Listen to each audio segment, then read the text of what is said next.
The student returned home from a walk with friends. A few minutes later, she called her boyfriend, worried, and told him that someone had come to her apartment. She promised to call him back and hung up, but the call never came, so he went to her house. What followed was a lengthy and complicated investigation, with the conclusion reached only 26 years later. Angela Smote, the youngest of 5 children, was born on September 19, 1964 in Alameda, California. Her father died when she was 1 year old, leaving her mother to raise them alone. After graduating from high school in 1982, Angela enrolled at Southern Methodist University in Dallas, Texas. She chose the Department of Computer Science and Electrical Engineering, which was not a popular choice for young women at the time. Angela lived in a dormitory with her roommate Sheila and became best friends during her first few years of study. She later decided to rent an apartment near the university and chose a residential complex 5 minutes from the campus. She also had a part-time job to cover the rental expenses. On Friday evening, October 12, 1984, Angela went to a bar with her friends and invited her boyfriend. Angela, who rarely drank alcohol, agreed to drive her friends home. First, they dropped Russell off near his apartment. Anita had intended to stay overnight at Angela's, but she had a football match early the next morning, so she requested to be taken to the dormitory. Angela then decided to pay a brief visit to her boyfriend's house. She went in for a few minutes and then left. Her apartment was only a few blocks away from Ben's house. After saying goodbye to Angela, he went to bed, but a call on his home phone woke him up 10 minutes later. Angela was on the other end, and her voice sounded worried. She initially simply asked him to speak with her, which struck him as strange. He could hear some noise in the background and asked her what was going on. She soon told him that a man had knocked on her door and asked to use her phone and bathroom. Angela did not say whether she let him in voluntarily or if he entered the apartment without her permission. She asked Ben if there were any nearby convenience stores with pay phones. The guy looked up a suitable store in the directory and gave her its address. She repeated the information to the man and promised to call him back soon. Ben attempted to call Angela but received no response. He then drove to her apartment and knocked on her door, but there was no response. He used a portable phone provided by the construction company to dial her home number and walked back to her apartment, but no one answered. He knocked on the door again and decided to contact the police. It took nearly 30 minutes before 2 police officers arrived at the house. They explained the situation and asked them to open the door to Angela's apartment, but the officers did not take any immediate action. They decided to contact the manager of the residential complex and request a key before entering the apartment. The first thing the police officer noticed was a shoe on the floor in the center of the living room. Then they went to the bedroom, where they discovered a horrifying scene. Angela was lying in bed, surrounded by blood, with no clothes on. Police officers immediately noticed multiple stab wounds on her body. Later, experts recorded 18 injuries. Investigators began examining the crime scene and discovered several blood stains in the bathroom, assuming they belonged to the attacker. Additionally, several fingerprints were discovered in the apartment, but they yielded no results. Detectives also discovered that the perpetrator had taken a kitchen knife, which was likely the murder weapon. There were no signs of a break-in, implying that the victim had let the attacker in, which corroborated Ben's account of the strange phone call. Medical experts determined that the victim had been assaulted and were able to obtain biological material from the attacker. Unfortunately, DNA analysis was not performed in 1984, so the experts could only determine the attacker's blood type. Investigators began searching for a suspect, exploring all possible lives of investigations. First, they investigated all employees of the residential complex who might have had access to the apartment. They then investigated men who had previously been convicted of violent crimes and lived in the area, but this also yielded no results. They then focused on Angela's acquaintances, beginning with an interrogation of her boyfriend. He told them about the phone call and the unknown man who visited Angela. However, the detectives did not immediately believe him and considered the possibility that Ben had killed her and fabricated the story. Nonetheless, the boyfriend agreed to give his fingerprints and blood sample. His blood group was determined by experts, and it did not match that of the killer. After speaking with the victim's friends, investigators identified another suspect, her ex-boyfriend, whom she dated in her hometown. According to her friends, he occasionally acted aggressively and once threatened her with a knife. His blood group did not match the killer's, so he was no longer considered a suspect. Russell, who had spent time with Angela a few hours before her death, was the next suspect, and the police were concerned when they couldn't find him the next day. They dug deeper and discovered that on the morning of October 13th, Russell attended an acquaintance's wedding before flying to another city to visit relatives. When he returned home the next day, he was taken to the police station and questioned. The young man claimed he had nothing to do with the murder, but investigators questioned his credibility. Russell lived alone and could not confirm whether he was in his apartment that night. Detectives also discovered that Russell had a crush on Angela. He was several years older than her and worked as an architect. They met through mutual friends shortly before her death, and Russell attempted to ask her out on a date, but she declined because she had a boyfriend, and they remained friends. Detectives were also suspicious because Russell fled town almost immediately after the murder. With all of this, he quickly became the primary suspect. However, there were inconsistencies in the new account of his involvement. According to Ben's account, an unfamiliar man visited Angela's apartment and was most likely the murderer. Given the sequence of events, no one else could have killed her and fled the apartment. However, detectives did not base their investigations solely on Ben's story, as they were unable to verify it. Russell was called in for questioning several times over the next few weeks, and as investigators became more convinced of his possible involvement, some detectives even privately stated with near certainty that he was the killer. Sheila, Angela's best friend, was devastated by the news of her death. She was so afraid of being alone that she moved in with her parents, and for the first month after the murder, she even slept in the same room with them. At the same time, she was constantly monitoring the investigation's progress, calling detectives and meeting with them. Sheila told them about Angela's friends and acquaintances, hoping to help get to the truth. During one of these meetings, a detective told her that Russell was most likely the killer, but they didn't have enough evidence to hold him accountable. He then asked Sheila to meet with him and ask him a series of friendly questions, such as what were you doing a few days before and after the murder. Investigators wanted to verify if his story matched what he told them. A hidden microphone was attached to Sheila. Before the meeting, the young man told Sheila the same story, but the detectives didn't plan on giving up. They called him in for questioning again at the station and offered to conduct a polygraph test. Russell agreed and successfully passed it.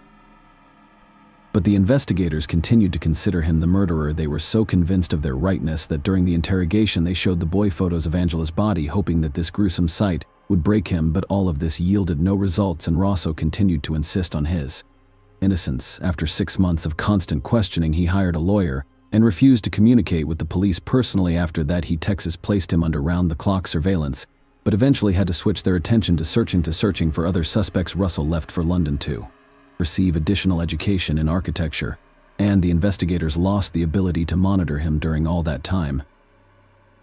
The Angela caves were widely covered in the media, and her relatives offered a $10,000 reward for any information that could help find the killer. During the investigation, police received an unconfirmed lead that a student at the same university as Angela had a crush on her and wrote her angry letters a few weeks before the murder. By then, she had married and had 2 children.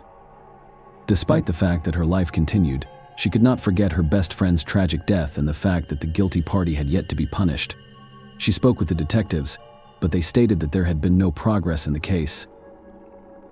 Sheila inquired whether they had attempted to extract DNA samples from the killer's biological material. After all, it was 1994, and the police were actively using DNA analysis technology. However, investigators reported that the evidence in this case had been lost and could not be recovered. Sheila was dissatisfied with the answers and continued to call the detectives. Over the course of several years, she made over 700 calls but received generic responses. She even tried to independently pay for DNA analysis of all remaining evidence in a private laboratory but was not allowed to do so. Her initiative was not taken seriously because she had no connection to the police and was an ordinary citizen. Sheila then considered obtaining a private detective license. In her opinion, she continued to make regular phone calls until July 2006. When Angela's case was transferred to a new unit specializing in unsolved murders, Sheila met with the chief detective and began working on the case collaboratively. To her surprise, she discovered that the DNA sample from the victim's body had not vanished but had instead been stored in the laboratory for years. She had apparently been intentionally lied to because her calls had worn down the investigators. Sheila persuaded the new detective to send the DNA sample for analysis, and it eventually happened. However, due to queues and bureaucracy, they had to wait nearly 2 years for their results. On February 14, 2008, the detective received the killer's DNA profile and entered it into the FBI database. He immediately recognized a 100% match, and after 24 years, they had the killer's name. When the detective called Sheila to tell her about it, she expected to hear that Russell was the murderer after all. But to her surprise, the detective gave her a completely unfamiliar name. Angela's DNA matched that of a certain Donald Andrew Bass, who was over 60 at the time and had been imprisoned for a series of rapes in 1977. Donald kidnapped a young woman and subjected her to violence, for which he received 25 years in prison. He was released early, which is not uncommon. He was released from prison after 7 years in early 1984. He killed Angela at the age of 36 and went unpunished for decades. In 1985, he was arrested after assaulting another woman. Donald's parole status at the time of the crime became an aggravating factor, and he received a life sentence. As a result, he spent a year in prison following Angela's murder. After gathering all necessary information, detectives arrived at the correctional facility to conduct an interrogation. Donald denied any involvement in Angela's murder and stated that he had never harmed a woman. Of course, the investigators were hesitant to believe him because his sperm was discovered on the victim's body, but the man was unwilling to confess, and the case was set for trial. Due to serious health issues, the trial start date was postponed. Donald had a heart attack a few days before the hearing, so the trial began on June 2, 2010. Donald maintained that he had not killed anyone, but the DNA test results spoke for themselves. Donald's lawyer attempted to highlight his health issues and good behavior in prison in order to secure a lighter sentence for him. The prosecution then requested the death penalty, according to the investigators. Donald noticed Angela in one of the bars or on the street, and he began following her. When she returned home, he knocked on her apartment door and requested to use the phone and the toilet. When the young woman called her boyfriend and hung up, Donald attacked and assaulted her. Detectives believed the criminal was still in Angela's apartment when her boyfriend arrived and began knocking on the door, and Donald may have been afraid his victim would scream, so he stabbed her multiple times. After waiting for her boyfriend to leave, he left the apartment. The trial received extensive media coverage, which resulted in some unexpected consequences. Several women immediately went to the police, alleging that Donald Bess had subjected them to violence at various times. One of them was Donald's ex-wife, who testified in court about constant beatings from him. He physically abused her even while she was pregnant with his child, and he continued to do so after their daughter was born. Fearing for her child's life, the wife fled and hid. As a result, the jury convicted him of Angela's murder and sentenced him to death. He attempted to appeal the court's decision several times but was unsuccessful. Donald spent another 12 years in prison, and his execution date was never set. In October 2022, he died of natural causes. Another heart attack was fatal. Thus, this complicated case came to a close. Investigators acknowledged that Sheila played an important role in moving the investigation forward by refusing to give up in her pursuit of the truth. After her story went public, relatives of other victims whose cases had been unsolved for years began to contact her. As a result, Sheila decided to help these people by forming a non-profit organization. The police department officially apologized to Russell for months of persecution. He admitted that it had a significant impact on his life, and he was genuinely afraid of being convicted of a crime he had not committed. Despite this, he continued to work with the police to solve the case. Following these events, he rose to prominence as an architect in Dallas. The possibility that Donald had many more victims, despite spending half of his life in prison, remains a source of concern for investigators. They may eventually be able to link him to other crimes. Please leave your thoughts on this story in the comments, and thank you for watching.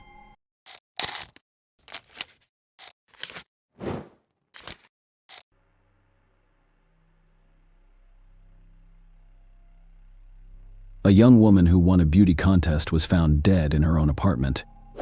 The police began searching for the culprit, not suspecting the consequences it would bring. Today, we will tell you what happened to Sheila Josephine Harris and why this case outraged the public. Sheila Josephine Harris was born on February 26, 1963, in Douglas County, Nevada.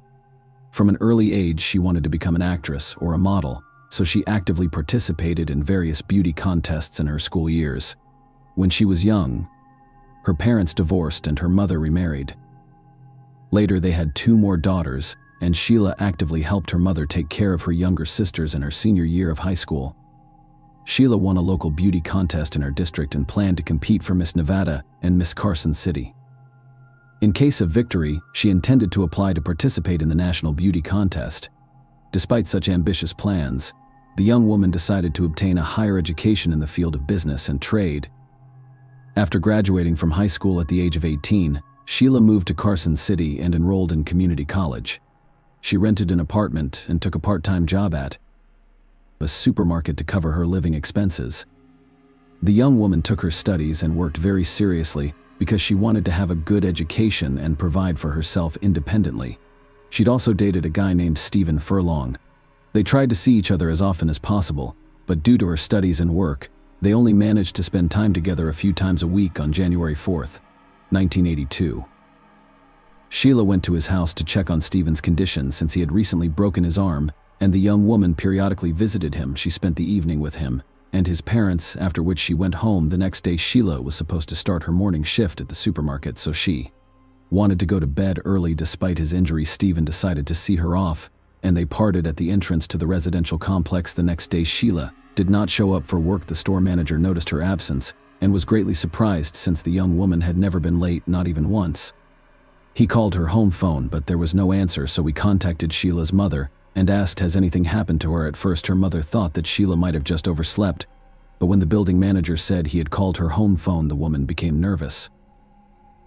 She decided to go to Sheila's apartment and asked her friend to accompany her because she was very worried and afraid to go alone. The mother arrived at the apartment complex with a spare set of keys, and her friend entered the apartment first. There, she was met with a horrifying sight that made her scream. Sheila lay in bed without signs of life. There was blood around her and bruises were visible all over her neck. Her friend tried to stop the young woman's mother from seeing this heart-wrenching sight, but she still entered the apartment and saw her dead daughter. Police, who arrived at the scene, began to investigate the crime scene. They immediately realized that the young woman had been strangled and had been dealt several strong blows with a heavy object. A dent was found in the wall near the bed, presumably left by Sheila herself trying to fend off the attacker.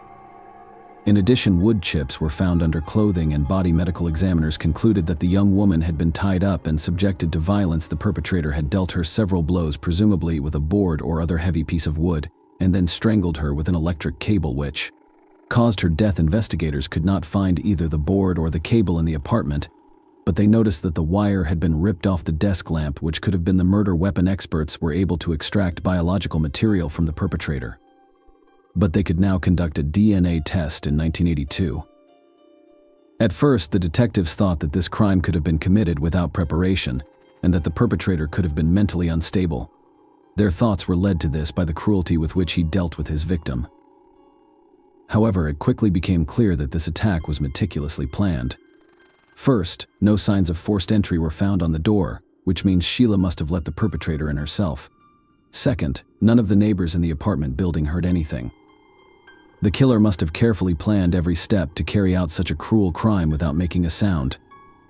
Additionally, the killer took a wire and a wooden board, depriving the police of 2 important pieces of evidence.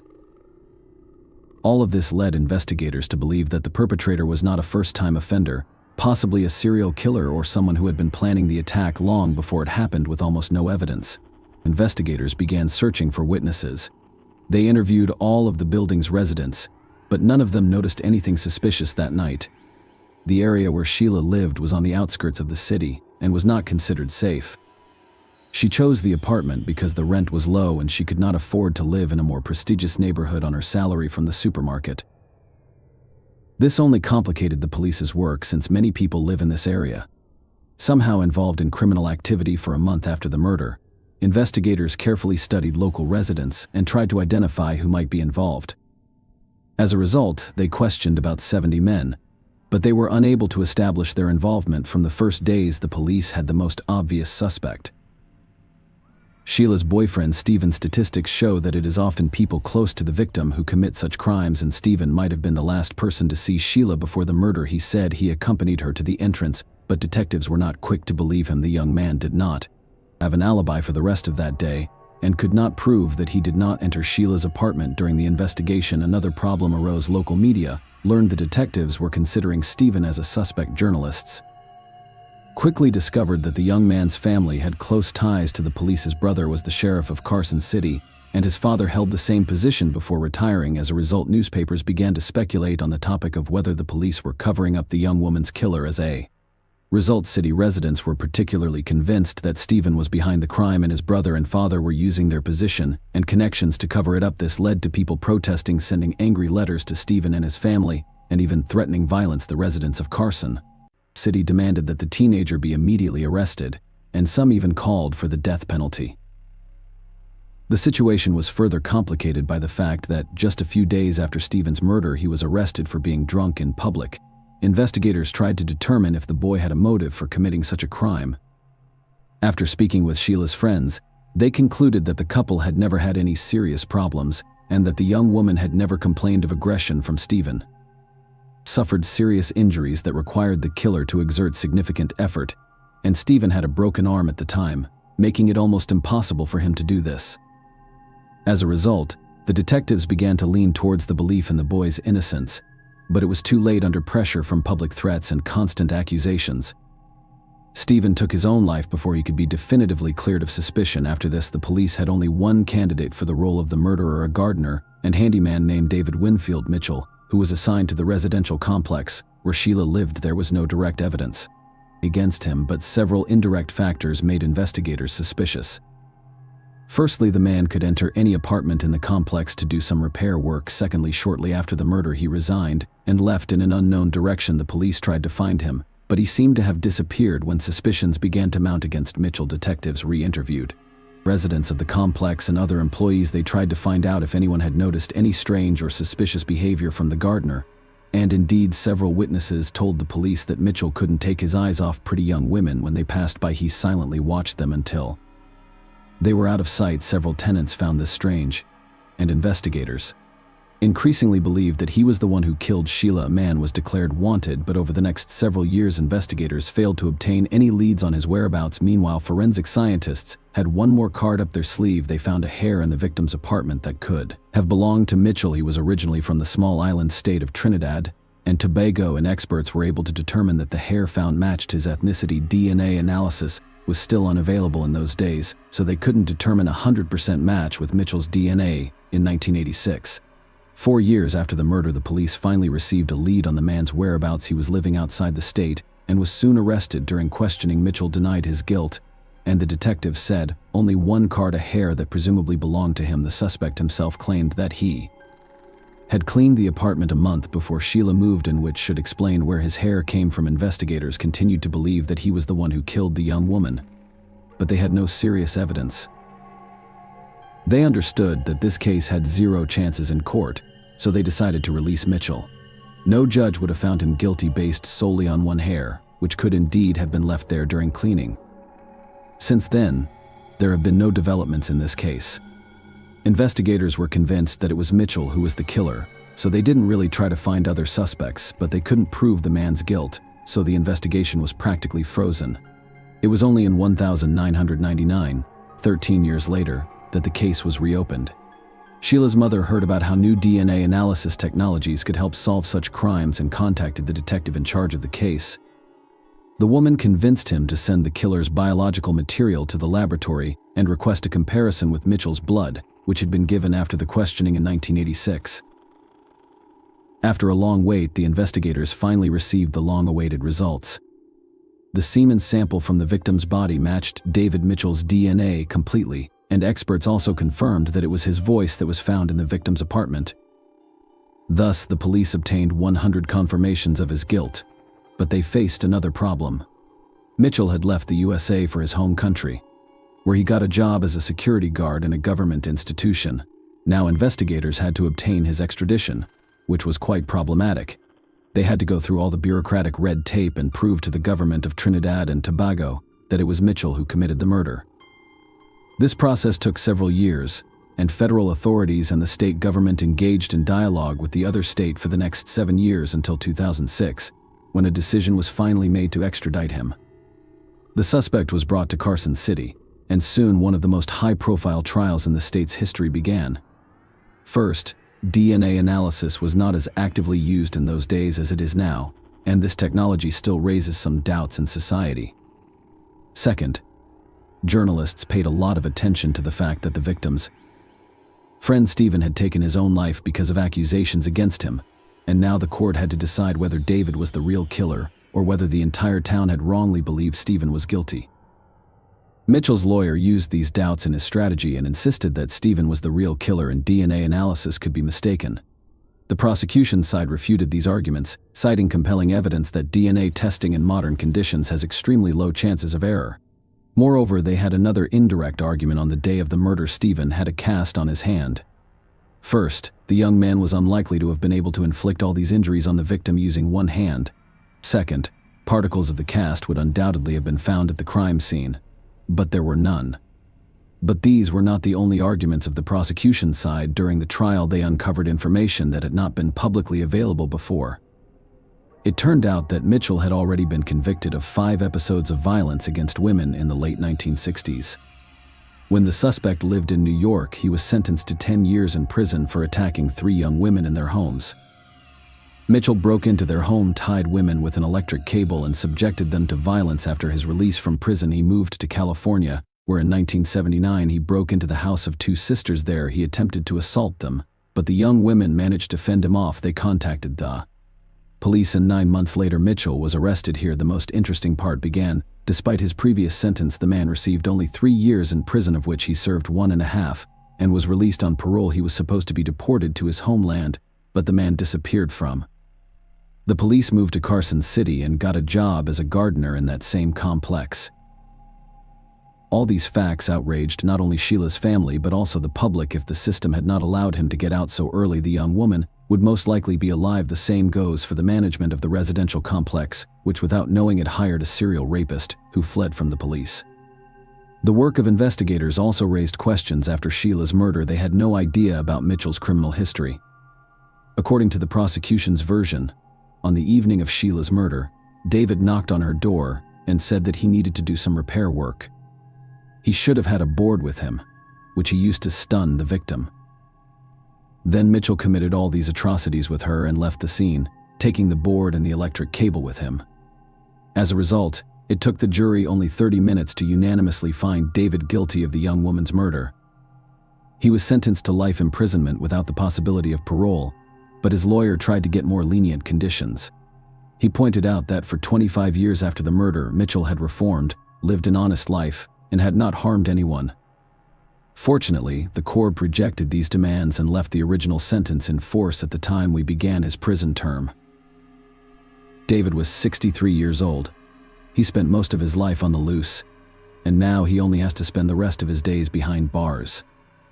Sheila's mother thanked the court for not giving this monster the opportunity to walk free. She stated that if he had not been released early in the early 1980s, her daughter would be alive now. In all the story, there remained one question that haunted investigators: how many more victims could Mitchell have had? All his known crimes are undoubtedly serial in nature, so the criminal could have attacked other women. He spent 25 years at large out of police sight, and there is a high probability that his actions could have harmed other people, but whether the police will be able to uncover the truth is a big question. Share your opinion in the comments, and don't forget to like this video if you enjoyed it. Thank you for watching.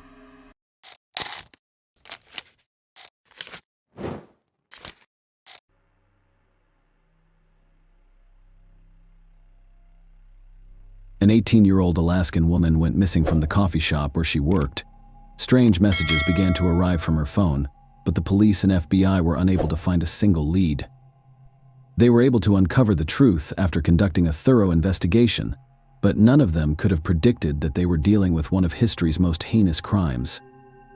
Samantha Koenig was born on August 30th, 1993, in Anchorage, Alaska, the state's largest population center, known for its quiet, measured lifestyle, harsh climate, and vast expanses of snow-capped mountains. The girl adored animals and intended to pursue a career in the field after school. Her other option was to pursue a medical career. Samantha even considered joining the Navy as a nurse. In her free time, she worked part-time at a Subway restaurant and a Harley-Davidson dealership. When she was 18, she took on a part-time job at a small chain coffee shop downtown. Samantha was thrilled about the opportunity. First and foremost, the job was simple enough. Second, she had to work alone on her shift, so the entire process depended solely on her. Her boyfriend, on the other hand, was not as enthusiastic and was concerned about Samantha having to work through the night alone. He tried to talk her out of it, but eventually agreed to support her decision on the condition that he pick her up after each shift. She assured him that the coffee shop was equipped with cameras and even had a panic button to call the police, despite the fact that it was in the middle of nowhere. It was a relatively deserted area. The city, like most of Anchorage, has a low population density, which means that even in the downtown area, there are empty streets. Samantha also had to work a lot during the hours of darkness because daylight hours in Alaska are limited during the winter. Samantha fell in love with the job and quickly mastered it. She'd been working there for a month by early February, and on the first of the month she was getting ready to finish her shift at 8 p.m., as usual. A customer arrived 5 minutes before the coffee shop closed and ordered a large Americano. Samantha prepared the drink and handed it through the window to the customer. He grabbed the glass and immediately pointed his gun at the young woman. An unidentified man in a ski mask threatened to rob her and demanded that the lights in the coffee shop be turned off. Samantha complied, and the intruder broke in through the window. A surveillance camera captured the entire incident, but those silent witnesses could not help her. She didn't press the panic button because she was afraid of the armed robber. Once inside the coffee shop, the perpetrator tied Samantha up and inquired as to where her car was parked.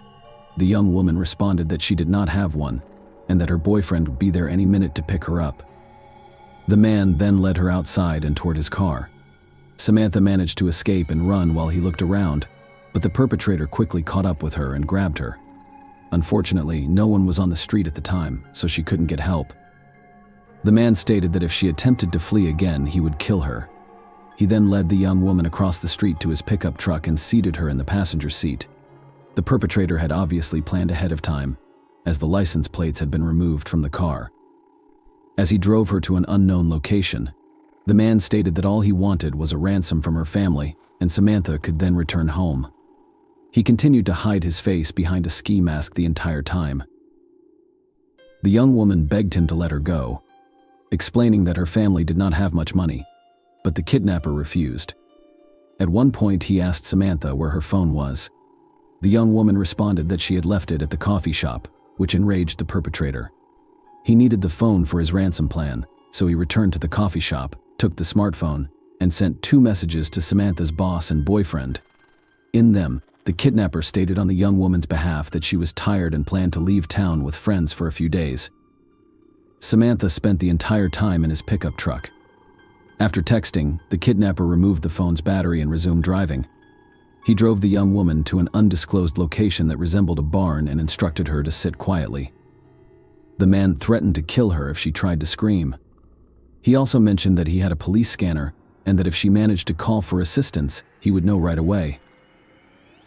The perpetrator demanded Samantha's credit card, but the situation was not so simple. The young woman stated that she shared a bank account with her boyfriend, and the card was in his possession. The man decided to steal it after learning the boyfriend's address and PIN number. He left the tied-up Samantha alone and went to retrieve the card. The young woman informed him that it was always in the guy's car. Once there, the perpetrator recognized the correct car and began breaking it open. The guy saw it from the window and rushed outside, but he was too late. The kidnapper took out the card and fled. On the way back, he stopped at an ATM to check the PIN number before returning to Samantha's house. Meanwhile, the young woman's family and boyfriend were panicked. The guy didn't believe she wrote the message, and everyone knew something had gone wrong with Samantha. However, at the time, none of them connected the credit card theft to the young woman's disappearance. The guy didn't think the events were connected in any way. Samantha's family contacted the police by nightfall, and the search began. Of course, the first thing they did was look through the coffee shop's camera footage, which revealed her abduction. The FBI soon became involved, but they were unable to find any serious leads. The perpetrator had clearly planned carefully for the kidnapping. Not a single detail that could help identify him was captured on camera. Meanwhile, the young woman's relatives, with the assistance of concerned citizens, raised the $41,000 they had promised for information on Samantha's whereabouts. The parents were constantly interviewed by local TV stations, pleading for any information about their daughter's whereabouts. Flyers featuring Samantha's photo and information about the reward circulated throughout Anchorage, but the police never received a single valuable witness. As the days passed, detectives, desperate for answers, began checking on everyone Samantha knew, including her boyfriend and relatives. However, they quickly realized that none of them had anything to do with the kidnapping. Nearly a month has passed. On February 24th, Samantha's boyfriend received a new message from her phone number that read, "Connor Parkside," under Albert's picture. "Isn't she cute?" Investigators quickly realized it was about the local Connor's dog park and, along with the young woman's relatives, went there. After a while, they realized what the kidnapper meant. There was a booth in the park with various flyers, one of which featured a photo of a dead dog named Albert. The owners had placed this flyer on the stand to say goodbye to their pet, but the detectives discovered a plastic bag beneath it. When they opened it, they discovered a Polaroid photo of Samantha in the background, along with a February 13th newspaper and a typewritten letter in which the kidnapper demanded that $30,000 be deposited into Samantha's bank account. He threatened to kill the young woman if these terms were not met. The police and FBI quickly devised a plan to apprehend this thoughtful criminal. They instructed the young woman's father to top up the card in installments, forcing the kidnapper to visit ATMs on multiple occasions. He did exactly that. The man first deposited $5,000, and a few hours later, that money was withdrawn from an Anchorage ATM. The kidnapper was caught on camera, but detectives were unsuccessful. The man wore a hat, a hood, glasses, and what appeared to be a fake beard and mustache. It was impossible to identify him from the photo.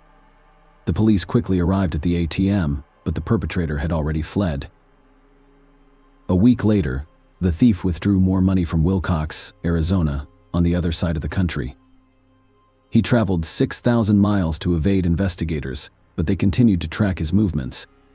The next cash withdrawal took place in Lordsburg, New Mexico, only an hour away from Arizona. He then made 2 more withdrawals in different cities across Texas. Meanwhile, police carefully examined ATM photographs. They quickly realized the criminal had made a huge mistake. Wilcox had left his car in the camera's line of sight, so the detectives now knew the model of his vehicle. Of course, it was impossible to see the license plates in such a photo, but they now had something to work with. Investigators were concerned that the kidnapper might cross the border into Mexico, so all patrols were instructed to stop white Ford Focuses. A few days later, on March 13th, a Texas Highway Patrol officer observed a vehicle of that make in a hotel parking lot. A man sat behind the wheel. The officer decided to wait for him to pull out before following him. Soon, the man drove out of the parking lot and onto the highway. As soon as the driver exceeded the 3-mile speed limit, the patrolman ordered him to pull over at the curb. This was done to make the suspect less vigilant. If a dangerous criminal is behind the wheel, he may be armed and prepared to fight until the end. So the patrolman pretended that the reason for the stop was a minor offense. The driver of the white Ford was identified as Israel Keys, 34, of Anchorage. The police officer was immediately alerted and decided to search his vehicle, calling for backup in the process. Samantha's cell phone and her boyfriend's bank card were discovered in the car. They also discovered a gun, a false mustache, a beard, and dark glasses. Police had no doubt that he was responsible for Samantha's kidnapping, but they were still surprised because Keys had never come to their attention. The man had a completely clean criminal record. He lived with his girlfriend and 10-year-old daughter while running his small construction business successfully. He was respected and trusted by his acquaintances. Even some members of the Anchorage prosecutor's office utilized his repair and construction services. However, one question preoccupied everyone: where was Samantha Koenig?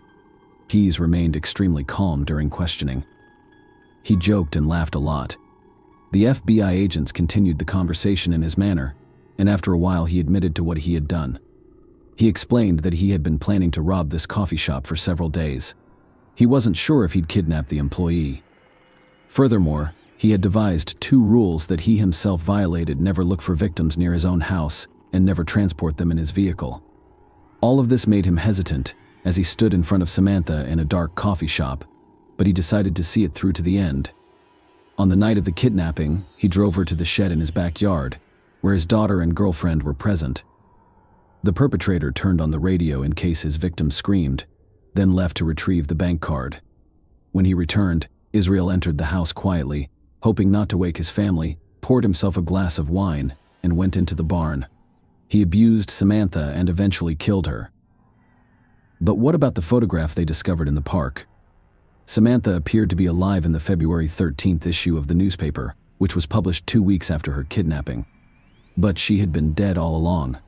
The photo was not manipulated. Keyes raised her eyelids and applied makeup to her face.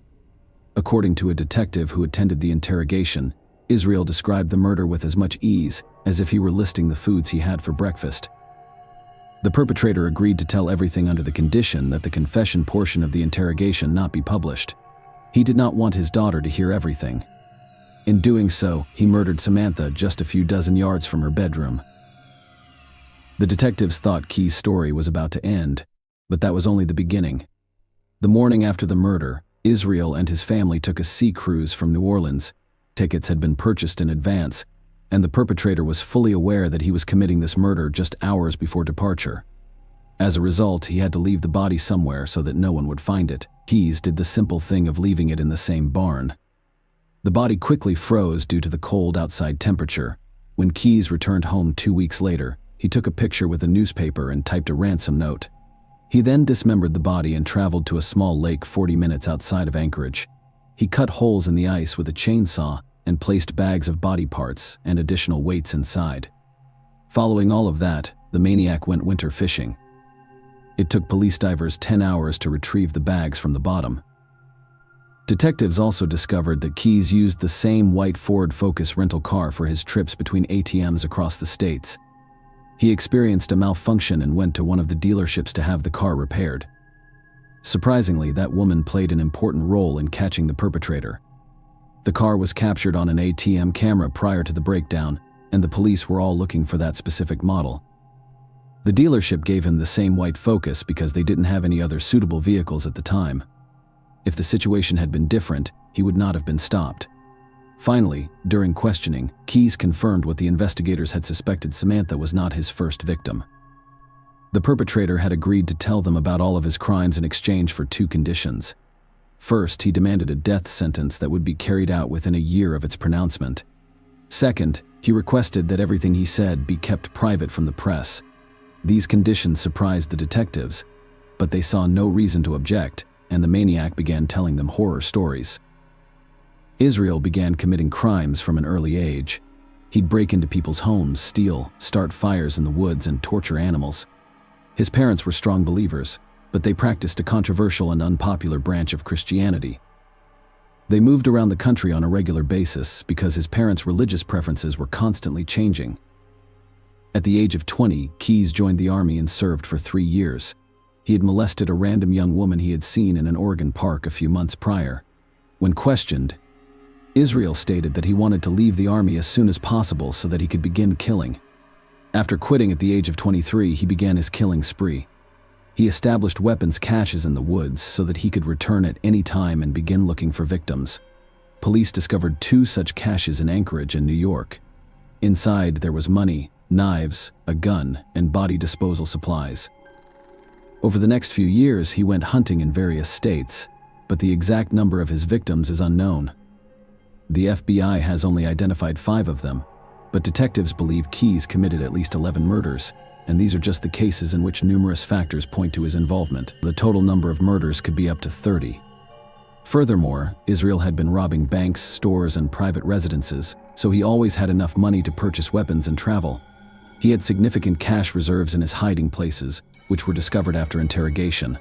Despite this, the man had only ever come to the police's attention once. Throughout the interrogations, he denied any involvement, but detectives did not believe him. On March 3, 1996, a 12-year-old girl named Julie Harris went missing. Israel Keyes, then 16, lived in the same neighborhood. Police suspected him after a witness discovered Julie near Keyes shortly before she vanished. It wasn't until a year later that the girl's remains were discovered in the river, and her murderer was never found.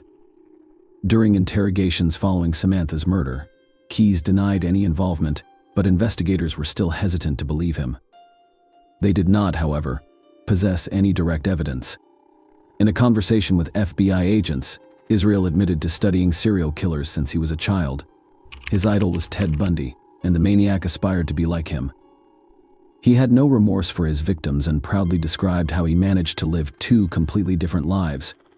On the one hand, he was a decent family man and businessman. On the other, he was a barbaric murderer.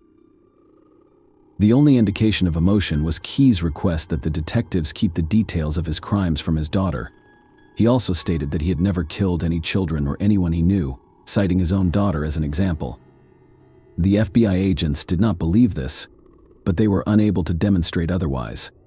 They were all forced to admit that Israel was a highly intelligent maniac who had committed only one error in his entire string of crimes. The investigators hoped that he would confess to all of his atrocities, but this did not happen. 9 months after being arrested, Keyes committed suicide in his cell. Despite hundreds of hours of interrogation by FBI agents, he withheld much information.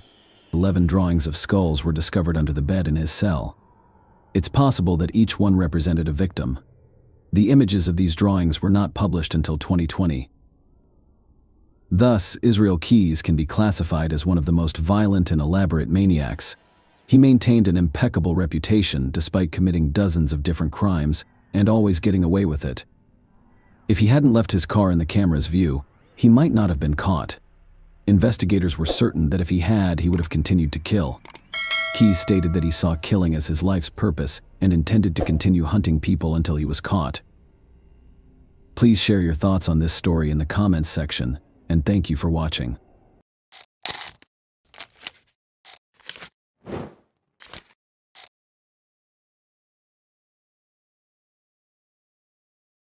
Hey guys, welcome to my channel, and today we're going to take a look at another horrible case with you.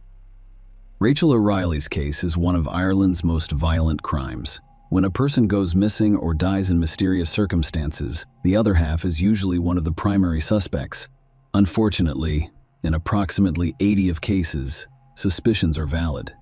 There is rarely a clear motive in such crimes, and the crime itself is often classified as domestic as if it were ordinary.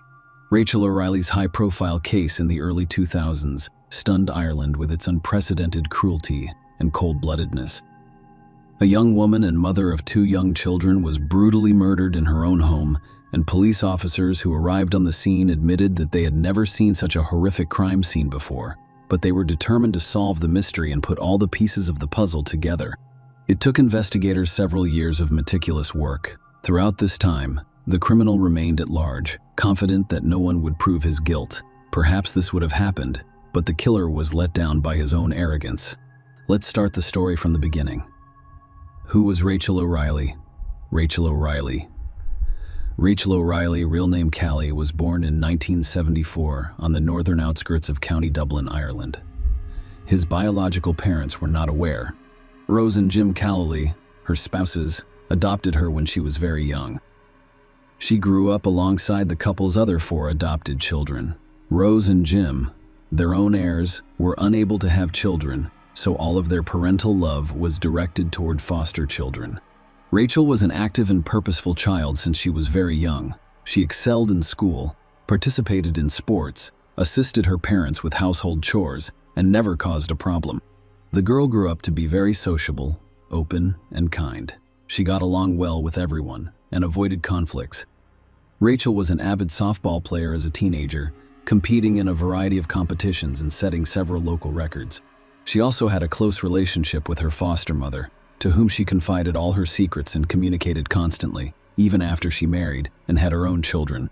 After graduating from high school, the girl enrolled at one of the local universities, intending to pursue a degree in marketing.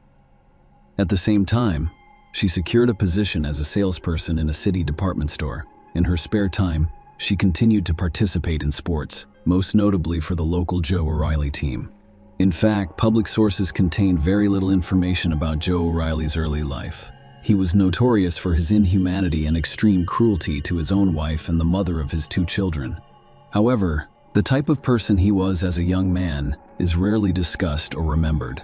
Joe is also known to be a County Dublin native, having been born there in 1972. In a simple family, he was the second common child and was raised alongside his older sister. The O'Reillys' children were not spoiled, and their parents taught them that in life, they should achieve everything on their own through hard work and effort. The boy was tall, athletic, and enjoyed playing softball. After graduating from high school, he decided to pursue a career in advertising through correspondence studies. He got a job as a manager at a department store, the same one where Rachel worked a few months later. Joe was 19 years old when they first met, and Rachel was barely 17. The young man noticed the new employee right away and took the initiative to be the first to meet her miniature smiling blonde, dizzy the guy's head, but only to go on a date with him. For whatever reason, she flatly refused. Joe began to woo Rachel with compliments and small surprises such as flowers or chocolates at her workplace at the start of the day, but Rachel remained cold to him. Desperate attempts to capture the attention of the young saleswoman with interest were observed by almost the entire department store staff, and it even became the subject of jokes. However, Joe refused to give up. He read Rachel's favorite book to give them something in common to talk about, but things didn't really take off until Joe discovered Rachel was a serious softball player. That is when he met her at the stadium, walked onto the field during practice, and joined the game. Riley was long and familiar with softball, so he demonstrated all of his abilities and led the team to victory. This time, the young man impressed Rachel, and she agreed to go on a date with him. Their relationship progressed rapidly, and Joe, by all means and available means, demonstrates that he is prepared for the beloved to literally roll mountains. He unexpectedly organized a trip to Paris, the most romantic city in the world, and proposed to her on top of the Eiffel Tower. Of course, Rachel couldn't resist and agreed with him. The naive girl then believed she had met a real prince from a magical fairy tale, with whom she would spend her life happily. A few years later, the couple married, and they eventually had 2 sons in common. The couple relocated to the tranquil and picturesque Scottish province of Scotland, where they bought their own spacious, cozy home. It was an ideal place to raise their children. Rachel quit her job after the birth of their eldest son to focus on caring for her husband and child. 2 years later, the couple welcomed a second son, and the young mother was completely absorbed by the heirs. Joe, the family's main beneficiary, was hired by an advertising agency as an outdoor advertising specialist. Those who knew the head of the family described him as a confident, purposeful, and charming man. At work, he demonstrated responsibility, qualification, punctuality, and attention to detail. He was always the first to arrive at the office, and he would stay late if necessary. Joe also continued to participate in sports, frequently visiting the gym before the start of the workday, and his wife's home contained several exercise machines and a set of dumbbells. As the boys grew older and started kindergarten, Rachel became a distributor for one of the popular cosmetics companies and also sold household goods to supplement their income. Such work enabled her to communicate more with her neighbors, who described her as an excellent mother and a kind and open person. Joe's chances of returning home dwindled over time. In reality, he only came to sleep, shower, and change clothes. With this behavior, he wrote off his entire employment at work, as well as the upcoming promotion that he had been looking forward to. His wife did her best to support him, but they grew apart over time, and family relations deteriorated significantly. In the summer of 2004, an anonymous person sent a letter to Child Protective Services alleging that Rachel is a bad mother who mistreats her 2- and 4-year-old sons. In this regard, a special commission visited the couple's home and responded to the disturbing report, but nothing suspicious was discovered, and all relatives and neighbors described Mrs. Riley as a loving and caring mother, casting doubt on her reputation. What has happened to Rachel O'Reilly? The morning of Monday, October 4, 2004 began normally. The head of the family left the house at dawn, while his wife and sons were still sleeping, to go to work. Throughout the day, he texted and called his wife several times but received no response. When he called his home phone, the answering machine went off. Joe stated in a shaky voice that he was extremely concerned and asked his wife to call him back as soon as possible. In the afternoon, Joe received a call from the kindergarten teacher informing him that Rachel had not arrived to pick up the boys, which had never happened before. Joe then called his mother-in-law and asked if she knew where Rachel was. When she said no, he asked Rose to go to their house and see if everything was okay. Meanwhile, he went to kindergarten to pick up the children. When Rose arrived at her daughter's house, she noticed her car in the yard and realized Rachel was home. However, the room was dark and quiet, and no one responded to her call. The first thing I noticed was the clutter, as if the house had been searched for something. Cabinets and drawers were open, their contents strewn across the floor. The whole scene resembled a robbery. The landlord was nowhere to be found. However, when her mother entered the bedroom, a terrifying image appeared before her eyes. Rachel was lying on the floor, in a large pool of her own blood. There was blood everywhere, on the walls, furniture, and even the ceiling, as well as in Rachel's bloody tangled hair. In some places, the bare bones of her skull were visible. Rose rushed to her daughter, hoping she was still alive and could be helped. But when she touched her arm, she noticed that it was cold and stiff. Rachel had been dead for hours, and there was no way to save her. Rose, unable to remember herself, began screaming and calling for help before rushing to the phone to call the police. The neighbors, including a doctor, came running in response to her screams. When Joe arrived out of the house, he was the first to examine the body and confirm that Rachel could not be saved. There was already a crowd. When he found out that his spouse had died, he screamed and ran inside, claiming he didn't believe it. He burst into tears in the bedroom next to his wife's body. Riley cried and screamed, vowing to kill whoever had done this to his beloved wife. According to police officers who arrived on the scene, they have never seen a more brutal depiction of the murder of a defenseless woman in their careers. Clearly, the weapon of the crime was a heavy blunt object with which Rachel was beaten with incredible ferocity. There is literally nothing left on her body. It appears that the house's owner was attacked from behind because she did not attempt to resist or fight back. The overall picture resembled a robbery. But professional instinct told the investigators that such a beating would only occur if there were personal reasons or an acute dislike. But who would want to touch a petite young woman and mother of two? The detectives began by interviewing the deceased's family members and neighbors. They all confidently stated that Rachel had no enemies or ill wishes and was on good terms with everyone. On that particular day, neighbors reported no suspicious activity. There were no strange cars or strangers near the victim's home. Joe stated that he had spent the majority of the day at the bus depot on the other side of town for work, and a co-worker confirmed his alibi. Although the co-worker confirmed Joe's words, the police remained skeptical. The situation appeared to be a robbery, but no valuables had been taken. Only scattered items on the bedroom's bedside table, almost in plain sight, valued at €1,000, remained untouched. Another stash was found in a kitchen cupboard, but this tool remained untouched. There was also a jewelry box on the dressing table, but only a pair of chains and earrings were missing, which were stored separately in a drawer. In addition, the homeowner reported that a digital camera, silverware, and one of his dumbbells, which was most likely the weapon of crime, had gone missing. Everything seemed strange. The house was turned upside down. The landlady was brutally murdered over a minor issue. Joe, while answering police questions, was crying, shaking, and feverish. However, one of the investigators later admitted that the guy appeared to be in a state of nervous excitement rather than grief or shock. When asked if his wife had an extramarital affair or really behaved even more strangely, Joe changed his expression, confidently stating that there was no such thing and then adding that he had never cheated on his wife. But this phrase sounded extremely unconvincing. 2 miles from the crime scene in the bushes was discovered a bag containing items from the house. Inside were a camera, silverware, and a few pieces of jewelry. Joe had compiled a list of stolen items. The robbery theory could now be completely dismissed, and the case reclassified as premeditated murder. Suspicious widower. Despite all of the widowed men's attempts to portray grief and pain, it appeared phony, and he was immediately named the main suspect. Joe had nothing to present yet, but the detectives needed to thoroughly investigate his alibi in order to study the crime scene and learn about his relationship with his wife.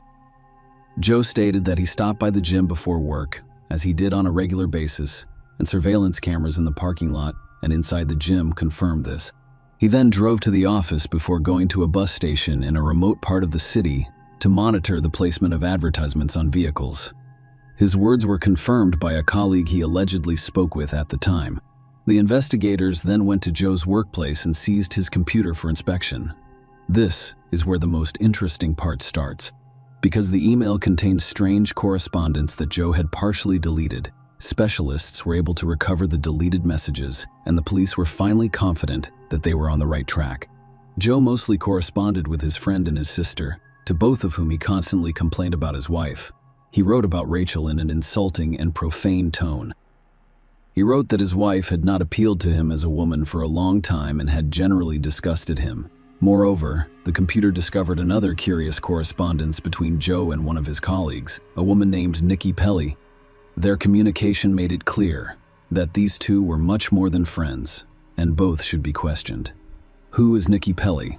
Nikki also worked for an advertising company, and she and Joe had numerous work-related interactions. The woman was 10 years older than Joe, but that did not prevent them from having an affair. It was impossible to say exactly when their workplace romance began. Joe spent his evenings and nights at home, and his wife lied about his work commitments. But this wasn't the strangest thing about the discovered correspondence. It turned out that Joe had promised Nikki in his messages that they would soon be together, she and their sons referring to as children from Rachel. Such messages were more than suspicious because, in the event of a divorce, the boys would be left to live with their mother. Joe, who initially claimed that he had no extramarital affairs but realized that denying it was pointless after irrefutable evidence of his infidelity was discovered. Then he admitted that he had been secretly dating Nikki for a while, but they had apparently broken up. For more than a week, the O'Reilly house was cordoned off as a crime scene, with no one permitted to enter because the police needed to enter because the police needed to examine and document everything. During this time, Joe was staying with his sister, while the boys were with their grandparents. Joe did not appear to be a grieving widower at the funeral. Instead, he acted remarkably calm and, most importantly, as if he were closing the coffin alongside his late wife. When it was his turn to say goodbye, he did so quickly and coldly, and as he left, he casually mentioned that the coffin could be closed and buried. When the family was allowed to return home, everything looked exactly as it had on the day of the crime, with the exception of the body on the day of the crime, with the exception of the body on the floor. Joe asked his father-in-law and mother-in-law to accompany him, and they agreed, believing he needed the support on the spot. However, the son-in-law began to speculate on how the killer might have dealt with Rachel. He walked around the room where his wife was murdered, describing how she had been attacked by the force with which she was struck, pointing to dried blood spatters each time. Joe then speculated that the perpetrator may have gone to the bathroom to wash the blood from his hands and the crime weapon, which he then carried with him. Joe's account was horrifyingly detailed and full of detail, with him waving his arms around to mimic the blows. However, his bereaved parents dismissed his behavior as an attempt to relieve stress and talk things out.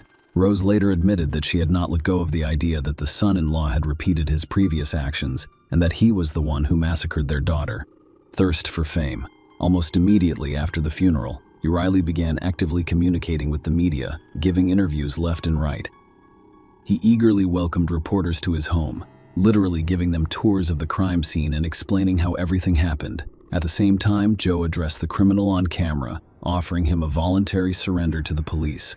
3 weeks after the tragedy, the deceased's loved ones agreed to participate in the filming of a television program about the crime.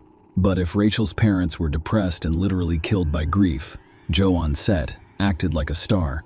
He vividly communicated with the makeup artists, curious about how he would appear in the frame, and then eagerly nibbled on the proposed treats while drinking their coffee. The police, who were still looking for Joe, decided to follow him and discovered that he went straight from the set to his mistress Nikki, where he spent the night. By that point, all doubts about his guilt had been dispelled, leaving only the task of gathering irrefutable evidence for the court. Gathering evidence was a lengthy, complicated, and laborious process because the most important item, the instrument of the crime, was not discovered. Nevertheless, there was sufficient other evidence. They were both facing jail time for perjury, so they chose not to jeopardize their freedom. Nikki admitted that she and Joe had not broken up, as they had previously claimed, but instead continued their relationship. Furthermore, I learned about Rachel through their connection, which caused a major scandal on the eve of the tragedy. However, the colleague stated that he was unsure whether Joe was present when his wife was murdered at the bus station on the other side of the city. The guy simply confirmed his friend's words at his request, unaware that O'Reilly was a suspect in the crime. He discovered correspondence on Joe's computer in which he insulted his wife and planned his future with his mistress and children, which was also linked to the case. The police also investigated numerous interviews with Joe and TV program footage, concluding that he described the crime in detail that only a criminal could know. The widower's careless remarks helped reconstruct the full picture of the crime. He went to the gym in the morning and purposefully got into all of the camera's lenses. Then he informed his colleagues that he would be absent from the office because he was leaving for work in another part of the city and his phone might not be available. Then, instead of going to the bus station, he went home, armed himself with a dumbbell, and hid in the marital bedroom, waiting for his wife, who had left to take the children to kindergarten. He suddenly attacked her from behind, leaving no room for escape. After the massacre, Joe admitted to washing the blood from himself and the murder weapon in the bathroom next to the bedroom. The perpetrator then changed clothes, dispersed his belongings throughout the house to simulate a robbery, and went to work. On the way, he discarded the items and disposed of the soiled clothes and dumbbells so they would not be discovered. He also called his murdered wife's cell phone several times, sent her a few messages, and left voicemails on the answering machine, requesting that she call him back.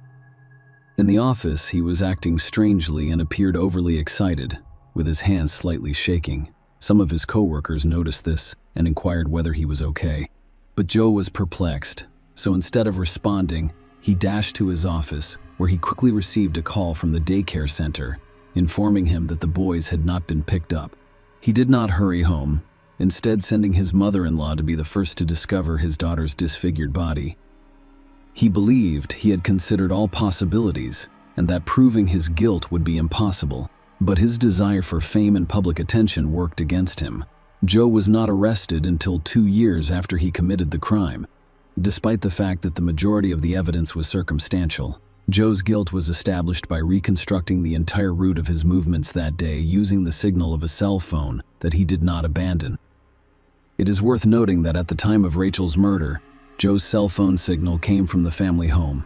This was later confirmed using billing data. In addition, at trial, it was revealed that Joe's mother wrote the anonymous letter to Child Protective Services at her son's request. Joe was aware that he would not have sole custody of the boys in the event of a divorce, so he tried to smear his wife by portraying her as a bad and abusive mother. However, social services officials found no evidence to support the anonymous message's claims. So O'Reilly decided to take decisive action. He had no remorse. He smiled in court, chatted animatedly with his defense attorneys, and even tried to joke, convinced that he would be released regardless. But in the summer of 2007, the court found Joe guilty and sentenced him to life in prison. The lawyers attempted to challenge the decision, but all of their complaints and appeals were rejected. It is worth noting that Joe and Nikki's relationship continued even after the man was imprisoned.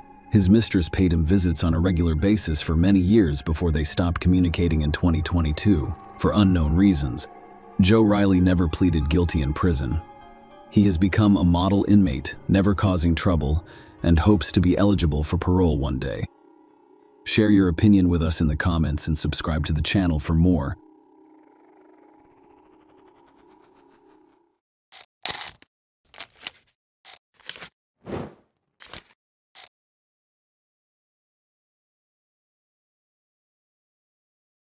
A 16-year-old girl who lived in the same house as her parents and younger sisters fell asleep in her room and was discovered dead the next morning. The police quickly realized they were dealing with a murder, but none of her relatives heard anything that night. It took 31 years to solve the case, but no one expected this outcome. Fawn Cox was born in Kansas City, Missouri, on March 24, 1973. Her appearance quickly led her to have 2 more daughters. The family lived in a modest 2-story home in a rough residential neighborhood. She helped her parents care for the younger children from an early age, attended church on a regular basis, and enjoyed swimming. When Fawn turned 16, she got a part-time job at a nearby amusement park. Her family was quite poor, and the girls tried to earn some money in their spare time after school. She spent the majority of her summer vacation in 1989 at work, mostly behind the cash register selling amusement ride tickets. Her mother and younger sister drove her home because taking public transportation from the park would have taken a long time. Fawn went to bed almost immediately after returning home because she had another day at work. The following morning, the girl slept on the second floor. She had a room. Her sisters usually slept in the next room, but that night she was alone on the floor. Her younger sister, Amber, was babysitting for a familiar family. That night, Felicia, the other sister, chose to sleep on the first floor because it was cooler. It was a hot night, and the only air conditioner working was downstairs. Their parents were also sleeping on the first floor. The next morning, around 9 o'clock, the entire family awoke to the sound of Fawn's alarm clock, which she refused to turn off for some reason. Her younger sister and mother then went up to her room, where they were confronted with a horrific sight. Fawn lay on the bed with no sign of life. Her neck was visibly bruised. She also had no pulse. Her parents immediately called an ambulance, but they were unable to assist her. It was clear that Fawn had died hours before. After examining her body, medical experts determined that strangulation was the cause of death, and the girl had also been abused from the start. Even though Fawn was killed in her room in a small house with poor soundproofing, her parents and sister heard nothing. However, there was an explanation. The air conditioner on the first floor was old and extremely loud, drowning out all other sounds in the house. Fawn's sister noticed the only strange thing that night: their poodle was acting anxiously and barking, but they paid little attention. This behavior was attributed to the dog's pregnancy. After investigating the scene, the police made several significant discoveries. Their theory was that the attacker or group entered the house through a second-story window that overlooked the backyard. An old trailer parked near the house could be easily used to climb up to the outbuilding's canopy, which was nearly level with the window. The window had been left open because there was no air conditioning on the second floor, and one had to deal with the heat in Fawn's room. The experts discovered the first important clues: a few short hairs, small blood stains, and traces of semen on her bed sheet, and sent them to the lab for analysis. In addition, several items were missing from the home, including radios, a Nintendo game console, and a stereo recorder. Several other items were discovered on the ground in front of the house, indicating that the burglar had thrown them out the window to take them with him but left them there for unknown reasons. Detectives also discovered that several items had been taken from a closet in an adjacent room on the second floor. They suspected the perpetrator was hiding in the closet while everyone else in the house slept. Normally, Fawn's sister slept in that room, but not this night. As a result, no one noticed the items on display. The police discovered another strange clue: an old army cap in Fawn's room. All of her relatives said they had never seen her wearing it, so detectives assumed the killer had left the cap at the scene. Despite an impressive collection of evidence, police were unable to identify the suspects quickly.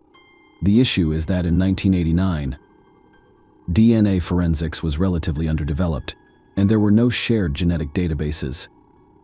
At that time, Detective Benjamin Caldwell, who handled the case, put forward the main version of what happened. In his opinion, there could have been several assailants, and they must have known the house well. Not only did they know how to get to the second floor through the backyard in total darkness, but they must also have known the layout of the rooms. The next step for the police was to look for witnesses. They interviewed neighbors, friends, and relatives of Fawn, but all were inconclusive. The detectives had one weighty problem before them: the neighborhood in which the house was located was very poor and criminal. Various criminal gangs separated there, and their participants were quite difficult to bring to justice. A month after Fawn's murder, the case finally got off the ground. The police had a witness who pointed them to 3 suspects. This witness knew a number of important details that the police never divulged, so his story was taken seriously. The suspects were 3 teenagers, one of whom was in the same class as Fawn. They were arrested and questioned, but the boys denied being involved in the murder. While searching one of their homes, police discovered items taken from the victim's room. This was enough to charge all 3 with murder, but the detectives were still disappointed. First, the witness abruptly recanted and ceased cooperating with police. The second, DNA analysis of blood, hair, and sperm found at the crime scene did not yield a clear match to the suspect's samples. During those years, experts were unable to determine an exact match between the samples, and all of their tests produced questionable results. In other words, the analysis failed to confirm a complete game or a guaranteed mismatch. Despite this, the police were able to obtain useful information from one of the detainees. During one of the interrogations, he confessed that he had indeed broken into Fawn's house that night and the company of other boys and stolen some things. He painted how he made his way to the second floor through the canopy of the canopy and even revealed unknown details. According to him, when he threw a tape recorder out the window, its handle fell off. The boy hid it under a nearby bush, and the police did find the item in that very spot, except that the young man quickly retracted his statement and no longer cooperated with the investigation, which would have prevented his confession from being used in court. Because of this, the police had to let the men go, and the investigation was at a standstill again. Most likely the witnesses were simply intimidated, but without their testimony in court, the case had almost no chance. All we know is that one of them spent 8 months in jail for stealing items from Fawn's house. Since then, the case has been stored in a long drawer. The police reopened the investigation in the early 2000s. The first thing they did was upload DNA samples from the crime scene to the CODIS database, which had been created several years prior and contained DNA samples from people charged with serious crimes. Unfortunately, no matches were discovered for the Fawn killer. This database emerged as a result of significant scientific advances in DNA research. It also enabled the police to obtain DNA samples from the 3 original suspects and perform more advanced tests. This time, experts concluded unequivocally that the hair, sperm, and blood belonged to none of them. This was strange, given that the suspects were found in possession of Fawn's belongings. Detectives speculated that the 3 men had robbed her house at night, but there was another man with them who had abused and murdered the girl. All of this raised additional questions. Could it be that 4 criminals entered the house unnoticed and murdered Fawn, and as they fled the scene, the police still had no answers? Since then, the case has stalled again. With each passing year, the Fawn family has become increasingly skeptical that the murder will ever be solved. They continued to believe that those 3 suspects had been in their home that night and could have identified the murderer, but they never did. The only thing that could help them figure out the truth was a DNA sample kept in the police lab. Amber, Fawn's younger sister, revealed some disturbing details about the crime. She expressed her thoughts on facts unknown to the police on a popular American forum for unsolved crimes. Over the last 20 years, the forum has built a solid reputation, and its members have assisted the police in a number of high-profile cases. Amber's identity has been verified and confirmed, so her post deserves attention. She worked as a nanny Monday through Friday and was only home during the day. On weekends, the girl slept in the very room on the second floor, where the burglars had sneaked in. The criminals would have been identified immediately. They would also have watched the house and waited until Fawn's mother and younger sister arrived to pick up the girl from work. Despite all of this, Amber's story did not bring the case any closer to being solved, but it was already 2018, and DNA research had advanced significantly. New analysis tools helped solve dozens, if not hundreds, of long-forgotten cases. Fawn's relatives saw it all and resented why the police were in no hurry to reopen the murder investigation. They kept talking to detectives about the case, and each time they got the same answer: extended DNA testing requires money, and the police have dozens of cases, so the relatives were left to wait for their turn and funding to come in, but they decided to take the initiative and launch a fundraiser. In 2019, the family wanted to cover the full cost of the DNA samples and also offered a $10,000 reward for any information that would lead to the perpetrator's capture. Due to the extensive media coverage of the case and numerous interviews given by the family, many people who cared responded to requests for help. The family quickly collected the necessary amount of money, but even here they were disappointed. The police department refused to initiate this investigation at the expense of the relatives of the victim. The lead detective explained that there was bound to be a big problem in such a situation if the relatives of one victim could pay for such tests and expedite the results. Then hundreds of other families who have been searching for years for the murder of their loved ones should have the same right, but it is simply impossible to implement such a thing in practice, since only a few laboratories in the world conduct innovative DNA tests, and with such a simultaneous influx of those wishing to do so, their resources are simply not enough. The leading company in this field is Parabon Nanolabs, which we have already repeatedly mentioned in the other reels. They have made tremendous progress in the study of DNA, from finding a person's relatives from the smallest genetic samples to creating an approximate portrait of the owner of the DNA. It was this lab that was to take over the study of the samples left in Fawn's bedroom the night she was murdered. The girl's relatives suspected that the police were reluctant to pursue their case for another reason: they were a low-income family from a bad neighborhood, and murder was not a top priority for investigators. In an interview, Sister Fawn stated that if it had been the murder of a wealthy or high-ranking family, all necessary investigations would have been conducted immediately. Unfortunately, they were unable to speed up the process, and the long-awaited breakthrough did not occur until late 2020, but the family was not prepared for such an outcome. The FBI provided funding for the police to send samples from Fawn's room to a laboratory. They began a thorough examination of the DNA and looked for possible relatives of the possessors. In November 2020, they focused primarily on the semen sample discovered at the murder scene. They were eventually able to identify the individual to whom that DNA belonged. It turned out to be Fawn's cousin, Donald Cox. Of course, this news shocked the entire family. Donald was 21 years old when Fawn died, and no one had considered his involvement. Nonetheless, Donald was a troubled man who was frequently incarcerated. He was tried for misdemeanors including theft and possession of illegal substances. Unfortunately, they did not collect DNA samples from such criminals during those years. Otherwise, this case would have been resolved much sooner. Donald died of an overdose in 2006, but the police looked into his death because the circumstances seemed suspicious. A sample of his DNA was preserved as a result of the investigation, but it was not entered into the FBI database because the man in question was a victim rather than a perpetrator. When the experts informed the police of their discovery, they matched the sample to the semen found at the murder scene and obtained a 100 match, despite the gravity of the situation. The relatives have received an answer to a question that has been bothering them for 31 years, but one crucial point remains in the story.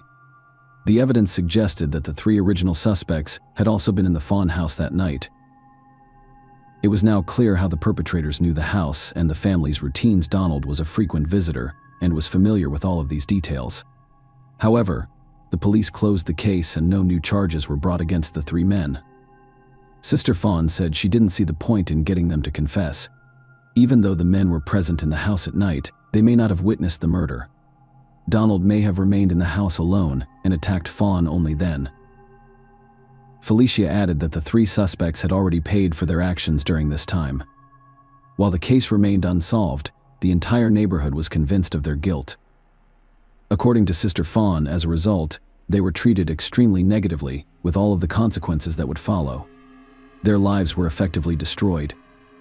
Furthermore, after the case was closed, it was revealed that the police had first learned about the suspects from the family of one of their relatives. They discovered a Nintendo set-top box among his belongings and remembered that it had been stolen from Fawn's home. It was on the news, and everyone in the neighborhood was aware of the details. In any case, it is impossible to prove their guilt, and the victim's relatives now know the killer's name. He lived for 17 years without being punished for his actions, as if nothing had happened. He communicated with his family, but his drug addiction eventually drove him to death, and he no longer posed a threat to anyone.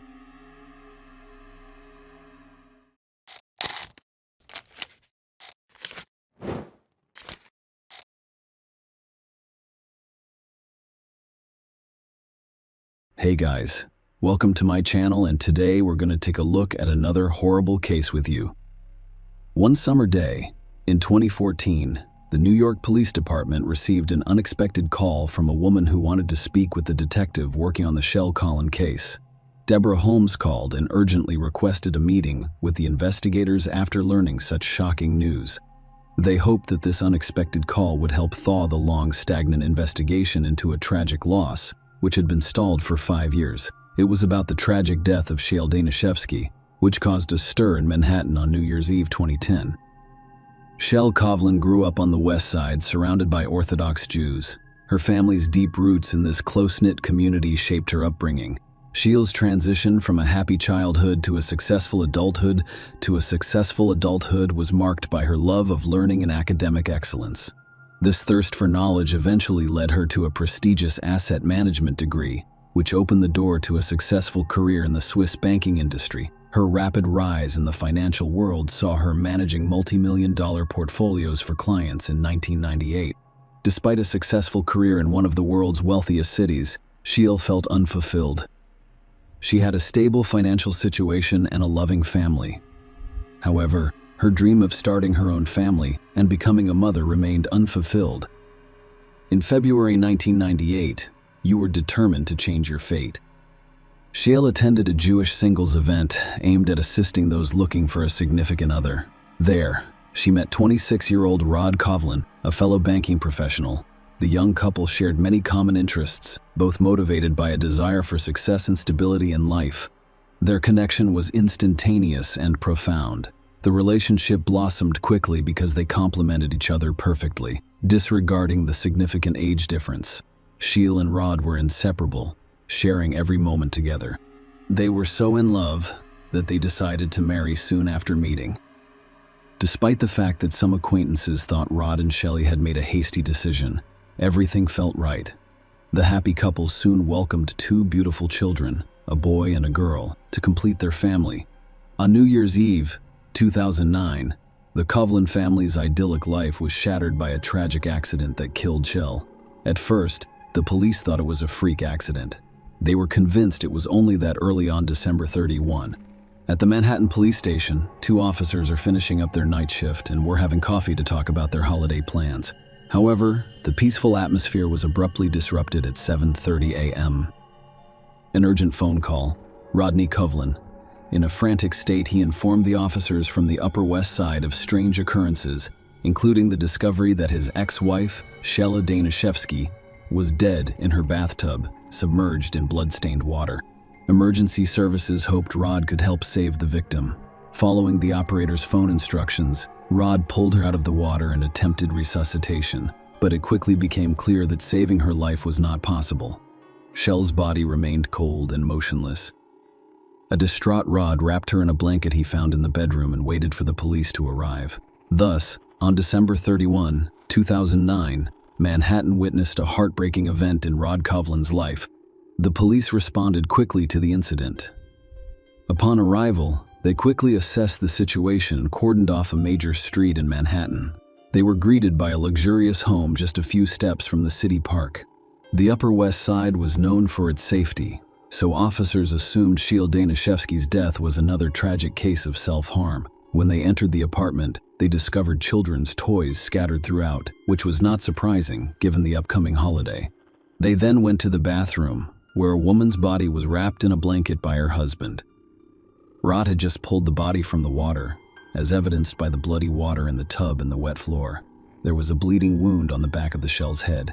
The officers surveyed the bathroom and discovered an open cabinet door with a torn hinge, implying that the woman may have slipped and torn it off while attempting to hold on to the door. Forensic experts arrived shortly after and performed a thorough examination to rule out any other potential causes of the tragic incident. After a thorough examination, they determined that there was no break-in or signs of a struggle. Investigators were increasingly inclined to believe that Shell's death was an accident. The detective working on the case decided to speak with family members. During their questioning, it was revealed that Shel and Rod's 9-year-old daughter was the first to discover her mother's body, and she was traumatized and shocked by what she saw. The girl was able to tell the police officer exactly what had happened. It turned out that the night before, she and her younger brother had slept in their mother's bed, which is quite common. When she woke up in the middle of the night and noticed her mother's absence, she went to find her and discovered the horrifying scene in the bathroom. The terrified child immediately contacted her father for assistance. Rod and Shel had recently separated, and he had moved to a new apartment on the same floor of the same building. To get to his apartment, he only needed to cross the corridor.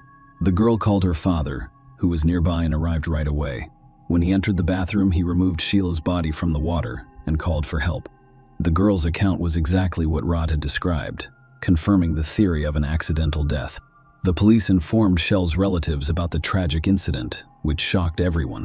The autopsy and forensic examination were scheduled the day after the body was discovered. However, surprisingly, it never occurred. When the medical examiner called the investigators to begin the examination, he was surprised to learn that, despite the necessity, the procedure would not be carried out. This perplexed the examiner, who wondered how this could happen.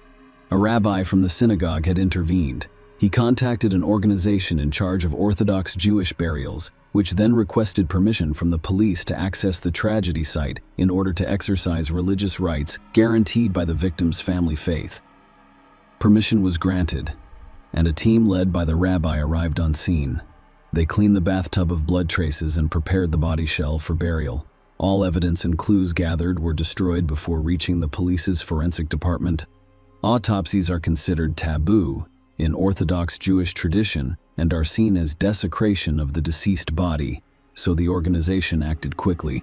In this case, the synagogue's rabbi put pressure on Shell's family, grieving relatives, and husband, who were grateful for the rabbi's assistance and, despite their doubts about the incident's accidental nature, did not object to it. The family also decided to forego the autopsy and leave funeral arrangements to the burial preparation organization. Thus, within 24 hours, Shallow had been buried. Hundreds of people came to pay their final respects and condolences to the family. Later, after learning from the police that potential clues were destroyed while cleaning the bathroom, Shell's parents began to have doubts about the official version of her death. A fall in the bathtub was certainly a risk. However, the possibility of death from such an accident appeared increasingly unlikely to them. Although nothing confirmed their suspicions, the thought that their daughter's death was not an accident troubled them greatly. The New York Police Department was unable to conduct further investigation because the evidence was destroyed, prompting the family to hire a private detective to clarify the circumstances and confirm that Shell's death was caused by a tragic fall. The private investigator hired by the woman's relatives began investigating this unusual case. First, visit the deceased's family home and speak with the relatives. From their statements, he discovered that their relationship was far from perfect and their marriage was facing serious challenges. The couple celebrated their 10th wedding anniversary in 2008. However, their marital bliss quickly crumbled. Rod struggled in his career, frequently changing jobs. It was revealed that he had developed a gambling addiction and had spent a lot of money on it. Shale is concerned about her husband's neglect of the family and excessive use of computer games.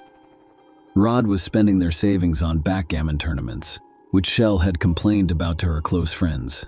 He was dissatisfied with the amount of family money he spent on his numerous trips. Furthermore, she discovered that he had been unfaithful during his numerous trips. It's important to note that Shelley wasn't passive or naive about her husband's behavior. After discovering his infidelity through his emails, she decided to end their marriage and obtained permission for a religious divorce. Externally, the couple still appeared to be married, but Rod had moved in to another apartment in the same building, and an official divorce took some time to complete. Despite their estrangement and strained relationships, Shelley and Rod attempted to maintain a friendly demeanor, particularly for their children. However, Rod's behavior frequently caused conflicts and disagreements. Shell had recently complained to her close friends about her husband, describing him as aggressive and hot-tempered. She suspected he was monitoring her entry into her apartment when she was not present and checking her emails. She also suspected Rod had installed a camera in the building's corridor to monitor when she returned home. These complexities in their marital life could have prompted further investigation into Shell's death. After gathering all of these details, the private detective proposed the theory that Rod was involved in his wife's death and that he needed to conduct additional investigations to learn the whole truth. The detective's first goal was to determine whether a crime had occurred at the location where the body was discovered. He intended to inspect the Shell apartment but encountered a problem. The door was sealed. He quickly obtained a court order to gain access to the site and arrived at the scene, accompanied by New York police officers. He tried to unlock the door with the key provided in advance, but the stubborn lock resisted for a while. After a few moments, Rod Coughlin emerged from his apartment at the end of the corridor. He claimed to have heard noise and came to see what was going on. When confronted by the police, the detective Rod took the key and effortlessly opened the door. This prompted some questions for the detective. Did Rod hear sounds in the corridor by chance, or was he deliberately keeping an eye on things? Once inside the apartment, the detective was determined to find evidence to back up his murder theory. Shell's relatives say she was home on December 31, but her phone was missing. The detective thoroughly searched every room, but only found the woman's phone charger. While the phone was not found, the detective was tasked with investigating the bathroom at the scene of Shell's death. He paid special attention to the hinge that investigators suspected she had severed during a fall. The more he examined this item, the more he questioned whether the shell could have torn off the metal detail, which was securely attached to the cabinet. Even with the woman's weight, it would have required immense strength. There were serious concerns about such a possibility. After a lengthy discussion with law enforcement, the detective attempted to persuade them that this was not an accident, but rather a homicide. The investigators were not persuaded and cited a lack of evidence. As a result, it was decided to conduct an autopsy to definitively determine the cause of death. The impending exhumation of Shell's body sparked intense thought and debate among her family. More than 2 weeks had passed since her burial, and it was a difficult decision for her family to make. In the Jewish faith, such interventions are viewed negatively, and religious leaders frequently oppose them. The family needed time to make their decision. Despite the prohibitions, they believed it was critical to learn the truth about their daughter's death and consented to the exhumation.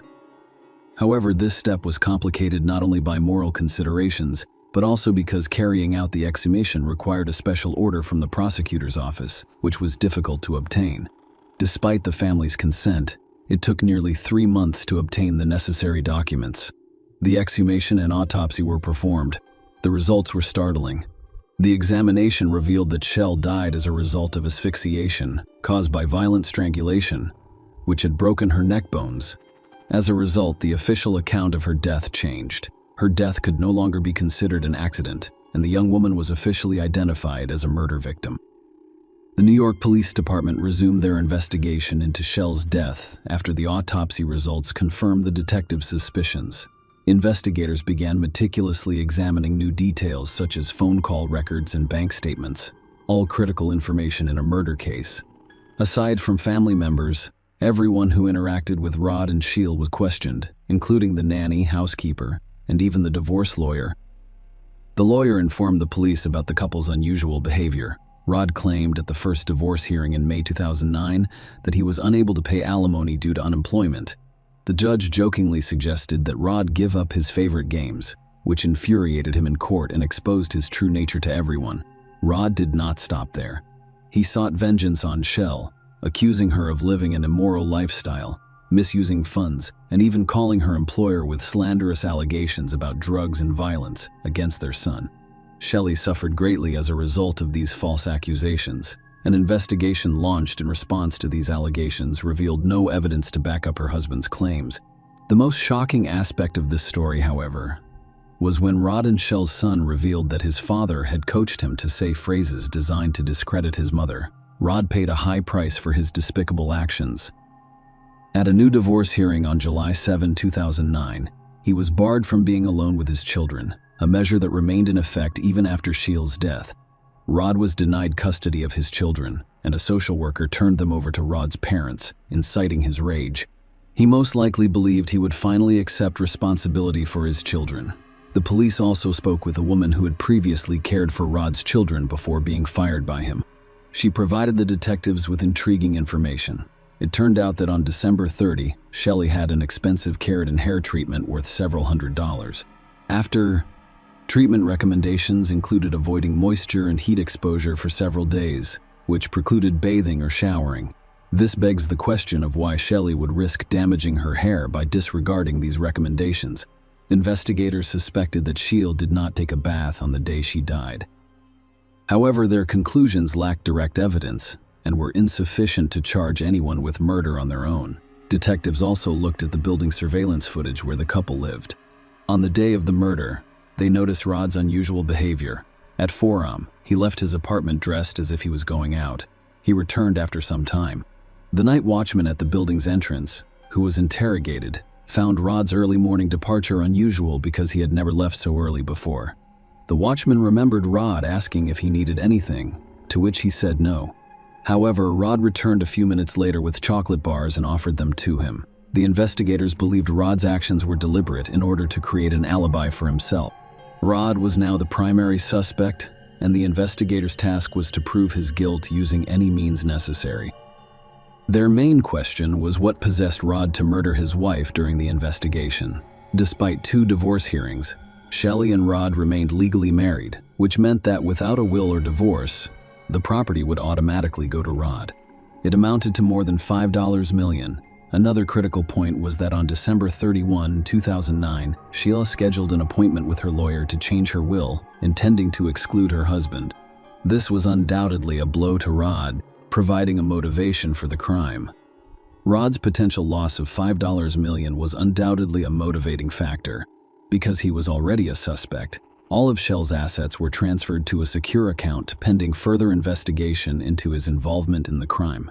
It was obvious that if Rod had been monitoring his wife, he would have known about her meeting with the lawyer to remove him from the will. Investigators suspected Rod of installing spyware to track his wife. Shell was also seen returning home around 8 p.m. on surveillance footage. The night before, they were talking on the phone, which was never found after the crime. Now that they had confirmed that the phone was in the apartment, they decided to conduct another search of the crime scene. When the investigators returned to the apartment, they didn't have to search long. They couldn't believe their eyes when they saw Shell's phone calmly lying on her bedside table, plugged into the charger. No one noticed the device in this location during the initial search by the New York police or the examination by private detectives. Furthermore, during previous searches, investigators photographed the room, but the phone was not on the bedside table. There was only one explanation. Rod had returned the mobile phone to the Shell-sealed apartment. It was unclear whether this was a foolish mistake or a deliberate taunt to the investigation. Rod was called in for questioning, but he had already retained a lawyer who advised him to remain silent. The investigators had to look for more evidence of his involvement. When police examined Rod's phone records, they discovered frequent calls to a number registered in Jacksonville, North Carolina. Deborah Holmes, a married mother of 3, owned the phone number. She was 14 years older than Rod. They met at a backgammon tournament 5 months before Shell's murder and had a passionate affair. The lovers met at backgammon tournaments and later played online together. The investigator saw an opportunity to find a leakhead and called the woman to ask her some questions. To their surprise, Deborah explained that her lawyer had advised her not to speak with them. Faced with another refusal, law enforcement officials decided to inquire about the attorney's name. It turned out to be the same lawyer who represented Rod Kovlin. The police's last hope was to find compromising messages or electronic correspondence between Rod and Deborah. They hoped to find these on Shell's newly discovered phone. Unfortunately, every message has been professionally deleted. Even expert programmers were unable to retrieve the data. Rod had meticulously planned everything, apparently mocking the authorities. Days turned into months and years, and it was clear that Rod Kovlin was avoiding justice. Perhaps the crime he committed was perfect, but the rabbi's cleanup of the bathroom, which removed all traces of blood and other evidence, was crucial. This action destroyed all potential DNA, fingerprints, and fibers, complicating the investigation, which became increasingly drawn out. Rod never admitted to his crime, and a lack of evidence prevented the case from proceeding to trial. 5 years had passed since the investigation into Shell's death began. However, no arrests had been made. After years of fruitless searches for clues and evidence linking Rod Kovlin to his wife's death, the suspect's mistress unexpectedly came forward. Following her phone call, the police invited her to the station, where Deborah Holmes arrived immediately. It turned out that she and Rod had split up a few months before, prompting her to call the police. What she told the investigators over the next 3 days shocked them. Deborah had a lot to reveal. She informed them about Rod's plans for custody of his children. Rod was still a suspect in his wife's death and had no custody rights over the children, so he couldn't access her money. Rod was willing to do anything to seize her. She had left millions and devised a heinous plan. Kovlin intends to persuade his 15-year-old daughter to stage an assault, then accuse his father, Rod's father, of the offense. This would land the grandfather in jail, resulting in him losing custody of his grandchildren. Rod hoped his daughter would accept his plan in exchange for money. Meanwhile, the criminal was regularly withdrawing money from the only account he had access to, which Shelley had set up for their children's education. Rod's parents noticed he was squandering his savings, which should have gone towards his daughter and son's future. They were dissatisfied with his lack of interest in his children's lives, which sparked a disagreement. Rod was so angry with his parents that he seriously considered ending their lives. Rod Kovlin shared his plan with Deborah in 2012. He planned to have his daughter put rat poison in her grandparents' house. Because the girl was a minor, Rod calculated that she would spend far less time in prison than he would. Deborah persuaded her lover to abandon his evil intentions. Following this, Rod had several other ideas.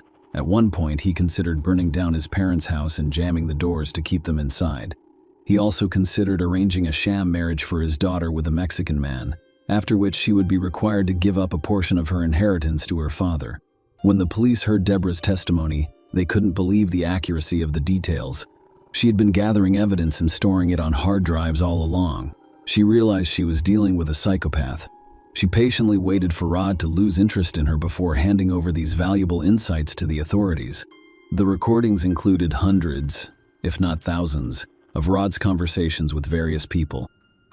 Now law enforcement officers had to carefully listen to these gigabytes of data in search of compelling evidence. Deborah's contributions to this complex investigation were significant. As investigators began analyzing the recordings, they discovered an astonishing fact. During a conversation with a backgammon acquaintance, Rod inadvertently mentioned having keys to Shell's apartment and the ability to enter it at any time. These hard drives proved to be a valuable resource for the police, containing hundreds of case-related materials. Investigators discovered Rod was plotting against his own daughter, intending to blame her for the mother's death. In an email address used by the father to send a forged email, it was claimed that the daughter admitted to lying and that her mother did not simply fall. According to the fabricated story, they had an argument in the evening, and she pushed her mother into the bathroom. Thanks to all of the information gathered, the police finally had enough evidence to charge Rod Kovlin with his wife's death. On November 1, 2015, Rod Kovlin was arrested. Shields' family awaited the trial of their daughter's assailant, but victory was not guaranteed. The charges were circumstantial, and a skilled attorney could raise doubts in the jurors' minds. The detectives continued their investigation, gathering new information and meticulously verifying all evidence. Soon, irrefutable proof came from an unexpected source. While in prison, Rod Kovlin told a fellow inmate about his wife's death. He described his actions in great detail, even mimicking the gesture he used to strangle her. The police requested surveillance footage and discovered that it perfectly matched the autopsy results. This was direct evidence of Rod's guilt, almost like a confession. The trial lasted 7 long weeks. During this time, the jury heard Kovlin's heinous plans, which included murdering his wife, targeting his parents, and framing his own children. The jury was appalled by his cold-blooded and deceitful behavior. It took them 2 days to reach a final decision. Rod Kovlin was found guilty in March 2019 of the deaths of Shelly Danishevsky, his wife, and his children's mother. Despite the lack of direct evidence, he received a life sentence with the possibility of parole. After 25 years, Shayla Kovlin was a successful and determined woman seeking simple family happiness. However, a ruthless, greedy monster crossed her path, claiming not only her life, but also that of her children and loved ones. Deborah Holmes' determination brought this tragic story to justice. The criminal was sentenced for his heinous actions. Deborah's bravery most likely aided not only in obtaining justice, but also in preventing potential future crimes. Rod Kovlin will never again harm his family or the people of New York. Share your opinion with us in the comments and subscribe to the channel for more.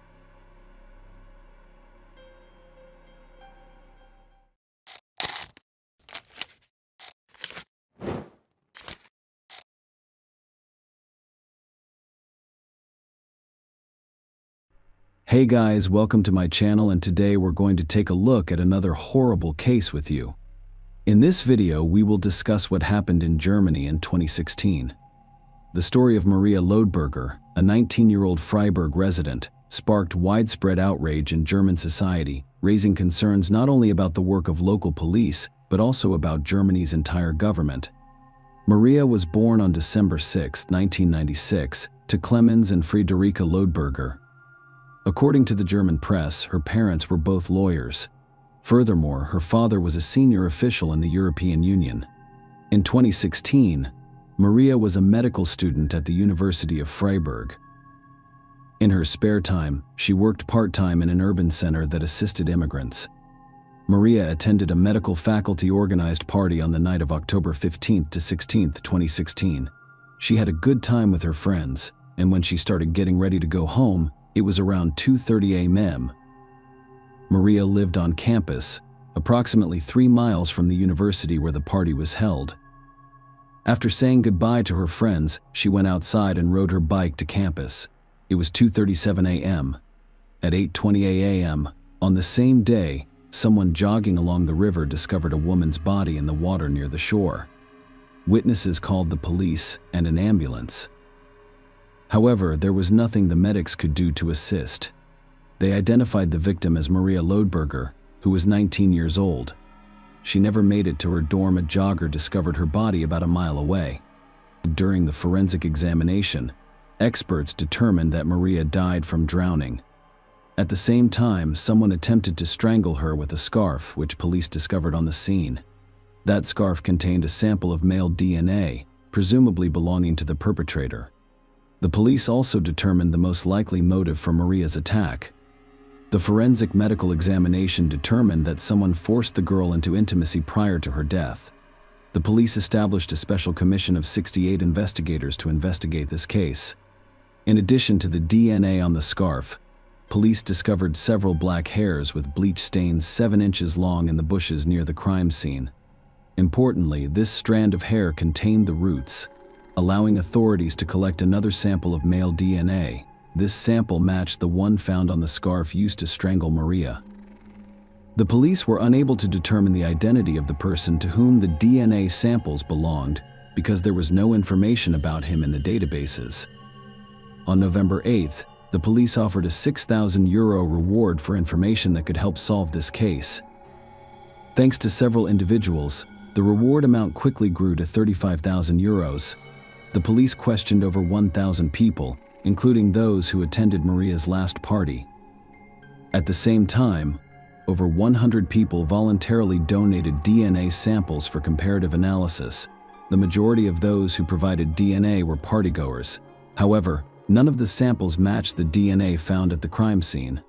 The residents of Freiburg were shocked when news of Maria's death surfaced in the media. People purchased all of the pepper spray in the city, knowing that the criminal was still at large. Furthermore, cases of harassment against women have increased in the city. A few days before Maria Lodberger's death, several refugees harassed a young woman in the same neighborhood. A similar incident occurred 2 weeks prior. Self-defense classes have never been so popular in Freiburg, when many people visited local sports centers to learn how to defend themselves. Meanwhile, 25 more officers began patrolling the city to improve security. People are afraid of going out alone at night. Mayor Dieter Salomon stated that we cannot put up with this situation. 25 more officers may appear to be a small number.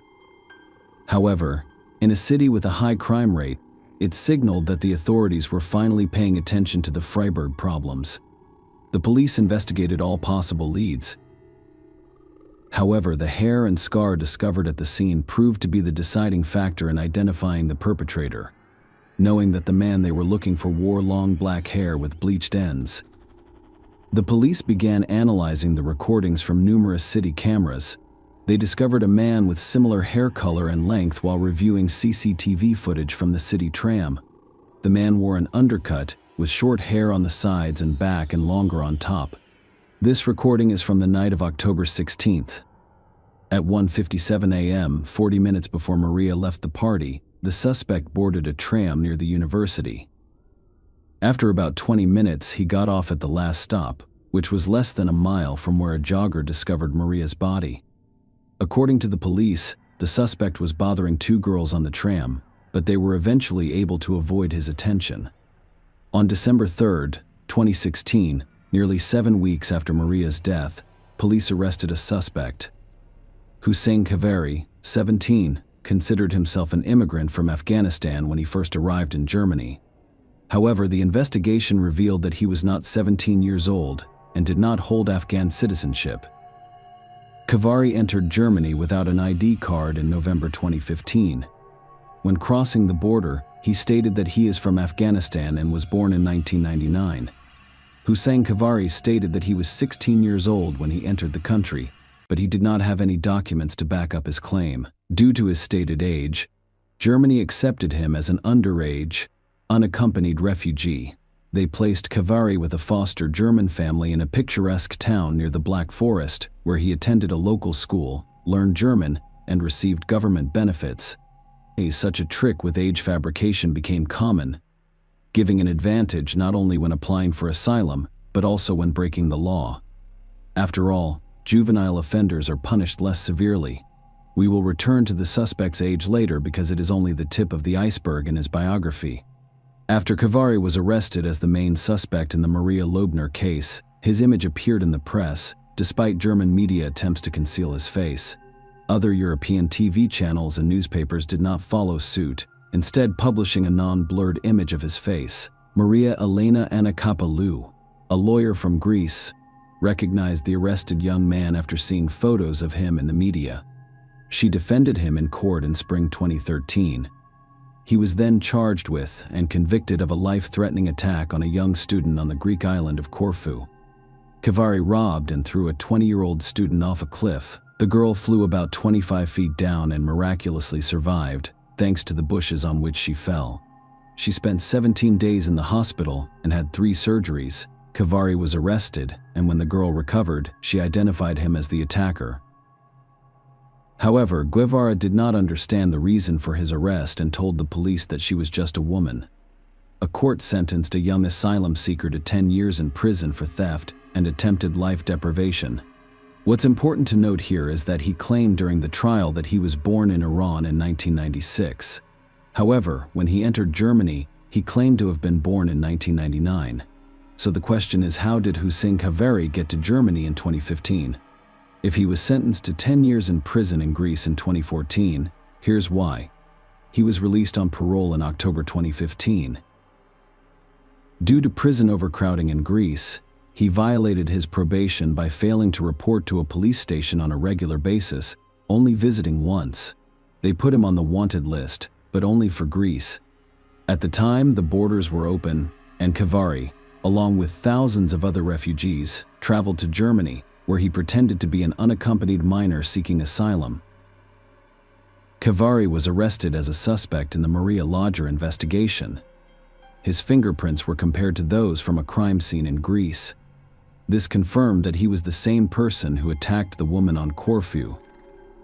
After learning all of this, Germany posed numerous questions to the Greek authorities. Because the police did not initiate an Interpol search for Khavari, he was able to enter Germany without incident. Thomas de Maizière, Germany's federal minister of the interior, described it as gross negligence and expressed outrage that Greece had not shared information about this refugee. If we had received information from Greece, the suspect would have been apprehended at the border and investigated by German security authorities. All of this happened in a reprehensible manner. We will need to discuss this process with the Greeks. Maizière stated that while German and Greek police were attempting to resolve issues among themselves, ordinary Germans, including those from Freiburg, demanded that the authorities take action against uncontrolled immigration. In response to residents' discontent, Freiburg Mayor Dieter Salomon stated that they should not use Guevara's origin as a case against immigration policy. Instead, he proposed treating it as a separate incident. At the same time, the Alternative for Germany party contacted Maria Loebner, a victim of Angela Merkel's welcome culture. Unfortunately, the Maria Loebner story was not unique. On December 27, 2017, in Kandel, an Afghan refugee, Abdul Dalwadzai, 15, attacked his classmate, Mia Valentin, 15, with a knife in broad daylight. The reason for the attack was that Mia had stopped talking to him. As a result, she died in the hospital, prompting police to arrest Dalwadzai. The girl's parents doubted that I was 15 years old and demanded to know his age. They determined his age using X-rays of his arm, collarbone, and teeth. The expert concluded that Dalwadzai was at least 17 years old and probably around 20. Nonetheless, he was tried as a minor, which meant the maximum sentence was 10 years in prison. On September 3, 2018, the court sentenced him to 8.5 years in prison, causing outrage not only among the girl's parents but also throughout society.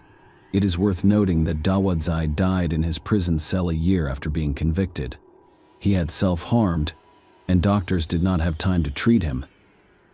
On March 12, 2018, Ahmad, an underage unaccompanied Afghan refugee, attacked 17-year-old Maria Bold in her Flensburg apartment. Maria and Ahmad dated for 2 years, but when he began controlling her every move, she ended the relationship and began dating another man. As a result, she died of 14 stab wounds. At the trial, Ahmad claimed that he was 17 years old at the time of the attack and that he should be tried as a minor, which implied a maximum sentence of 10 years. However, the examination revealed that Ahmad was approximately 29 years old, not 17 as he claimed. The judge agreed with the exam results and decided to try Ahmad as an adult. The court sentenced him to life in prison. However, under certain conditions, the German law on life imprisonment allows for an early release after 15 years. Authorities were also urged not to forget that Germans commit the exact same crimes. When the police revealed that the perpetrator was a refugee, tensions in society grew. Maria's parents were free to travel to Riga, and Clemens Leidenberger avoided condemning speeches. Instead, they established the Maria Lorger Foundation in memory of their daughter. This foundation earned them a civic award of 20,000 euros from the Federal Association of German Newspaper Publishers in Berlin. If my children or grandchildren ever ask me what I did to help the world develop in the direction I believed was best, I'd like to say that I took advantage of the opportunities that came my way. This quote from Maria served as the foundation for building this structure. It assists students at the University of Freiburg in difficult life situations. For example, Friederike Leidenberger stated that she wants people to remember her daughter's name, not only because of a terrible act, but also because of her life. Clemens Lodberger stated that the crime against Maria has deeply shocked Germans. Along with other events, it sparked public debate on a number of political issues. As Maria's parents, we do not want acts of hatred or cold-blooded contempt in our society to inspire hatred and incitement in others. Otherwise, the destructive spiral threatens to undermine the foundations of social cohesion. As parents, they considered expressing their Christian beliefs but chose not to do so publicly. We believe that our restraint and interest in an objective discussion of these complex political issues will ultimately benefit us. By establishing the foundation, they wanted to encourage people to use their educational opportunities and unique characteristics to find their place in society. When our lives became filled with darkness, pain, and confusion, a profound sense of gratitude settled in the United States. Thank you for your gift to Maria. According to Friederike Lodberger, having this attitude helps you control your fate. We felt as if God had given us the strength to deal with this fate. He is with us, accompanying us. We realized we had a new life task to deal with our daughter's violent death, and we will cope. We've been saying this to each other from the beginning. We keep saying it now, and the feeling of gratitude that we discussed helps us prevent all other feelings from becoming so strong that they take over, said Clemens Leidenberger. Now let's return to Maria's case. In addition to DNA evidence, police have Hussein Kavari's confession. The trial began in September 2017, and Guevara admitted to forcing Maria into intimacy before killing her. Furthermore, the man admitted that he lied about his age. He did not tell the court how old he was, only that he was of legal age. Under oath, the forensic dentist stated that the defendant was probably between the ages of 22 and 29. Kavari had his tooth extracted 8 months before the attack on Maria Leidenberger during a routine dental procedure. He kept it as a souvenir after the police discovered it while searching his apartment. According to the expert, the annual rings in a person's tooth root can be used to determine their age. That is how the forensic dentist came to know Hussein Guevara, who was between the ages of 22 and 29. The method is safe and produces accurate results. X-ray examinations of risky bones, which are frequently used to diagnose aging, are considered relatively imprecise. Senior prosecutor Eckhard Berger described the dental examination as critical evidence in determining the defendant's age. Kavari stated that his father died many years ago in Afghanistan. However, the police discovered that his father was alive and living in Iran. The prosecutor contacted Kavari's father by phone, which provided the court with a clearer picture of his age. According to the father, his son was born in Iran on January 29, 1984, so he was 32 years old when Maria died. Consequently, they tried him as an adult. During the trial, he claimed that a few hours before the attack, he and his friends had consumed a large amount of alcohol and taken some illegal substances. After partying with his friends, he boarded a tram and drove to the location where he later attacked Maria. Maria spent her spare time working at Freiburg's Immigrant Assistance Center. She attempted to assist people who had been thrust into a difficult life situation due to some unfortunate circumstance. She died at the hands of one of these people, and the crime sparked widespread outrage and disgust. Chancellor Angela Merkel received sarcastic thank you messages on social media for her liberal policy, which welcomed more than 1 million refugees and immigrants. During the trial, prosecutor Eckhard Berger reminded the 2 jurors and 3 judges that the defendant is on trial for a criminal offense, not Germany's refugee policy. Khavari sobbed in court as he read a statement of apology to the victim's family. He claimed to have nightmares about Maria's death every day. "I beg your pardon. I'd like to apologize to Maria's family. I wish I could undo it." He stated, "I deeply regret what I have done. I live with the anguish of what I did. This torment will eventually destroy my life." Hussein Khavari appeared at the trial. He informed everyone about his perilous fate. He described his journey from Iran to Turkey, then Greece, Serbia, and Slovenia before arriving in Germany. He talked about life in the ruins, eating garbage in Greece, stealing and using illegal drugs and alcohol, while living in a foster home in Germany as an underage refugee. In court, he stated that he suffers from psychological conditions, including nightmares and frequent insomnia. Among other things, his stress stemmed from concerns about his homeland. "I have a lot of problems. I've got a lot of problems," Khavari spoke. During his testimony, he described the night he killed Maria. He claims that he and his friends drank 2 bottles of vodka just hours before the crime. He then drank beer and wine alone. He also smoked a few cigarettes and used illegal drugs. He then boarded a tram near the future crime scene. He bothered the other girls on the tram, and when he got to the last stop, he stole a bicycle. He did, however, fall off his bike because he was too drunk. When he saw Maria, he pushed her off the bike and he decided to strangle her with a scarf, causing her to lose consciousness. According to Khavari, he noticed Maria Lattenberger's beauty and decided to take advantage of her unconscious state. He then carried Maria into the water, where she drowned. Authorities believed Khavari moved Maria into the water to destroy the evidence on her body. Khavari claimed that he was too drunk and couldn't control his actions. He expressed his dissatisfaction with the way things ended. Prosecutors challenged his version of events, alleging that his actions were premeditated. A psychiatric expert testified that he believed Khavari's remorse was phony, telling the court that the defendant demonstrated a strong and persistent desire for violence and warned there was a high risk of reoffending. Khavari had an interest in aggressive sexual practices and a hostile attitude toward women. He also stated that he has no remorse or compassion for other people's suffering. Maria's parents chose not to attend the trial. They hired a lawyer to represent their interests. Maria's father, Clemens Leidenberger, stated that we wanted the most constructive objective possible, but without any additional media hype, political statements, or impact on the course of the trial as a result of emotional statements made by the victims. When asked by a journalist if they wanted to meet face-to-face with the criminal, Maria's father replied, "We left this question open in any case. It was unclear from the start whether we would remain absent from the process from beginning to end. However, during the discussion, we asked each other if Maria wanted us there, and we concluded that she did not. Furthermore, based on the criminal's characteristics and behavior in court, we became increasingly convinced that we would not gain anything from this confrontation. We knew it wouldn't help us."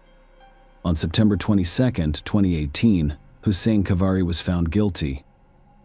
Presiding Judge Catherine Schenk condemned Khavari's extreme lack of empathy, who was handcuffed and dressed in a black hooded jumper. Before I read the verdict and sentence, many in the courtroom applauded. The court sentenced him to life in prison. As previously stated, the German law on life imprisonment provides for the right to early release after 15 years if the parole board determines that the convict does not pose a threat to society. However, during the sentencing, the judge emphasized the gravity of Hussein Khavari's guilt. It means that his early release from prison after 15 years is legally feasible but practically impossible. Share your opinion with us in the comments and subscribe to the channel for more.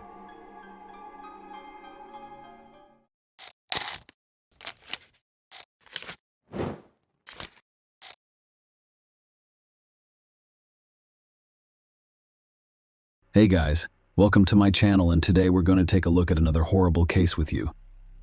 Paula Andrés Salazar was born on September 6, 2015. In Venezuela, her mother, André Bermudez, was from Maturin, Monagas. Her father, Leonor Salazar, was from Tucupita, a town in the state of Diamaquiro. The couple decided to immigrate to Ecuador with their child Paula in September 2016, 1 year after her birth. They hoped for a better life for themselves and their daughter. A month after moving to Ecuador's capital, Quito, the family's relationships deteriorated for a variety of reasons. Andreina broke up with Leonardo and moved to Cuenca, Ecuador's third largest city. She took Paula with her. Her best friend's mother lived in Cuenca, and she kindly offered to let her and the girl stay in the house while they looked for another place to live and work. Leonardo, the girl's father, returned to Venezuela to his hometown of Tucupita after a breakup and later immigrated to Trinidad and Tobago. Leonardo had been disabled for quite some time. The man's left arm was completely paralyzed following an accident he had suffered while riding a motorcycle at a young age. The man's inability to use his left arm made it difficult for him to find a good job, even in Ecuador's capital. After moving to Cuenca, Andreina almost completely stopped communicating with Leonardo, only informing him once that she had taken a job on a farm in Tucupita. Andreina began a new romantic relationship with Washington Andrés Amara a few months after her separation from Leonardo. Andrés was a local Ecuadorian, and more importantly, he owned the farm on which Andreina worked. Andreina grew up in a wealthy family. Andreina moved to the area with Paula when she was a year and a half old. Andrés and Andreina welcomed a child on April 7, 2019. With a new baby, the family became happier and more united. However, everything changed when an event occurred on March 27, 2020, which completely altered the lives of everyone involved. At the time, the family was doing well, enjoying each day, and everything was going well on the farm. On one such day, everything appeared to be going well. Andrés took Paula and drove her to the flower plantations. The girl became dizzy and vomited while on the way. Andrés had no choice but to visit a public restroom.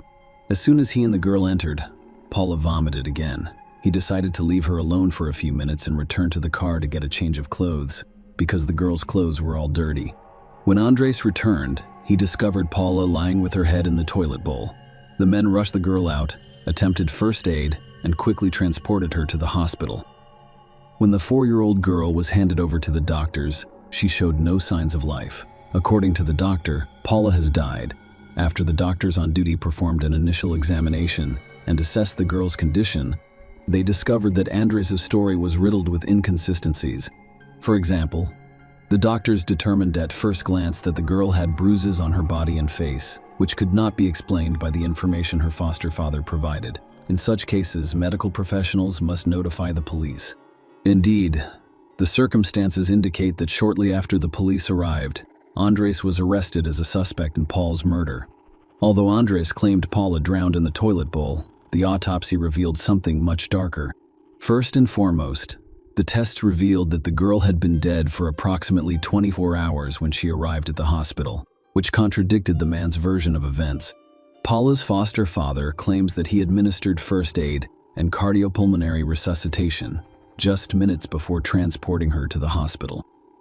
The autopsy revealed that the girl died as a result of several broken ribs, multiple microtraumas, a cracked spine, and sepsis. Paula's death was clearly not an accident, as her small body contained numerous recent and old injuries. Leonardo Salazar, the girl's father, learned of Paul's death on March 33, several days after the events. His mother, who was still in Venezuela, had informed him of his daughter's death over the phone. She learned it from Andreina's friend. It should be noted that after Leonardo left Ecuador, Andreina began a new relationship. She ended all communication with him. That is why, for 3 days, Leonardo was unaware of her tragedy. Until that point, he could only see her in the photos Andreina and his mutual friends had sent him. In addition, Andreina blocked Leonardo from all social media platforms, preventing him from communicating with Paula. She also cut off communication with almost all of Leonardo's relatives. Andreina even turned almost all of their mutual friends against the girl's birth father, informing them of his refusal to communicate with Paula, preventing Leonardo from learning of his daughter's death. However, Andreina's family informed him of a different cause of death. They told him about Paula, who died from COVID-related complications at the time. Ecuador, like the rest of the world, was placed under quarantine due to the pandemic.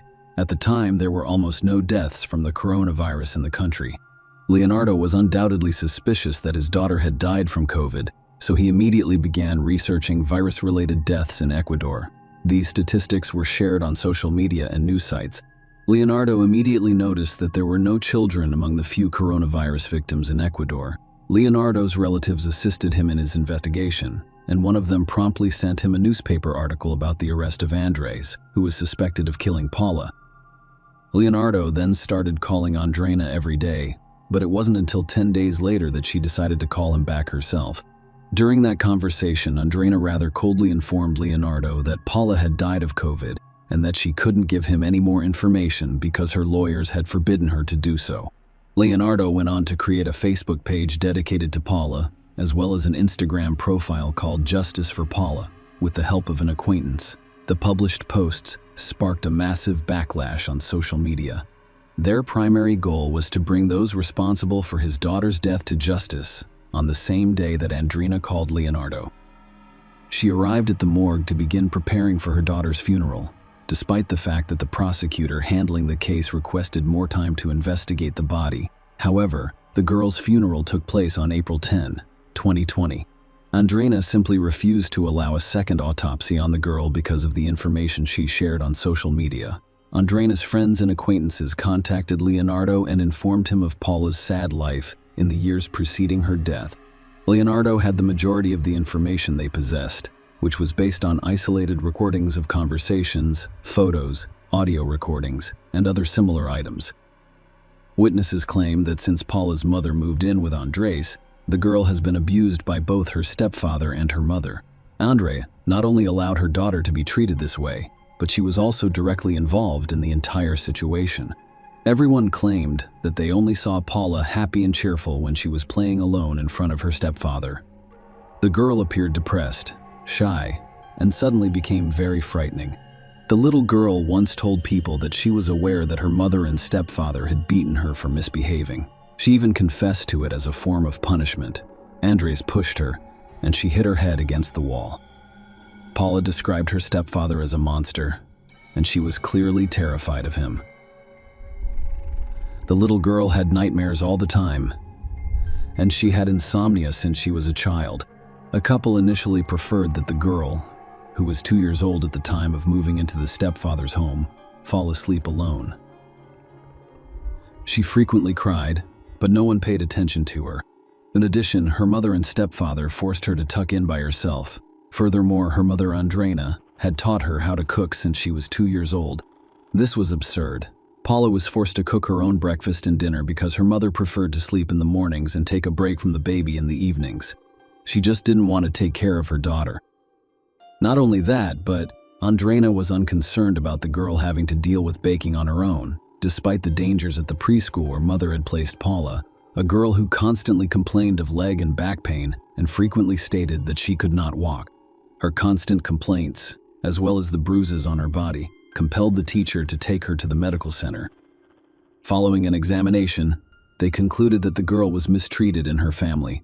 Teachers contacted the special police organization to investigate the girl's abuse of her family. Officials took up the case and decided to send the girl somewhere she could be safe while the investigation was ongoing.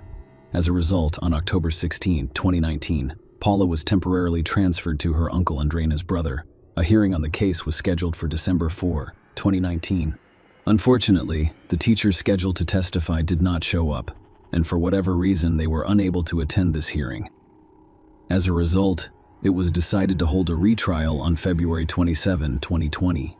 However, this time, all of us teachers simply did not show up. The court was forced to dismiss all charges against Bola's parents, and she was eventually returned to her mother. Exactly 1 month later, on March 27, the girl died, and it is unclear why the teachers refused to attend either of the two hearings. It is speculated that Andreina bribed the teachers or simply persuaded them that, while the girl had some issues with her parents, they were not liable for what she said about them. Following Paula's death, Andres was placed in protective custody during the investigation. but he soon appealed the decision. As a result, on June 12, 2020, the judge issued the restraining order and determined that Demand could be released to house arrest. However, during the hearing, which was held via video conference, Andres announced that he was withdrawing his appeal. At the time, Leonardo was still running a social media campaign. He also asked his subscribers for financial assistance to travel from Trinidad and Tobago to Ecuador. He intended to file a complaint against Andreina. Andreina had not yet been charged and was free, according to Paula's mother, but it was too late. Fortunately, Leonardo was able to obtain adequate financial assistance as well as free legal advice from two Ecuadorian lawyers, Oswaldo and Alejandro, who generously offered him their support and assistance in the lawsuit. Leonardo had to cross the border between Trinidad and Venezuela, risking his life by floating on a raft and then crossing the entire border from Natchering to San Cristobal. He had to book private transfers because the pandemic had canceled all services, and he couldn't take his usual route to Ecuador due to the pandemic.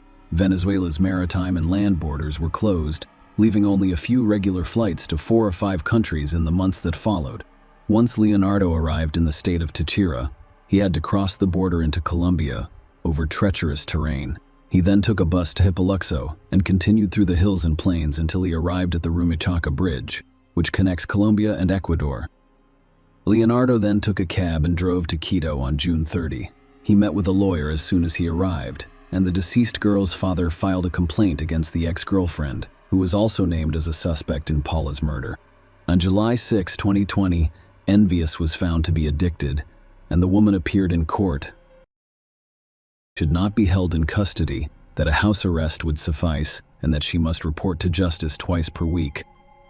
As a result, Andres and Andreina were each charged with murder. In November 2020, the maximum punishment under Ecuador's penal code was approximately 13 years in prison. The first hearing in the case was held at the time, and a specific date for the start of the trial had yet to be announced. During the hearing, Leonardo's attorney expressed concern about Andreina's possible escape, citing her previous attempt to commit suicide with bills. They also applied for Andreina to delay it with an electronic monitoring bracelet. The judge granted the lawyer's request and reduced the number of days the suspect had to appear in court to once per week rather than twice. However, a few days later, Andreina insisted on reconsidering the decision to wear an electronic bracelet. On November 16, an additional hearing was held to reconsider these decisions. Undoubtedly, all of these details slowed the trial, but the judge was able to set a date, which was set for December. The trial of Andres and Andreina did not receive extensive media coverage. However, much of the information made its way onto social media, and some of the facts went unreported due to the pandemic, which was a major topic in the media. The trial started on January 14, 2021. At the time, no decision had been made on Andreina's alternative forms of imprisonment, and Andres was held in the regional detention center during a closed-door trial in which no media representative was present. In addition, some participants joined the hearing via video link. According to the doctor who performed the girl's autopsy, Paula had nearly all of her spinal discs rebuilt. Some of her ribs were broken, while others had fused. This indicated that the girl had previously broken ribs, which had eventually healed on their own. She also had nail stigmata, a condition in which the nails grow into the skin, resulting in bruises and scratches on her face, body fluid buildup in her lungs, scars on her head, and serrations on her column. According to the assessment, it was the later injuries that caused the infection to spread and eventually lead to sepsis, which resulted in death. The autopsy report also confirmed that Paula had died about 24 hours before Andres took her to the hospital. The number of internal and external injuries reflected the little girl's abuse, as well as her guardian's carelessness,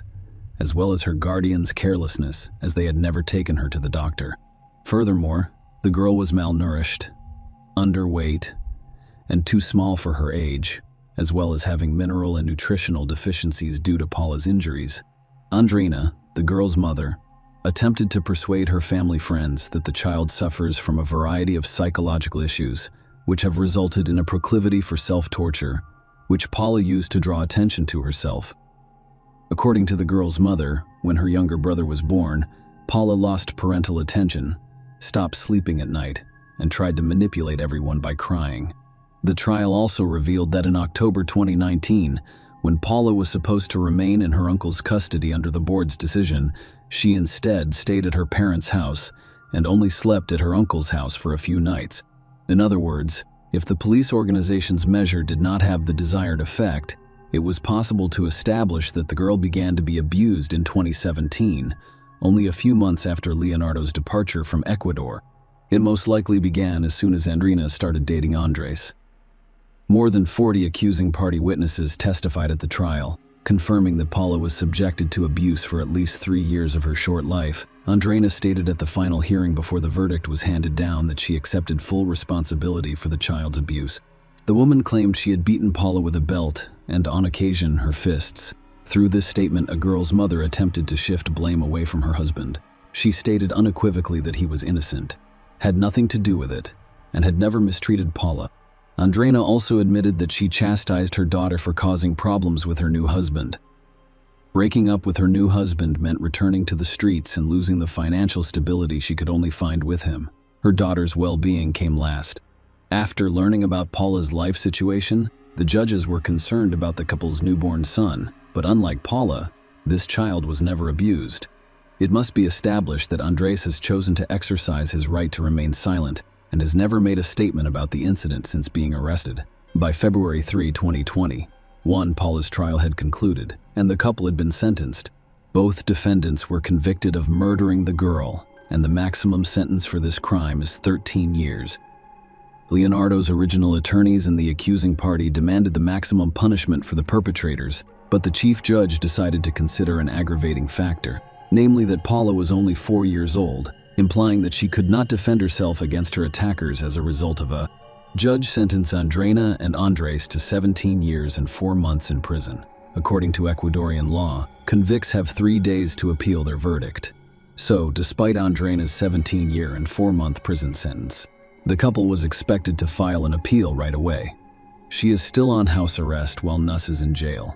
The woman did, in fact, take advantage of her right to appeal, so the higher court must now confirm her prison sentence. In the meantime, the woman continues to follow the original measures. This is not the case for Andres, who was arrested while visiting the hospital with a dead girl. Undoubtedly, the fact that Andreina is still at large is causing public outrage and anger, particularly the anger of Leonardo, who is concerned that the woman will take advantage of the situation to avoid justice. If you were shocked by this story, please remember to subscribe to the channel. There are other equally shocking stories. From our end, we express our condolences to Paula's father and wish him the time he needs to recover from his terrible grief and obtain justice for Paula. Share your opinion with us in the comments and subscribe to the channel for more.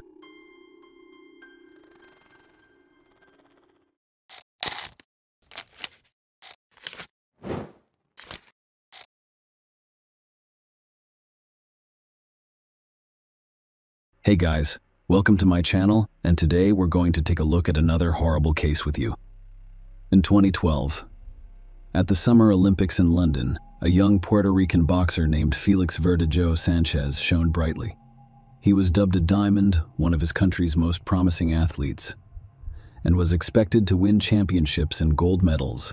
Then it appeared to everyone that this talented and motivated young man would achieve great things in sports. In 2021, the boxer's name appeared in all of the world's media, but this time, in the Criminal Chronicles section. This story is about a teenage attachment that turned into an addiction and resulted in a terrible tragedy, as well as how the author of the main knockout of 2014, who was praised and promoted by two-time Olympic champion Vasily Lomachenko, nearly received a death sentence, but was eventually sentenced to life in prison. It is worth noting that, despite the presence of irrefutable evidence and confessions from the boxer's accomplice, he continues to refuse to plead guilty. The future world boxing star was born in San Juan, Puerto Rico, in 1993. Born on May 19, he grew up in a large, modest family and developed an early fondness for sport. True in childhood. He intended to make baseball a part of his life, but a funny incident changed everything. When the boy was 9 years old, a family friend came to see them with his son of the same age. The boys were playing in the yard when they suddenly got into a fight. Parents separated the children, and the future athlete's father advised him that if he wants to fight someone in the future, he should wear boxing gloves. Following that fight, Felix was taken to a local gym at his request, where the boy fell in love with boxing, as he later admitted after the first training session. At the age of 16, he won the Pan American Junior Championship. A year later, he won his country's championship, and a year after that, he competed in the Olympic Games in London, reaching the quarterfinals.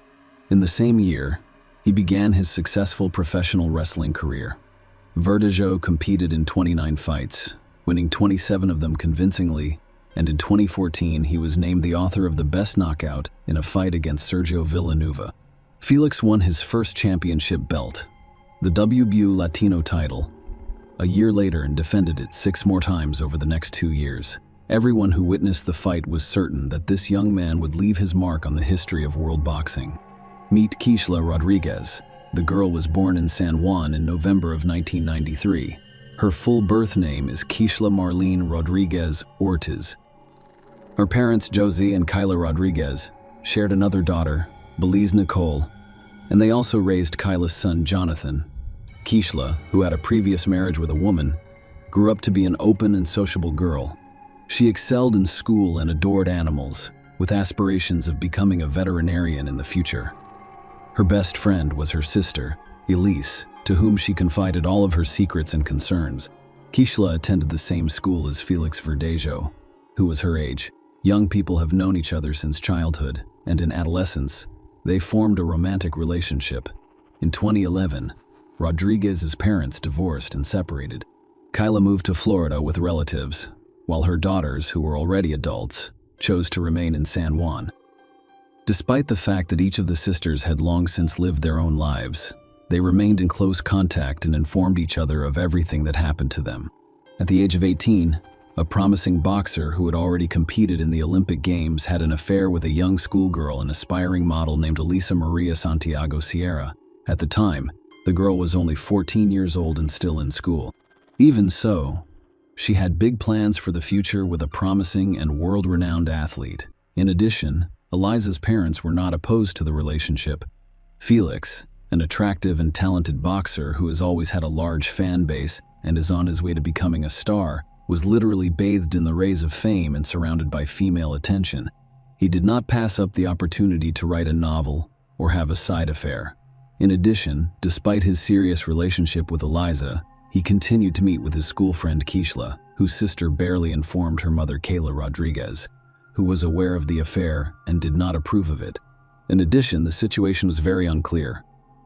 On the one hand, Eliza considered herself the only woman, while the athlete's great love was planning their wedding and making long-term plans for their future together. On the other hand, Keishla was aware that the lover had a fiancé, but Felix refused to let her go. Furthermore, he was her first great love, and the naive girl secretly hoped to be the one. In 2016, the boxer married Eliza, who was barely 19 years old at the time. Eliza was already a well-known model, with tens of thousands of social media followers, and had recently opened her own beauty studio for eyelash extensions. In August of the same year, just a few months after the wedding, the athlete was involved in a serious car accident while rushing on his motorcycle. He was rushed to the hospital with serious head injuries, bruises, and lacerations. His trainer, Ricky Marquez, was concerned that his talented charge would go off the rails at the peak of his career. Despite the disappointing prognosis, Felix recovered quickly and returned to the ring. In September 2019, the boxer posted a photo of himself with Elise, who was pregnant for a long time, on his social media profile. In the photo's comment, he wrote, "Soon I will meet my daddy's princess," and a month later, he announced the birth of a daughter named Miranda Verdejo Santiago. The young man in public appeared to be a devoted husband, a caring father, and an excellent family man. But, hidden from his wife, he continued to meet with Keishla, who refused to let go. As Eliza later admitted, she suspected her husband was cheating on her. But every time he made a tearful vow to leave his mistress, Keishla tried to end the painful relationship, but Felix refused to let her go. She had no other men because the boxer threatened that if he discovered that Keishla had someone who was unsuitable for her and her chosen one, Keishla, who had fallen in love with Vertigo since high school, would continue to love him despite everything. Rodriguez, as planned, decided to devote her life to animal care and accepted a position at a veterinary medicine and aesthetic center. Colleagues described her as conscientious, hardworking, and responsible. She lived with 2 dogs and a cat, which he adored. In 2020, Eliza discovered her husband's correspondence with several mistresses, including Keishla. The wife scandalized her husband and threw him out of the house, threatening to file for divorce and forbidding him from seeing their daughter. Eliza's threats had some effect. Furthermore, the athlete's career at the time was in serious decline, with unnecessary problems that he didn't need for a while.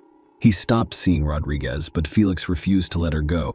Keishla attempted to control almost every step after a few months of secret visits, and in April 2021, she discovered she was pregnant. She purchased a rapid test from the drugstore, which only confirmed her fears. She first called her sister, who was aware of her complicated relationship with the athlete, and explained everything. Abortion was out of the question because Keishla was already 27 years old and ready to have a child, even if it meant raising it on her own. A few days later, Keishla broke the news to her child's father, hoping in her heart that he would accept it, but Felix was not pleased, to say the least. He became enraged and told his mistress that she should see a doctor, and if the pregnancy was confirmed, she would need to have an abortion. Rodriguez responded with a firm refusal, but the boxer began to threaten and insist. Felix stated that an illegitimate child will eventually destroy his reputation, which he cannot allow. Following Keishla's hospital visit, her pregnancy was confirmed, and she now had a certificate to prove it. She called Felix and told him everything, making him furious. Felix yelled and demanded that Keishla immediately get rid of the child, but she flatly refused. The athlete then decided to go undercover, claiming that he did not believe her and wanted to personally inspect the issued medical certificate. He invited Keishla to a meeting in the evening in a crowded location, which did not surprise her given that they always tried not to draw attention to themselves and did not stand in front of anyone. A few days before the meeting, the boxer visited his old friend, Luis Antonio Cadiz, who worked in a local machine shop and had connections to the criminal underworld, selling illegal drugs. Felix briefly explained the situation and requested assistance in getting rid of his pregnant mistress. Luis had previously been in the field of vision for the police and faced the prospect of imprisonment. It didn't scare him, but the athlete persisted, confident that everything would go well and that the cops would never come after them. Furthermore, Felix promised him a substantial monetary reward, and Luis agreed. Felix called Keishla and said he wanted to meet her on the evening of April 29 to confirm her pregnancy and decide what to do next. Keishla called her sister back right after speaking with her lover, telling her everything. She remained hopeful that Felix would accept her child and not insist on an abortion. However, the situation is not particularly alarming. She was aware that the boyfriend had threatened her sister, and she was concerned that he would not do anything to her. Marilise called her mother and expressed her concern. Even with their combined efforts, they were unable to persuade Keishla to cancel the fateful meeting. Rodriguez arrived at the meeting on time, driving her own Kia Forte and carrying a doctor's note. Verdejo arrived there in his pickup truck. In the back, Luis was hiding. Keishla immediately got into the athlete's car and showed him the test results. He mentioned terminating the pregnancy again, but Keishla, crying, refused. Against this backdrop, the couple began to argue violently, leading to shouting before Felix suddenly hit Keishla in the head with his fist, causing him to lose consciousness. Until Keishla regained consciousness, Felix injected her with a syringe containing a large dose of illegal substances that Luis had obtained at his request. Then, he and his accomplice carried her to the back of the car, where pieces of wire and a concrete block had already been prepared. The men tipped Rodriguez up, attached the load, and then covered her with a tarp to ensure that no one saw anything. Felix then returned to the pickup truck while his accomplice took the wheel of the cashless vehicle. They drove together to the bridge that crosses the San Jose Lagoon. It was almost deserted at night, and the men made certain no one could see them through Keishla, who was still alive in the water. However, they decided to fire a few test shots in pursuit, using the firearms they had brought with them, so that the victim would not have a chance. After finishing the massacre, each of the perpetrators returned home. Keishla and his co-workers were the first to become concerned when she failed to appear at the Veterinary Medicine and Aesthetic Center the following day. Keishla has always been a responsible person who would never skip work without informing anyone. Because she didn't answer the phone, it was decided to call her sister and find out what happened. After several unsuccessful attempts to contact her sister, she went to her home. No one answered the door, but Marily's had a spare key, so she was able to enter without difficulty. However, she was met only by hungry animals who hadn't eaten in nearly 24 hours. Marily's was already panicking because she realized something terrible or irreversible had happened to Keishla. She immediately called her mother, told her everything, and then informed the police about her suspicions and threats against her sister. She also called Felix, but he said he had spent the previous evening and night at home with his family and had not attended any meetings. The missing girl's mother boarded the first flight from Florida to San Juan. She suspected that her lover had taken her daughter to a private clinic and paid for an abortion without her consent. Kyla didn't want to consider the fact that cash flow was no longer viable. The first step was to question the missing girls, their neighbors, and co-workers, but they saw nothing suspicious and were unable to provide any useful information for the investigation.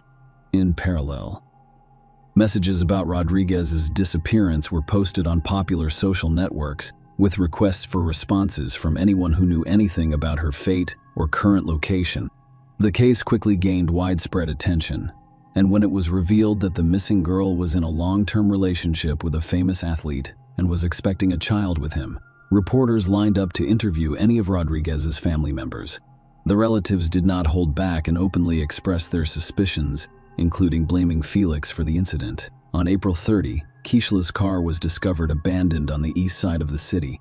She has her documents and personal belongings inside. No signs of struggle were discovered in the interior, giving a slim chance of finding its owner alive. On May 1, a passerby on the lagoon bridge noticed a strange shape in the shallow water that resembled a human body. He informed the police, who quickly recovered the body of a young woman from the water, presumably the same one the entire city had been looking for several days. Members of the Rodriguez family, who arrived to identify the body, hoped to the very end that it was not Keishla. However, their hopes were not realized.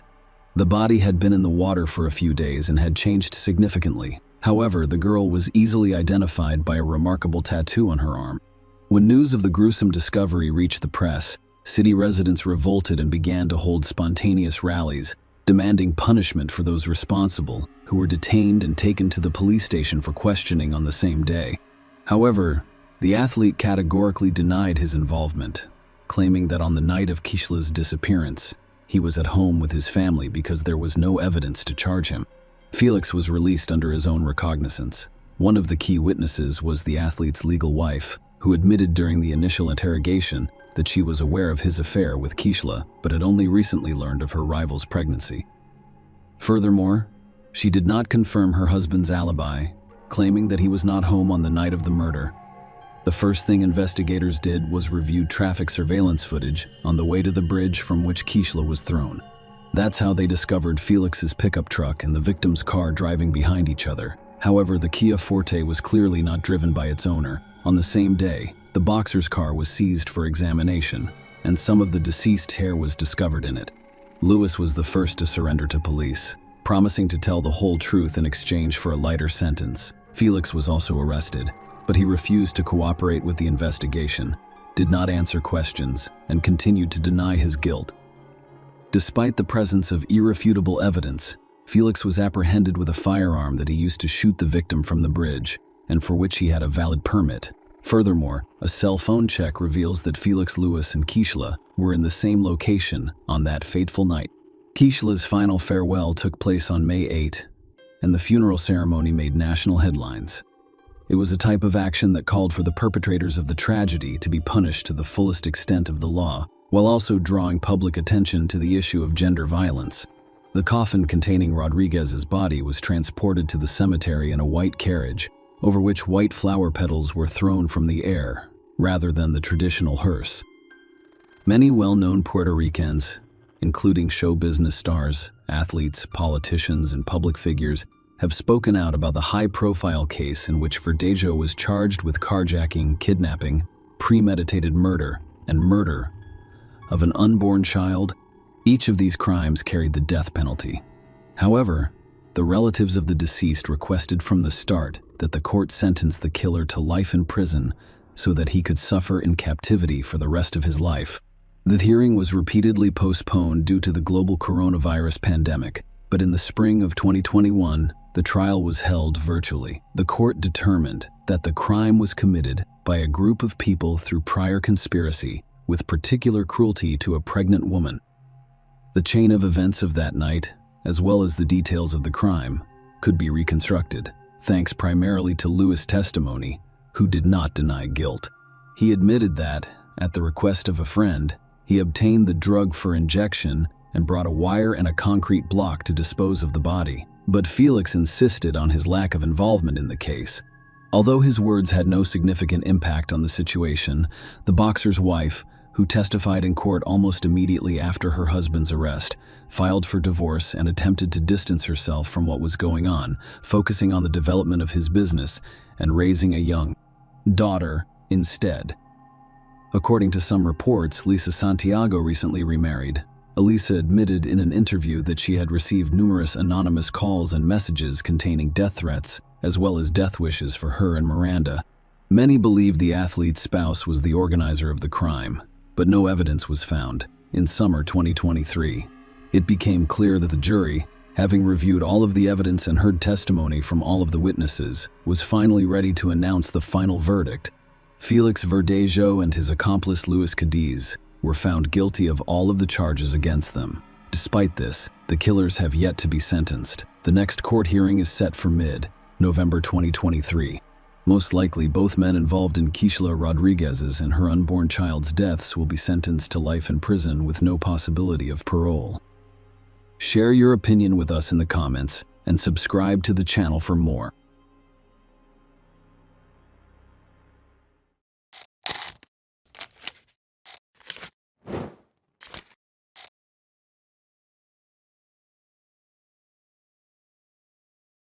Hey guys, welcome to my channel, and today we're going to take a look at another horrible case with you. The events in this video occurred in the city of Duluth, which is in northern Georgia. In April 2005, Jennifer Wilbanks disappeared just 4 days before her wedding. Hundreds of people came searching for her, and the story of her disappearance captured the attention of the international media. Many women fantasize about marrying the person they love. They believe that this grand occasion will be unique in their lives, so they want the wedding ceremony to be at least as good as everyone else's. Making a guest list, selecting a venue, designing a menu, and purchasing a wedding gown were all exciting experiences. Jennifer Wilbanks, 32, has gone through. Jennifer Carol Wilbanks was born February 28, 1973. She has lived in Georgia all of her life, where she has family, friends, and worked. It was in Duluth that she met her 32-year-old fiancé, John Mason. John, like his family as a whole, was financially successful. The Masons operated a private medical clinic in Duluth. His friends described him as a kind and caring man who was always willing to help others in need. John and Jennifer had been dating for a year and seemed like the ideal couple. Everyone who knew them was overjoyed when they announced that they were getting married. The wedding preparations went well for them. The swanky ceremony, to which several hundred guests had been invited, was set for April 30th, 2005, a Saturday.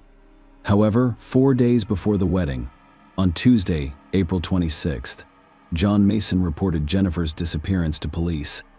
He explained that she had gone for an evening run and had never returned. He tried to find her on his own, but when he couldn't, he turned to law enforcement for assistance. The next day, April 27th, a search was launched involving over 300 police officers and volunteers. They searched the woods and bodies of water along Jennifer's planned route.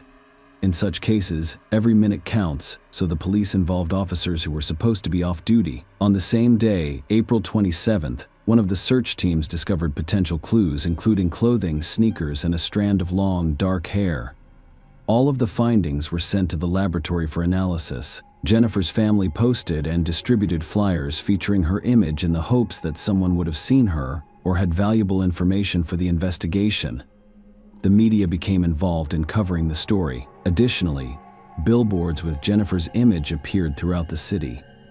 The police checked the house where she lived with John, but it was mostly a formality. Detectives discovered nothing suspicious in the couple's home. So on Thursday, April 28th, Major Donald Woodruff of the Duluth Police Department announced that Jennifer Wilbank's disappearance was being investigated as a criminal case, with the FBI and Georgia Bureau of Investigation involved. A second day of searching produced no results either. There was no sign of Jennifer. Her family was shocked by what had happened and did everything they could. They asked radio and television stations to publicize Jennifer's disappearance, implying that she had been kidnapped and taken out of state.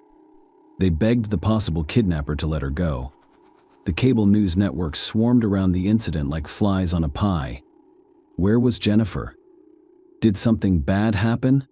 She did not take her person's keys. She planned to marry in 4 days at a grand wedding with 28 chaperones and 600 guests. Jennifer's style did not include not calling her family or sobbing during press conferences and interviews due to stress. In this photo, an unhappy groom, John Mason, is comforting his bride's mother. Those who watch real crime videos on a regular basis, as well as those involved in Jennifer's disappearance, have most likely already solved this case mentally. Answer a single question for yourself. Have you figured out who will appear in the document?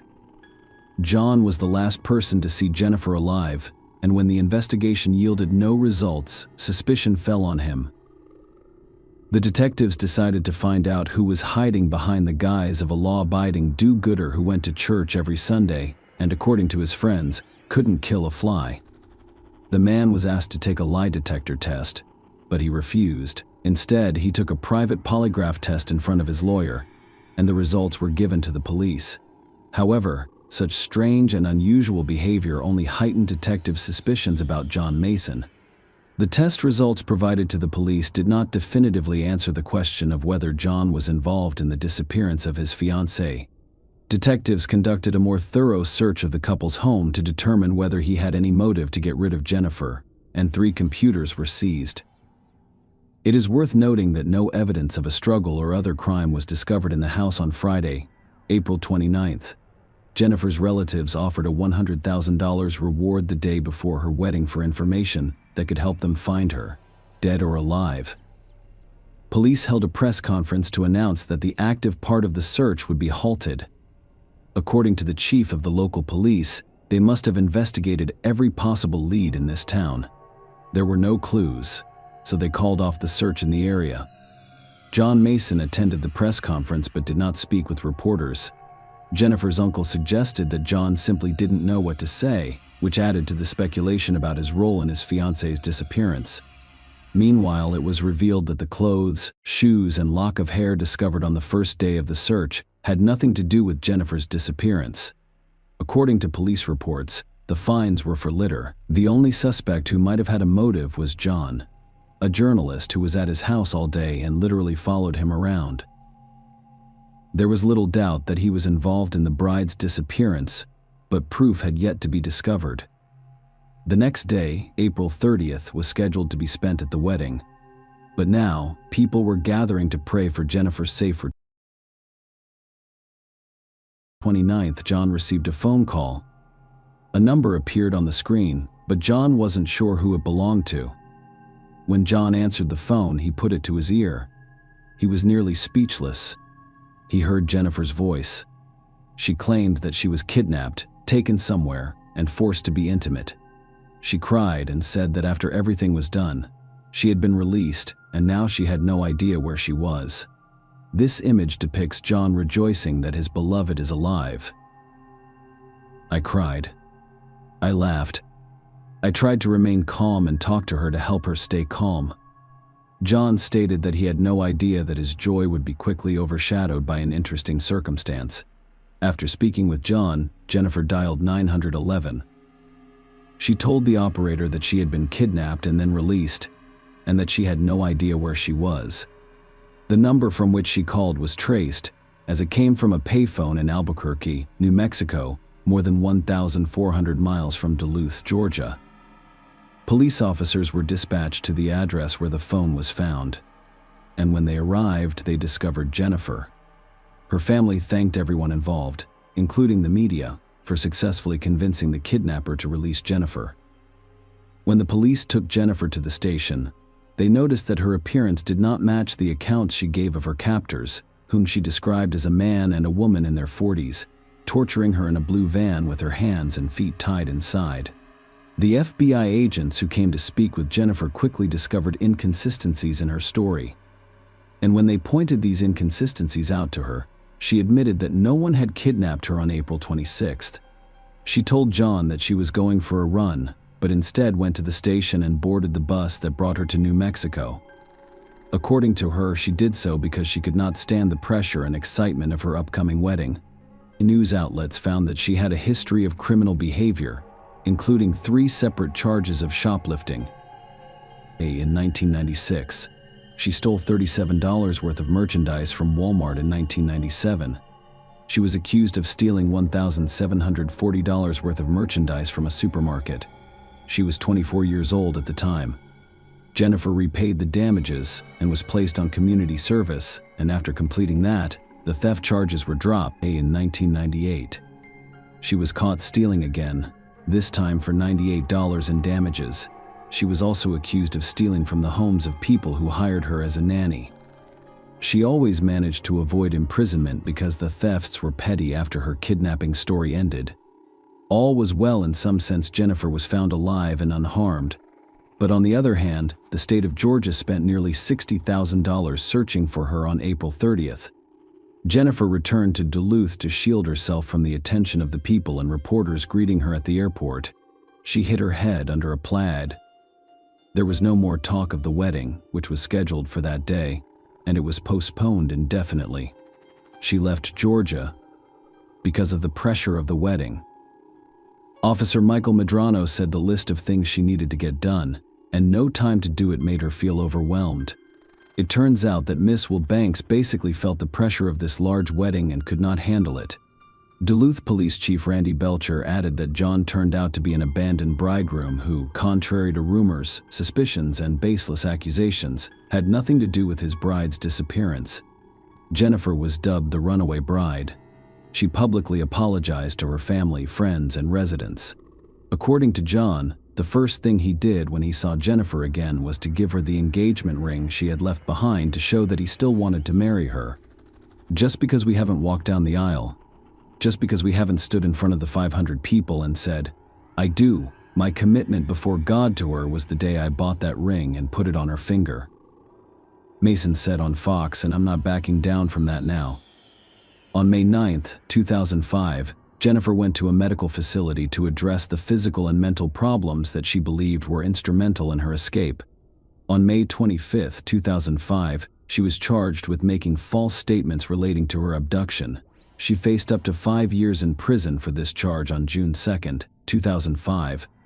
As part of a plea bargain, Jennifer was found guilty of perjury and sentenced to 2 years of probation and 120 hours of community service. She was also ordered to pay just over $15,000 in restitution for expenses incurred by the city in her search. The story doesn't end there. However, in September 2006, Jennifer sued her now ex-fiancé John Mason. The couple had, by this time, broken off their engagement and separated. In the lawsuit, Jennifer claimed that while she was in treatment, she gave John power of attorney to act on her behalf. According to her, John sold the rights to their story for $500,000 to Reagan Media. He used the proceeds to buy a house that was registered in his name only. Now that they had broken up, John had kicked her out of the house. Jennifer demanded $250,000 in compensation for her share of the house and another $250,000 in damages. John Mason countersued, claiming emotional distress over being left at the altar and suspected involvement in Jennifer's disappearance. In December 2006, both parties dropped their lawsuits. Allegedly, a settlement was reached between them. Thanks to the attention of not only American but also various world media, Jennifer became popular for a while, and some companies wanted to make money from her fame. Hero Builders, a manufacturer of figurines, rushed to create a doll depicting Jennifer Wilbanks in a sports suit with Vegas Baby written on it. Included was a small towel that was placed over the doll's head to imitate the woman's appearance on television when she returned to Duluth. Will Banks has inspired a runaway bride action figure and a hot sauce called Jennifer's High Tail and Hot Sauce. A musical play based on the story of Jennifer Wilbanks opened on March 13, 2008, at the Red Clay Theater in Duluth, Georgia. A photo of Will Banks appears in the trailer for the 2008 movie Professional Poker the Grand as one of the many women Woody Harrelson, his character, has been married to in the past. John Mason, who had already spent a lot of money on a failed wedding where several hundred people had been invited, married another woman in 2008. In a quiet ceremony at his parents' home in Duluth, Jennifer married in 2010, but 11 years later, the marriage dissolved and she still lives in Georgia. Share your opinion with us in the comments and subscribe to the channel for more.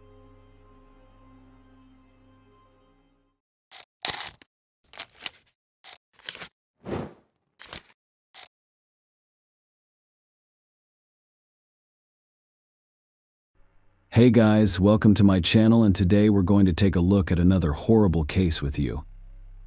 In this video, we'll talk about a story that happened in Toronto, Canada. On Saturday, November 25th, 2017, Tess Rishi, 22, did not return home after meeting with a school friend. Her family filed a missing persons report, but the young woman was not found by police officers. Tess Rishi was born on November 30th, 1994. The youngest of 5 girls. Rishi grew up in North Bay before moving to Toronto at the age of 19. According to one of her sisters, Verena Rishi, Tess enjoyed her life, her dogs, and her family. Tess installed surf tables throughout the city. But her dream was to work as a flight attendant and travel the world. She was taking steps to accomplish just that. She had completed the flight attendant course at Seneca College in North Toronto and was also looking for work at one of Toronto's major hotels. Unfortunately, Tess was unable to find a suitable job. Her family provided financial support for her and never refused her requests for assistance. Some Canadian sources also claim that when Tess was unable to find work at an airline or hotel, she began learning Italian and searching for au pair jobs in Italy on the internet. Tess also ran her own YouTube channel. The last video she posted there was on February 23, 2014, nearly 4 years before the events we'll be discussing today. Tess discussed her experiences and the challenges she faced in a YouTube video, saying, "I guess what I'm trying to do with this video is tell my story. Because I knew I would be searching everywhere while going through this, I could try to find somewhere where someone would understand and be able to relate to what I was going through. But I never found that my boyfriend decided it was okay to strike me, whether it was a strike, a punch, a hair pull, or whatever. And as he told his friends, he just threw a purse at me, and I'm like, even that's embarrassing. I heard no, which is very sad, and it makes me very sad because we were up in his bedroom, and that's when he struck me. I'm trying to justify I have no idea what it is, it's just that I've never been beat so badly or imagined, perhaps so badly, so hard every day." Unfortunately, Tess' personal life problems resurfaced a few years after she recorded this video. That fall, heartache ruined her life. Tess's emotional breakup with her boyfriend Julian occurred on November 23, 2017. The next day, she turned to her older sister, Rachel, who is 8 years her senior. They were close. On November 24th, Rachel said, "She was my soulmate." Tess spent the majority of the day at Rachel's home in Toronto. They discussed their breakup, went shopping, and visited a dog park. Rachel prepared some meals that evening. She had to persuade her sister to eat, as she had lost her appetite due to stress. Despite this, Tess made plans for the night, intending to meet an old school friend named Riley Simard, who, like Rishi Simard, was from North Bay. She moved to Toronto during the summer of 2017. The two had not seen each other in years, but now that they lived in the same city, they began to talk again. Simard suggested they go to Cruise and Tango's, a popular drag bar in the Church and Wellesley area. Rachel's partner called Richie an Uber so she could meet Simard downtown. Rachel Richie remembered seeing her sister run down the front path to the Uber. That fleeting glimpse was the last time she saw her alive. Rishi arrived at Cruise and Tango's around midnight. Simard wasn't there yet. The club was packed with people. Tess texted her sister to let her know she arrived safely. It was commonplace. Rishi's phone was her second best friend. Her sister stated that the next morning, Rachel Rishi sent her younger sister a text message that she did not expect to receive immediately because Tess had been out the night before. By 6:30 p.m. Rachel had still not heard from her. Soon after, she realized that none of her texts had reached Tess. Rachel attempted to call, but all of the calls went directly to voicemail. Her mother, Christine Hermiston, also attempted to contact Tess, but her phone was turned off. Christine received a message stating that Tess had ordered an Uber at 4:02 a.m. However, she soon canceled it. Tess entered her mother's credit card information when she signed up for Uber. Christine received a message every time her daughter took a taxi. Tess was always in touch with her family, so when her phone did not turn on during the day, they became concerned that something had happened to her. She kept her phone with her at all times. Rachel asked her partner to check her sister's Scarborough apartment. At the same time, she began contacting her friends. It was approximately 9 p.m. On Saturday, Tess was still missing. Her family had a bad feeling about everything, so Rachel began calling hospitals and the police. By the evening the next day, the police had no information for Tess and his family.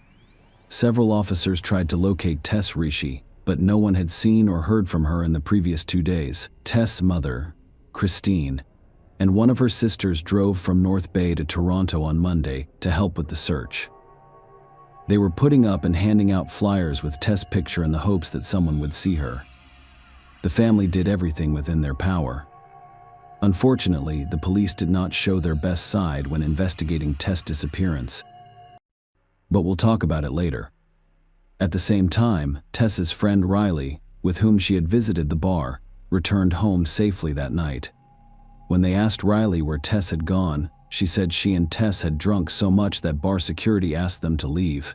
They left the bar shortly after 2 a.m. and went to Wellesley Street to eat something. On the way there, they met a guy who eventually joined them. Riley couldn't recall his name. On Wellesley Street, they requested hot dogs. Tess requested a vegetarian hot dog, which resulted in a dispute with the seller. Tess thought they gave her a hot dog with meat. Riley admitted that her friend took mustard and sprayed it on the vendor cart, forcing her, Tess, and the other guy to flee to Donald Street. While there, they noticed a woman on the house porch and began talking to her. Her name was Michelle Teep. Their conversation lasted approximately 20 minutes. Tess informed Michelle that she had recently broken up with her boyfriend and expressed how difficult it was for her. Michelle attempted to support Tess. Furthermore, they exchanged phone numbers. Teep said Rishi appeared to be trying to have a good time. But when she looked into her eyes, she noticed sadness. The breakup with Julian seemed to be weighing her down. I assured her that everything would get better. And just hang in there. Teep spoke at 4 a.m. Riley got a text from her boyfriend asking her to come home. She said her goodbyes to Tess and walked towards Yonge Street before returning home. Tess was disappointed when Riley left her at 4:02 a.m. She requested an Uber. As a result, one can assume that after her friend left, Tess decided to return home, and the driver arrived at 4:14 a.m. But Tess wasn't present.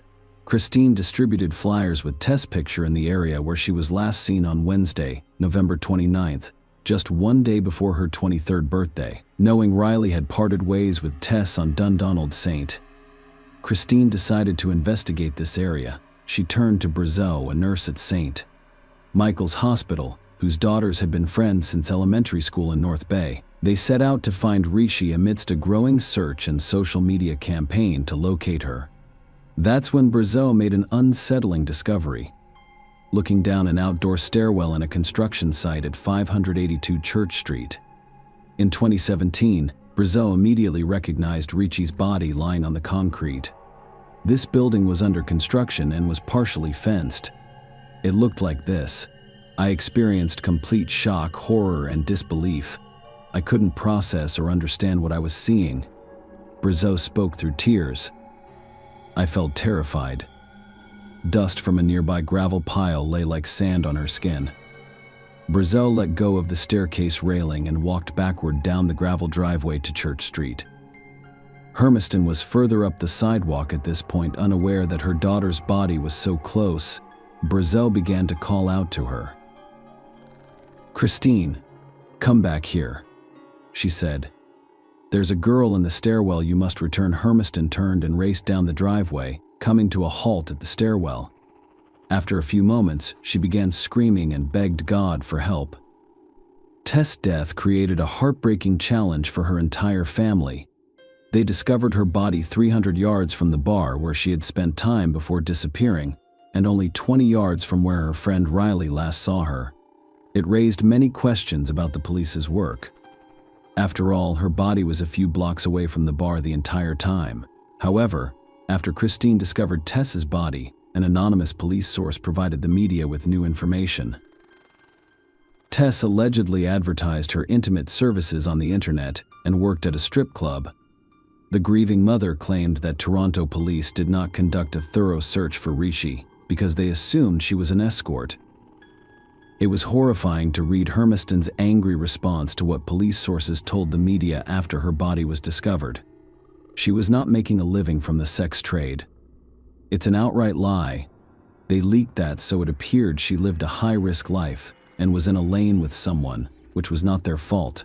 Although Tess worked as a waitress at a strip club, she quit less than 2 weeks after being hired. The advertisement for intimate services was simply an account on a dating website. Even after they discovered Rishi's body, there was no explanation for what had happened to her. The police did not immediately suspect foul play. However, the homicide unit took over the case after an autopsy revealed that she died from neck compression. Furthermore, they discovered seminal fluid on the girl's clothing and saliva on her bra. After some tests, they discovered traces of male DNA. Thus, the police began looking for a suspect. Considering Riley's testimony, the detectives were attempting to determine the identity of the man the girls met that night. After all, he was the one Tess stayed with after Riley went home. The police turned to CCTV footage to learn more about what happened that night. This video shows Tess and Riley leaving the bar and heading to the hot dog vendor's cart. There were also CCTV cameras on the building near where Brazel discovered the body. After reviewing the recordings, the police noticed Tess and her new acquaintance walking hand in hand up the gravel driveway. According to the police, the camera captured Tess and an unknown man at 4:14 a.m. The following video, shot 46 minutes later, shows the man leaving the scene alone. Tess was never seen in the footage again. As a result, the police believed this man was the primary suspect in the Tess Rishi case. On December 10th, during a press conference, the Toronto Police Department released photos of this man taken with the assistance of a video surveillance system. They hoped somebody would recognize him. The photos taken with an ATM camera were of poor quality. Rishi found an ATM near the hot dog stand. The police discovered the man's identity that evening. Interestingly, after seeing the published images, the man called the police station himself. "I am the guy in the photo." He said Tess was with Kaylin Schlatter, 21, that night. Schlatter was 21 years old in the fall of 2017 and lived in North Toronto with his parents and younger brother. He had finished a year of postgraduate study as a car mechanic and worked for his father in Schlatter Construction. His parents and one of his lawyers went to the police station, where he spoke briefly with detectives before refusing to testify. His parents brought food and a bottle of water for him. They eventually provided the police with some crucial evidence while still at the station. Schlatter an empty water bottle into a trash can. The police quickly seized it and transported it to a forensic medical facility. It took some time. However, they eventually determined that the DNA sample on the bottle and the DNA samples extracted from seminal fluid and saliva found on Tess Rishi's body were from the same person. Police had planned an undercover operation to monitor Schlatter for several weeks, but the DNA results accelerated the investigation. Schlatter was arrested at approximately 11 p.m., dated February 4, 2018. After watching the Super Bowl with his family at Cineplex Cinemas Queensway in Etobicoke, he was taken to the 13th Division and placed in a holding cell at 3:19 a.m. On February 5th, 2 more men were placed in holding cells on either side of him. Schlatter had no idea they were both undercover cops and that he was about to give them a slew of evidence. The three men sat in separate nondescript holding cells that included a toilet, sink, and bed. Schlatter was placed in a cell between the two cops, with all three men facing the same wall. Even though they couldn't see each other, they talked for hours. Schlatter told these officers about his love of card games and his ability to seduce women. Despite his young age of 21, he claims to have slept with over 40 women. However, he did not state that he liked both men and women. As it turned out later, Schlatter did not encounter Tess and her friend Riley on the street. He was in the same bar as them. That's where he first saw them. This recording was made just before security asked Tess and Riley to leave the bar. Here's Riley, and here's Tess, along with Kaylin Schlatter, who told undercover officers about Tess. He initially stated that she was still alive when he left, however. Schlatter later added that something may have occurred because alcohol clouded his mind. He believed he lacked the necessary abilities. The police charged Kaylin Schlatter with Tess Rishi's murder, but he denied it. In June 2018, two police officers, Alan McCullough and Michael Jones, were charged with 2 counts of misconduct for neglect of duty under Ontario's Police Services Act. According to the notice of hearing, they allegedly did not conduct a thorough search of the adjoining property or immediate area, interview neighbors, or notify the supervisor. If they had followed protocol, Christine Hermiston claimed, they would have found her. She was lying just around the corner. Despite this, both officers remained with the police department, but Kaylin Schlatter was penalized.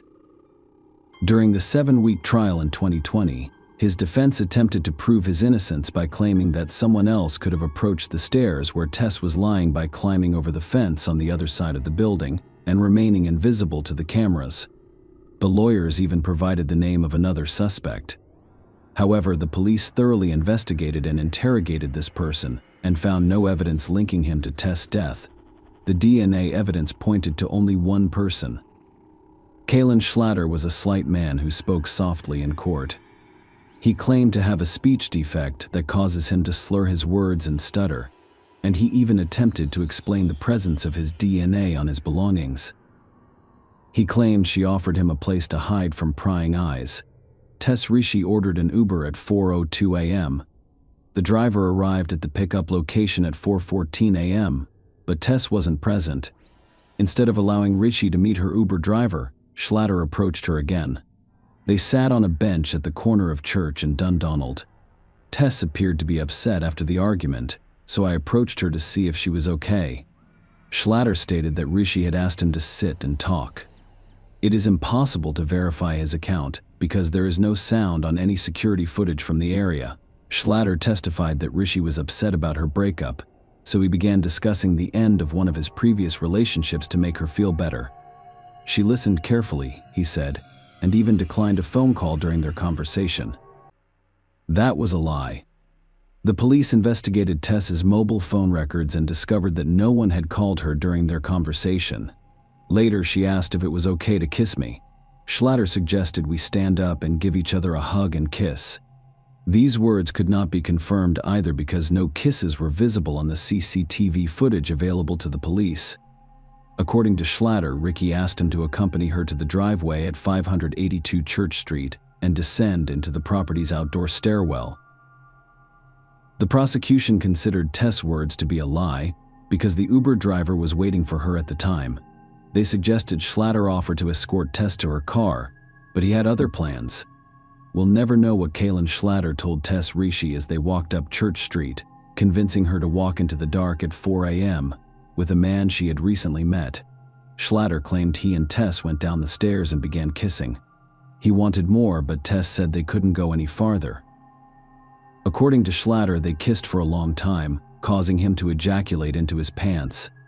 After that, he invited Tess to his house, but she declined and told him to leave, which he did.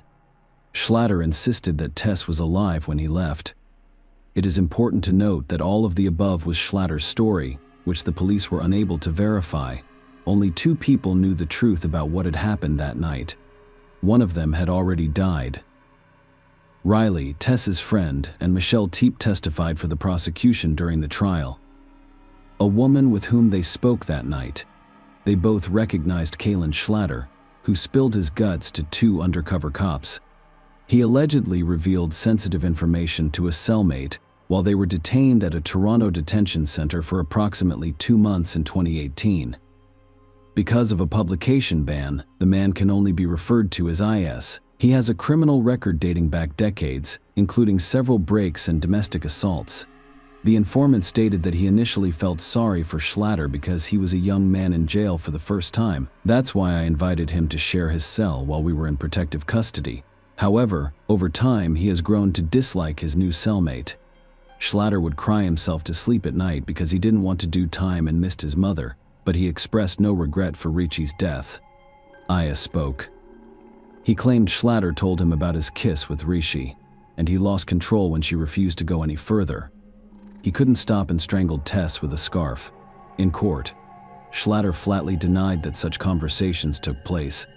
His lawyer described him as a manipulative, pathological liar. Putting aside all of the testimony and relying solely on physical evidence, one can conclude that Tess Ricci was strangled, with only one person's DNA found on her clothes: Kaylin Schlatter. In her closing statement to the jury, defense lawyer Lydia Riva portrayed Schlatter as a harmless child and an innocent young man, as difficult as it may be to accept and as unsettling as it may be to believe that the criminal justice system can make mistakes. Riva claimed Mr. Schlatter was an easy target. He's easy to blame. Schlatter was found guilty by a jury on March 23, 2020, and the judge sentenced him to life in prison with the possibility of parole after 25 years. The trial was heartbreaking for Ricci's mother, sisters, and other supporters, who were left reeling and crying in court. While they finally have some of the answers they've been looking for, their lives will be forever changed. Evil not only took Tess that night, but it also sentenced her surviving family to a cruel and painful future, depriving the world of so much love and potential, according to Irina's sister Ricci. Tess was the heart of my family, and we will always be together. Tess Ricci's family sued Schlatter, the police, and others in June 2020, citing psychological trauma caused by Tess's death. Do I want to go into the house, hide, and let it go? Absolutely. But can I? Absolutely not. Christine Hermiston said, I can't because I can't get over the fact that they let her lay there for 4 days. She will never forget that image. Hermiston stated that she should not have had to travel from North Bay, Ontario, to Toronto to perform her police duties. Tess was the family's glue, and her death has torn them apart. Her mother mentioned that we had trouble looking at each other. We all feel like we failed Tess. We feel a great deal of guilt. And that is why we are still fighting for Tess. We will not let her down again. They are asking for a total of $20 million in damages, including punitive damages. Share your opinion with us in the comments, and subscribe to the channel for more.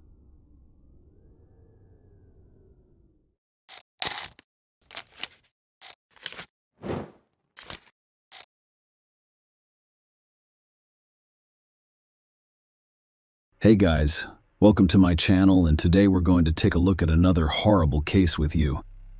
I am tired. I'm not sure how long this can go on, and what I'm waiting for. I really adored him. I loved him wholeheartedly. Yes, I was too young a girl when we married, when we stood in front of the altar, and his parents were damned when I swore to God that I would love him forever, and that only heaven would forgive us. Why can't I return it? Do I have to torture myself day after day just because I made those promises? I have not loved him in a long time. Just as he does not love me, he only loves himself, his parents, and our kids. But who will love me in my darkest moments? I feel as if God has abandoned me. How else could he have given me to this family, for which I have nothing, who only remembers me when they need something? Summer, clean it up. Summer, take out the trash. Damn it. Can you stop stomping your feet so loudly? I'm sick of it. I have to tell Will everything. Take the kids and leave this house. But who is going to let me leave? Especially with the kids. Will's father won't let me leave the house. I just hope I stay alive. Summer Inman wrote this entry in her personal diary, which she kept hidden from her husband and his parents. This diary was the only place she could express her thoughts without fear of being judged or punished. In 1983, a new evangelical church named Tabernacle of Faith opens in Logan, Ohio, a small American town of only 40,000 people. None of the residents had ever heard of it before. David Oyedepo, the church's founder, traveled to the town from Nigeria and told the congregation that he had an 18-hour meeting with God during which the Almighty told him that it was time to preach and pray to free the world from the devil's oppression. David Oyedepo was a very charismatic preacher. That is why the Tabernacle of Faith Church became so popular in Logan. Bill and Sandra Inman met in this church. Bill was already 18 years old at the time, and he played musical instruments in church on Sundays. Sandra also went to church with her parents. Sandra recalls that the young musician parishioner admired her parents, and they did not hesitate to allow the young people to perform at a wedding. A year later, Bill and Sandra welcomed a son. Will was born when his parents went to church, and when he was 17, he, like his father, met in the Tabernacle of Faith with a 15-year-old summer cook. Only with marriage were young people in no hurry, waiting until Summer was 18 years old. In 2004, Will's parents insisted that the young people move in with them following their wedding. Summer, of course, did not like this idea, but her husband was completely reliant on his father and could not go against him. So she left her parents' house and moved in with the Inman family. That same year, another watershed moment in the Inman family's history occurred. Bill starts his own flock and transforms the family garage, which was previously used as a workshop, into a self-proclaimed church. According to the Summer Inman diary, Will's father has changed dramatically. I literally do not recognize him. Tonight at family dinner, he told us that he hears God's voice and has dreams, and that he wants to share this revelation with others for their own good. Will appears to realize that his father is becoming a religious fanatic. I've seen him roll his eyes, but what can he say to that? Yes, some people enjoy Summer. Bill Inman's idea may appear unrealistic, but locals flocked to his garage in droves. They prayed, listened intently to their leaders' speeches, and even gave donations. In 2005, Will and Summer had their first son. They named him Alex. However, right after the baby was born, everyone realized that their family was in serious financial trouble. The women were forbidden from working anywhere. They were forced to do only housework, and adults and one infant cannot survive solely on donations from parishioners and Will's occasional part-time jobs at a family council. Bill stated that they were moving to Florida and would be doing construction work while the women stayed at home and raised baby Alex, according to their summer diary. Nothing changed with the move to Florida until his father went missing at work, and Sandra and I stay at home with Alex all day and night until he grows up and can live on his own. I do not think I can wait for that. I've concluded that it is impossible to make a lot of money in Florida.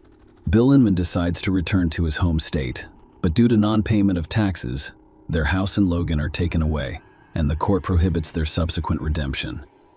So they relocated to a rented house in the countryside in Vinton, not far from Logan. Their summer also saw the birth of 2 daughters, Kelly and Elena. Based on my summer diary, we still don't have any money. He wants me to have 12 children for him. I occasionally laugh in his face, which he takes offense to, and he even stops speaking to me. In 2010, Bill Inman, the current leader of Tabernacle of Faith Church, and his wife Sandra established Mercy Ranch, a nonprofit organization. A brilliant idea strikes him. On behalf of the church, he will construct a home for orphans, widows, and homeless people. However, there was no funding for the idea. However, the new leader found a way out of this situation. He organized a lottery in which the winner would receive $200,000, and the remaining 99 people will receive equally valuable prizes. The remaining funds would be used to build Bill's dream house. Bill ran television and radio commercials, and he initially went door to door asking residents to participate in the charity lottery. The results were stunning. Bill Inman managed to raise $1 million. The grand prize drawing was scheduled for September 2010, but, as you might expect, no drawing took place in September. Similarly, it did not take place in October or November. Bill Inman simply defrauded those who trusted him, and he had no plans to return the money to anyone. During this time, Will's father hires Adam Peters to do their landscaping and other household chores. Adam sees Summer all the time and develops sympathy for her. What he doesn't realize is that Summer and Will are experiencing a relationship crisis. Nonetheless, he perseveres and shows interest in the young woman. After a while, some people file for divorce. She took the children and went to see her parents. And for the first time in her life, she got a job as a bank cleaner.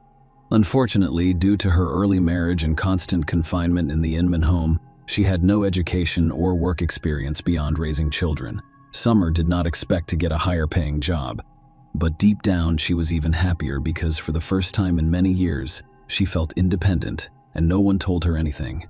Despite her resentment of Will, she did not mind her father seeing the children as much as he saw fit. She believed that the children needed their father just as much as they did their grandparents. Indeed, despite his tyrannical nature, Bill Inman treated the children with affection and cared enough to deny that this was foolish. One day in December 2010, a bailiff arrived at the Inman home and ordered the family to leave due to non-payment of rent. Someone found out about it, so she went over to the house to pick up everything she hadn't had time to pack when she moved in with her parents. It was terrifying to arrive at a house where she was now considered a traitor, so she asked Adam to help her with the packing. When the Inman family discovered that Summer had arrived with her new lover, they refused to let anyone enter the house. They hurled curses at them and promised to burn all of Summer's belongings in the backyard. Even the police were powerless to intervene. They attacked and even beat up an arriving officer, while Adam, horrified by what he had witnessed, vowed to find and kill him. That same day, Summer decided to file a report against her husband. She emphasized that nothing will ever be the same. He didn't gain complete control over her until after the wedding. Her calls, texts, and emails. He even had control over her lunchtime, including how much he needed to eat, how long he needed to shower, and how much time he could spend outside, periodically. He even took her phone away, and Summer could be out of touch for a week, including with her own parents. He also told her that he wanted to find a second wife, and without hiding for the summer, he signed up for dating sites where he posted intimate photos of himself and openly corresponded with other women. Summer frequently wrote in her diary about wanting to divorce Will but being afraid. The fear was understandable. Will had warned her repeatedly that if she divorced him, he would shoot her. The police returned to the Inman home after taking a statement from a terrified Summer who had been hiding her fear for years. When questioned, he admitted that he had taken his wife's phone away from her, but only so she wouldn't talk to her lover 24 hours a day. Yes, he watched her diet, but only because he was concerned about her health. The police did not believe his answers and forbade him from seeing his ex-wife. He also received a fine and probation for his actions. The men's family couldn't ignore what appeared to be their son's abuse, so they wrote a response. But we're already on Adam Peters. In their statement, they stated that when he worked in their home, he demonstrated an unhealthy interest in Summers and young children, and that the subsequent presence of children in his company could be disastrous. There are, of course, fictions. We have not been confirmed. After that, the worst day of Summer's life happened around midnight on March 22, 2011. Summer was finishing up her work at Logan's main bank. The branch had closed by then, so all she had to do was clean up her workspace, dusting and emptying the trash. She texted Adam, telling him she didn't have much time left and would be home soon. It was already 12 o'clock at night. Summer was late, although she had never been late before. Adam was becoming increasingly concerned. There was no telling what this was up to. Peters chose to meet Summer. By then, the doors to the ward were locked. There were no lights in the windows, indicating that Summer had not arrived. Adam walked around the building, but saw no one. So we went to the dumpsters, where a young woman was hauling trash bags that had accumulated throughout the day. She wasn't present either. But near the bins, he discovered Summer's belongings. Her purse, cell phone, and red jacket were all in the grass, a little farther from her belongings. There was no time for hesitation. He immediately dialed the police's phone number. The police arrived, searched the belongings, knocked on the bank, and interviewed the security guards, who stated that Summer had left over an hour ago, and they had not seen her again. In the glow of the police car lights, 3 individuals approached. As it turned out, they had witnessed the kidnapping. The 2 women were out for an evening jog when they noticed a white Ford pull up to the bank cleaner's house. When the woman screams, 2 men in black masks rush out and push her into the back seat. Another witness ran up to the car and attempted to save her, but the blonde woman behind the wheel sprayed him in the face with a gas can, and the man collapsed in the car as the kidnappers drove away. The women were without phones, so they dashed to the nearest police station where they interrupted each other emotionally and attempted to recount what they had witnessed. The police officers on duty simply laughed at their story, believing that the night runners had made it all up. Who would consider kidnapping a bank cleaner with garbage bags in her hands? However, the story turned out to be completely true. Because of the cops' slowness, it was now impossible to track down Summer on a hot tip. As I previously stated, Logan is a small town. That is why the news of Summer's kidnapping by 3 unidentified men spread throughout the town overnight. By morning, proactive citizens had formed groups to search for the missing woman. They searched parks, vacant lots, and abandoned warehouses. But Summer was not to be found, a week before her disappearance. Will Inman attempted to contest his child support payments. According to the court order, he was required to pay $150 for each child, but because his monthly salary was only $500, he requested that the payment be reduced to $150. He will also seek full custody of his 3 children, but the court has denied this request. Summer was not in contact with anyone due to her long reclusive life, so the police focused their suspicions solely on the Inman family. They were discovered in the home of Bill's mother in a nearby town. All 3 claimed they had heard nothing about the disappearance, and on the day of the kidnapping, they were in Cleveland, looking for a new home. Unfortunately, they never made it there. They were concerned that because their car had broken down on the way, they would be stuck at night on a deserted highway until morning. They needed to return to Logan. Furthermore, their old grudge against Adam resurfaced, and they started blaming everything on him. The car breakdown couldn't be proven or disproven. However, during the interrogation, the police discovered a white Ford in the yard, identical to the one described by witnesses to the kidnapping. At that time, a GP's receiver was removed from the vehicle. The inspection revealed that it had been turned off during the Summers abduction. The police also decided to search the Inman family's cell phones, which revealed that they had not left Logan that night. The police soon learned that, at 7:30 a.m., on the morning of Summer's disappearance, the white Ford had stopped at a car wash, where all 3 of them, Bill, Sandra, and Will, were dry cleaning the interior. The entire family was detained and taken in for questioning. Bill, who was already being led away by the police, yelled to his elderly mother that they were not guilty and that it was the work of the devil against whom he and his parishioners were fighting at the station. The invasions, as if possessed, repeated the same pattern, only when it became clear that they lacked an alibi and faced execution. Sandra accepted the blame. From Sandra Inman's testimony, this Summer's kidnapping was entirely my idea. It was my idea, and I drove the white Ford that night.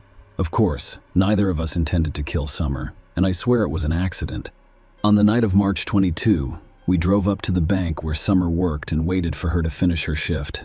We saw her around 11 p.m., near the garbage cans by the bank. I drove up to her, and my husband Bill and son, while wearing black masks, pushed Summer into the car. Again, we had no intention of killing her. We only wanted her to let us see the kids because we were family. To intimidate Summer, we tied her hands and feet with plastic ties to prevent her from fleeing. Apparently, one of the times he tightened around her neck, he overestimated his strength, causing Summer to choke and turn red.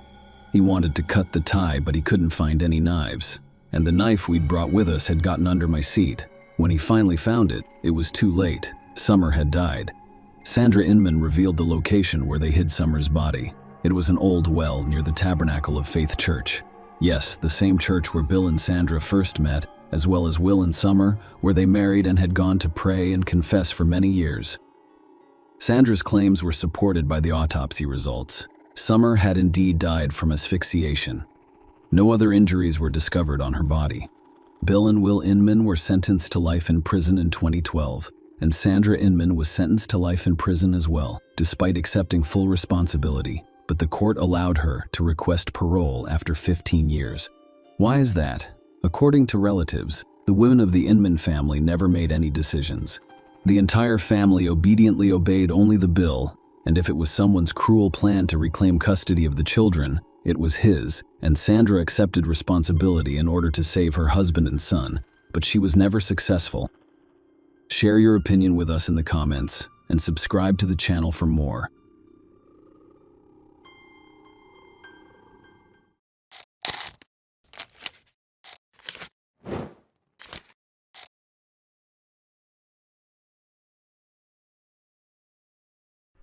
Hey guys, welcome to my channel, and today we're going to take a look at another horrible case with you. In this video, we look back at what happened in Scotland in 2010. Zoe Nelson, 17, left home upset after an argument with her younger sister and mother. She did not return home that day. A few more days passed, and her case became widely discussed throughout Scotland.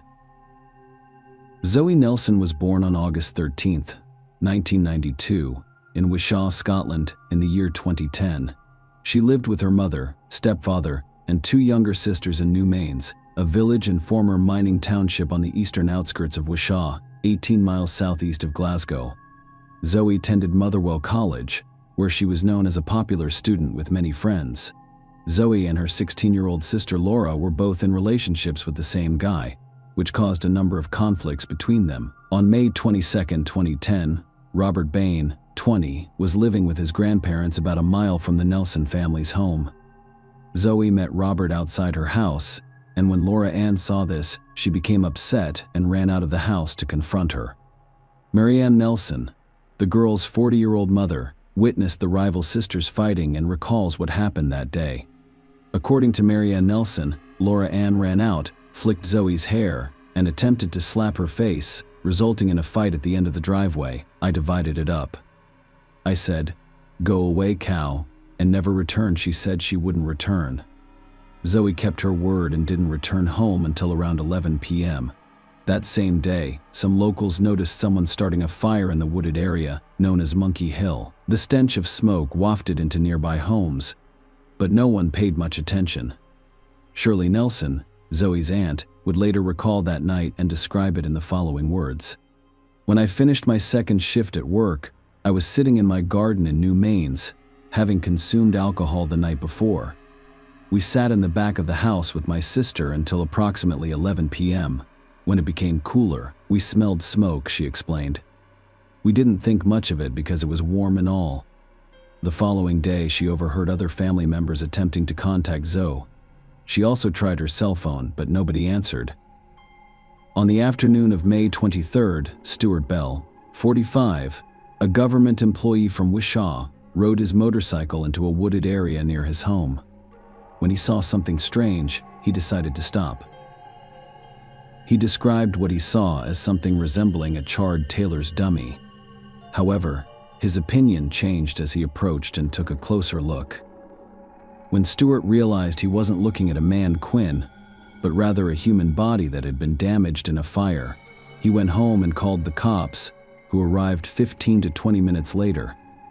I shouted up the stairs to my wife that I had discovered a body in the woods and immediately called the police. He stated that when police arrived on the scene, the area was cordoned off. Nothing this gruesome had ever happened here before. The news of the body's discovery quickly spread throughout the community. When Zoe's family found out, her mother, Marianne Nelson, went to the police and reported her daughter's disappearance, whom she hadn't seen since they had argued, and told her not to return home. The Nelson family was soon informed of the bad news. Zoe became the victim of a crime. According to a police statement, the teenager's mother, Marianne, described Zoe as a popular girl and a typical 17-year-old with many friends who was well known in the community. She would have turned 18 in a few months, and we miss her terribly. Her stepfather, Daniel, and her two sisters, Laura Ann Ashley, are devastated by what has occurred. The family is urging anyone with information to come forward and help the police. Wu Logan, principal of Motherwell College, where Zoe studied a vehicle body repair course, said everyone at the school is shocked to hear the terrible news. Zoe was an extremely popular student. Our thoughts are with her family and friends. A thorough examination of the scene took several days, and at least 50 police officers worked on the case. Detective Derek Robertson of the police's main investigation team described Zoe's death as a young life cut short and stated that his officers would not rest until the perpetrator was apprehended. He stated, "It is critical that anyone who saw Zoe between 5 p.m. and 11 p.m. on Saturday night come forward and assist us. It was the hottest day of the year, and we know that the area would have been busy with people taking shortcuts, sunbathing, and walking their dogs. There are a lot of dirt trails in the area, one of which crosses by the spot where Zoe's body was found." He added, We are anxious to hear from anyone who is passing through the area looking at it from one of the houses that back onto it if they see anything suspicious. Zoe was described as 5 feet 6 and tall, with a heavy build and collar-length brown hair. She was last seen wearing gray tracksuit bottoms, a white long-sleeve t-shirt, and black Nike trainers. Detectives have been checking CCTV, phone, and computer records, carrying out door-to-door inquiries, and speaking to Zoe's friends and family as they tried to piece together her last movements. On May 26th, police released surveillance footage from the local store where Zoe was seen hours before her death. These small pieces of information were essential to the investigation. They allowed police to piece together Zoe's movements and eventually determine what happened to her, which led to the arrest of the person responsible for her death. Police said the public response to requests for information was slower than they had hoped. They had now set up a special email address so that people could contact them. The officers hoped that those who would not speak to them face-to-face would use this and other methods to report important information. Upon examination of the crime scene, a cap from a bottle of Sierra Silver tequila in the shape of a red plastic sombrero was found near the body, and a corresponding empty bottle was found on the other side of a small walkway nearby. Forensic experts estimated that Zoe's body may have been exposed to fire for 7 hours, so there was limited opportunity to determine the exact cause of death. When found, the body had a plastic bag partially melted over most of the face. So pathologists said the most likely cause of death was some form of asphyxiation. The palm of the right hand remained relatively undamaged, and 2 DNA samples were obtained from it. 1 DNA sample belonged to Zoe Nelson herself, and the other 2 are currently unknown. The cause of death was officially recorded as undetermined. By May 28th, the police had received several witness statements. One witness said that at about 5:15 p.m. on May 22nd, he saw Zoe, the man who was very drunk and violent toward her, hitting her in the head. Another witness said he saw Zoe Nelson walking past his home in New Mains in the company of a man with a tattooed face. A third witness saw Zoe and a man of similar appearance in New Mains and said, "He just looked angry. He hit a lamppost as he walked by and said he was going to take someone's life tonight." There were other witnesses, and when asked to describe the man Zoe was with, they all described the same young man, 20-year-old Robert Bain. Despite his age, Robert Bain already had a criminal history. He had previously spent 18 months in prison for robbery and had been released just 7 weeks before Zoe Nelson's death. He had been arrested 4 times for possession of illegal substances, but because he was a juvenile, there were no serious consequences for him. Investigators began to consider Bain as a prime suspect, and while they pondered their next steps, Robert Bain went to the police himself shortly before 6 p.m. On May 28th, Robert Bain walked into the police station in Wishaw and said he wanted to make a statement. He looked heavily intoxicated and was slurring his words. Bain said he had been in Motherwell a few days earlier, and a man named Stuart Campbell had gotten on the bus on the way back. According to Bain, he approached Stuart Campbell and asked him, "Were you with Zoe on Saturday night?" To which he replied. Campbell replied, "Yes, I took her life." This was the first time the police had heard the name Stuart Campbell since the investigation began, while they heard Bain's own name all the time, so they arrested him the same day. However, there was also a very good reason for the arrest, which the general public would only learn about during the trial, when he was formally arrested. Bain stated that he last saw Zoe on the morning of May 22nd after a chance encounter when he went to the local newsstand to buy cigarettes. On the morning of May 29th, the police released a statement saying a 20-year-old man was arrested and is currently in police custody in connection with the death of Zoe Nelson. Tests on a swab taken from Zoe Nelson's hand showed the presence of Nelson's DNA and traces of another person, which were found to match parts of Bain's DNA profile. Matching DNA from Nelson and Bain was found on both the tequila bottle and on its cap near the body. The forensic experts suggested that the presence of DNA inside the cap was due to the fact that both drank from the bottle and then put the cap back on. The scientific findings would support the conclusion that DNA from Robert Bain had been deposited between the fingers and on the right palm of Zoe Nelson, said the expert Marie Campbell. The odds against the DNA and the red plastic sombrero lid coming from anyone but Bain were 10 million to 1. Robert Bain was charged in connection with the death of Zoe Nelson on the basis of multiple eyewitness accounts and DNA evidence. He pleaded not guilty, acted defiantly, and even confronted one of the investigators. He also denied an earlier assault on Zoe, reported by a witness, when Bain struck her in the head with his fist. On June 16, 2010, hundreds of people came to Zoe Nelson's funeral. The service was held at Coltness Memorial Church in her hometown of New Mains before Zoe was buried at Cambusnethan Cemetery. Wishaw Zoe's mother, Mary Ann Nelson, and sisters Ashley and Laura Ann were among more than 200 mourners, as was her grandmother, Ann T.T. Nelson. Reverend Graham Rayburn, who led the service, said the number of people in the church showed what an impact Zoe had during her short life. As I look around today, it is very clear that Zoe Nelson touched the lives of so many people. He said she was a typical teenager, just like so many of you gathered here. She was always happy and cheerful, always laughing and joking, always with a smile on her face. Zoe had a big heart.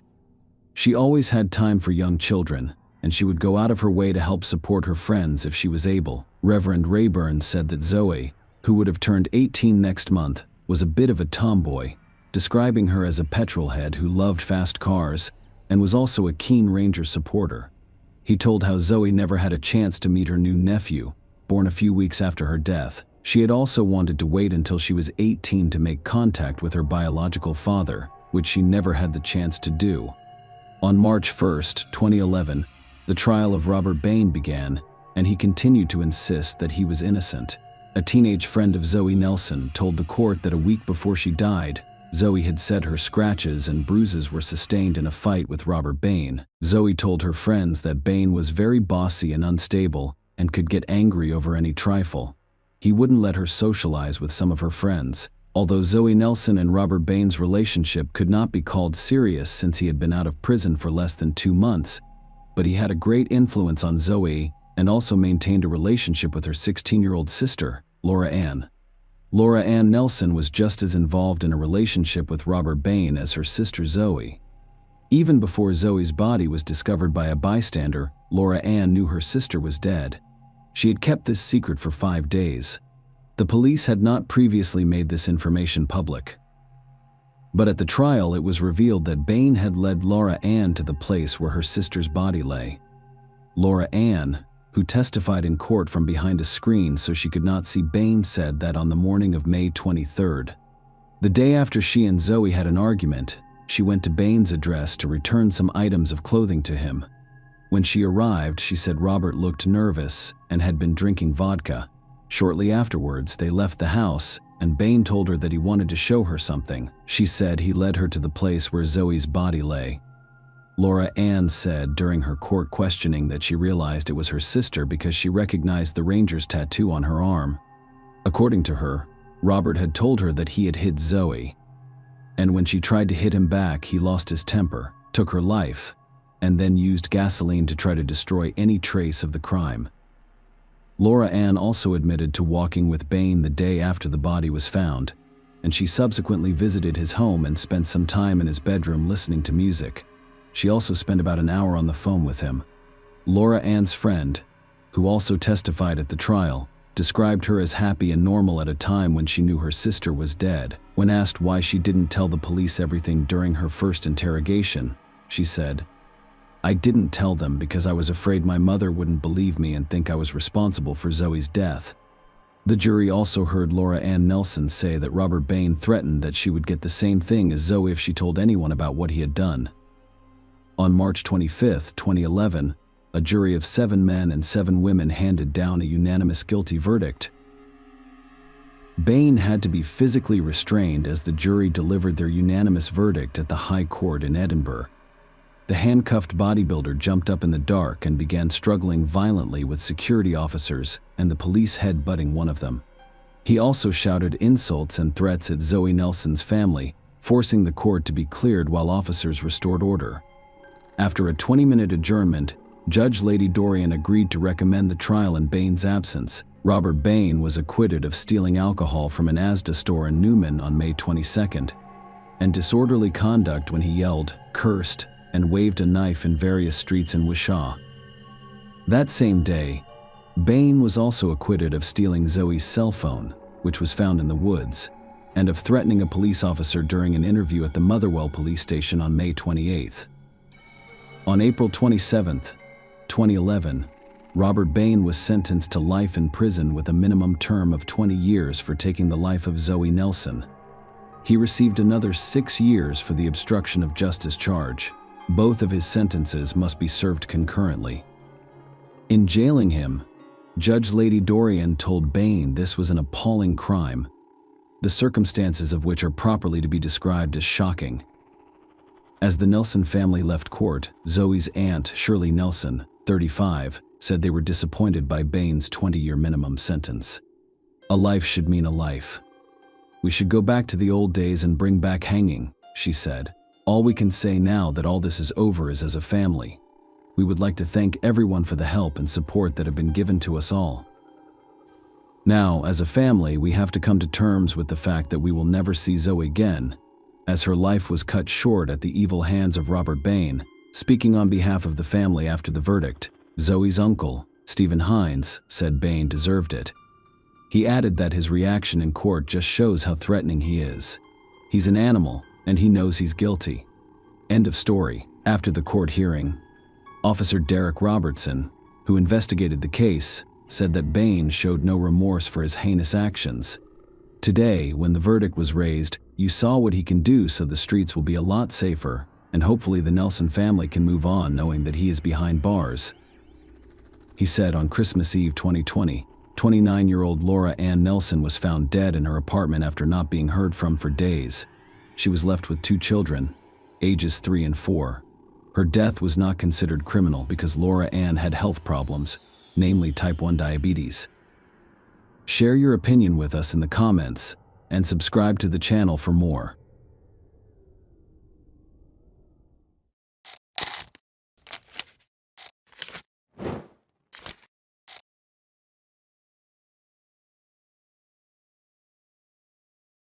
Hey guys, welcome to my channel, and today we're going to take a look at another horrible case with you. In this video, we look at a story from 2021 that involved 2 countries far apart. Shanae Brooke Edwards, 31, was an Australian citizen and a frequent traveler. One of her travels took her to the Eastern European country of Georgia, where she and I both enjoyed the frightening events that occurred to her. Shanae was born in 1989 in Warrnambool, Australia, where she lived with her parents and older brother Tyson. There is little information available online about her youth and upbringing. However, this is how her loved ones described her. Shanae was an adventurer who enjoyed being in nature, a keen hiker, a motorcycle enthusiast, a genuine kind-hearted soul, and an animal lover. She was a happy, free-spirited person. She moved through life, making the kinds of deep, genuine connections that most of us save for a select few.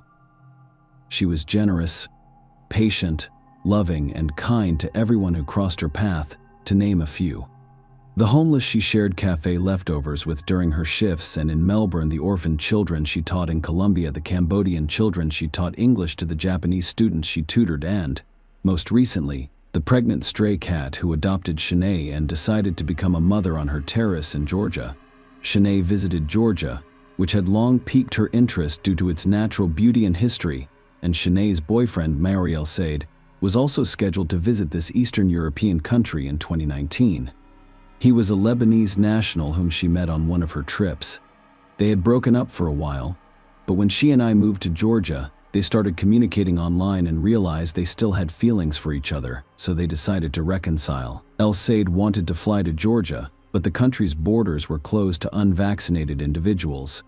Georgia is an ancient, proud, and welcoming country known for its friendly people, the majestic beauty of nature and ancient temples, and its delectable cuisine. Shanae had high expectations for her trip to Georgia, and they were all met. She was content in the country and stayed there for nearly 2 years before her next trip. Winter I avoided. I lived in Tbilisi, Georgia's capital, and taught English, which helped her earn a living while also allowing her to travel around the country and discover new and interesting places. She eventually made friends who shared her passion for travel. On July 29, 2021, She shared this photo on her social media account, captioned with the word joy. The photograph was taken during a scenic motorcycle ride. Shanae was a big fan of motorcycles. The next day, July 30th, 2021, was sunny, so should I go hiking up Mtatsminda? Please don't be too harsh on me if I mispronounce the name of this place. Mtatsminda, which means Holy Mountain, is a major attraction in Georgia's capital. The Temple of Saint David Mtatsminda, located on the mountain's slope and surrounded by dense evergreen vegetation, is a popular tourist and city resident destination. On the 730-meter high mountain, there are observation decks that overlook Tbilisi, an amusement park, a Ferris wheel, and a restaurant. Shanae has rented a house near the mountain for the past 11 months. According to her friends, she frequently took walks in the woods and never encountered any problems or threats to her personal safety. On July 30th, 2021, she left the house around 3:30 p.m. Surveillance cameras caught her walking leisurely through the city streets toward the hiking trail. She was last seen near the Church of St. Michael of Tavir, which sits at the foot of Mount Mtatsminda and serves as a starting point for hiking. In the evening, she was supposed to meet some friends at a cafe in the capital, but she never arrived. Attempts to contact her by phone failed. She then denies that friends decided to file a missing persons report with the police. Around the same time, Shanae's friend in California sounded the alarm at 4:32 p.m. Shanae called her, and when she answered, she could hear her screaming, "Please let me go. Okay, just let me go." You could tell Chennai was being attacked and wanted to be left alone. The call was disconnected. When her friend attempted to call back, no one answered. Different sources describe it differently. Shanae, a friend from California, did the following. Some news is out. Let's write that she posted to a Facebook group with members from various countries who are currently living in Georgia, asking someone to contact the police to report the disturbing call. Other sources claim she denies that her friend contacted the Georgian police and told them everything. Whatever the case, it is certain that within hours of Shanae's terrifying phone call, Georgian police became aware of it and immediately began to investigate the information they had obtained. Several hundred police officers and volunteers participated in the search. The search area was large, so numerous groups combed the slopes of Mount Mtatsminda. Police used search dogs and drones. Shanae could not be located before sunset. She hadn't returned home, her phone was turned off, and she hadn't gone to any of the nearby hospitals for assistance. This was not a good sign, as was confirmed the following day. Unfortunately, Shanae Brooke Edwards, 31, was discovered dead near a hiking trail on July 31st, following an extensive search. The perpetrator attempted to conceal the evidence of the crime, so we hid the body under tree branches while leaving the crime weapon. A knife was discovered not far from the body. Shanae's phone was eventually discovered on the mountainside.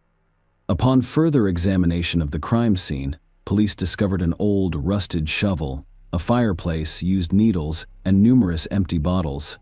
Georgia's interior minister told local media that the police had some information that needed to be kept private in order to conduct the investigation. The ministry and police officers are doing everything possible to find the perpetrator. He stated that during the forensic examination of Shanae's body, 13 stab wounds were discovered, 5 of which were in the neck area, which indicated only one thing to the police. The perpetrator clearly intended to kill the young woman. Her neck showed signs of strangulation. Following her denial, authorities officially confirmed her death. The media reported that the crime was motivated by lust. The Georgian police, however, denied this information, stating that the forensic medical examiner found no evidence of a crime against the woman's integrity. Shanae's enraged boyfriend, Mauriel Said, has vowed to find the perpetrator and exact revenge, no matter how long it takes. "Right now, I only have one mission in life: vengeance." He stated, "I don't care if I spend the rest of my life behind bars, justice will be served, and the criminal will suffer as much as Shanae did." Shanae's death devastated her friends and was especially difficult for her family, who lived on another continent. The relatives had to deal with the issue of transporting the body home, while the police had to find the perpetrator. There is no doubt that the police are directly responsible for crime prevention and criminal investigation. However, in this case, there was another significant factor. Georgia's tourism revenue exceeds $1 billion per year, and the fact that one of the travelers died in a popular location in the state capital may have had a negative impact on the entire tourism industry.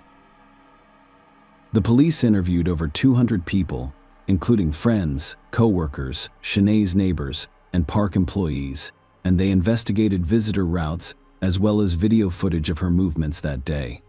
One local woman reported to an expat Facebook group that she heard a woman screaming on the trails below Metal Man to park about an hour after she and I left home.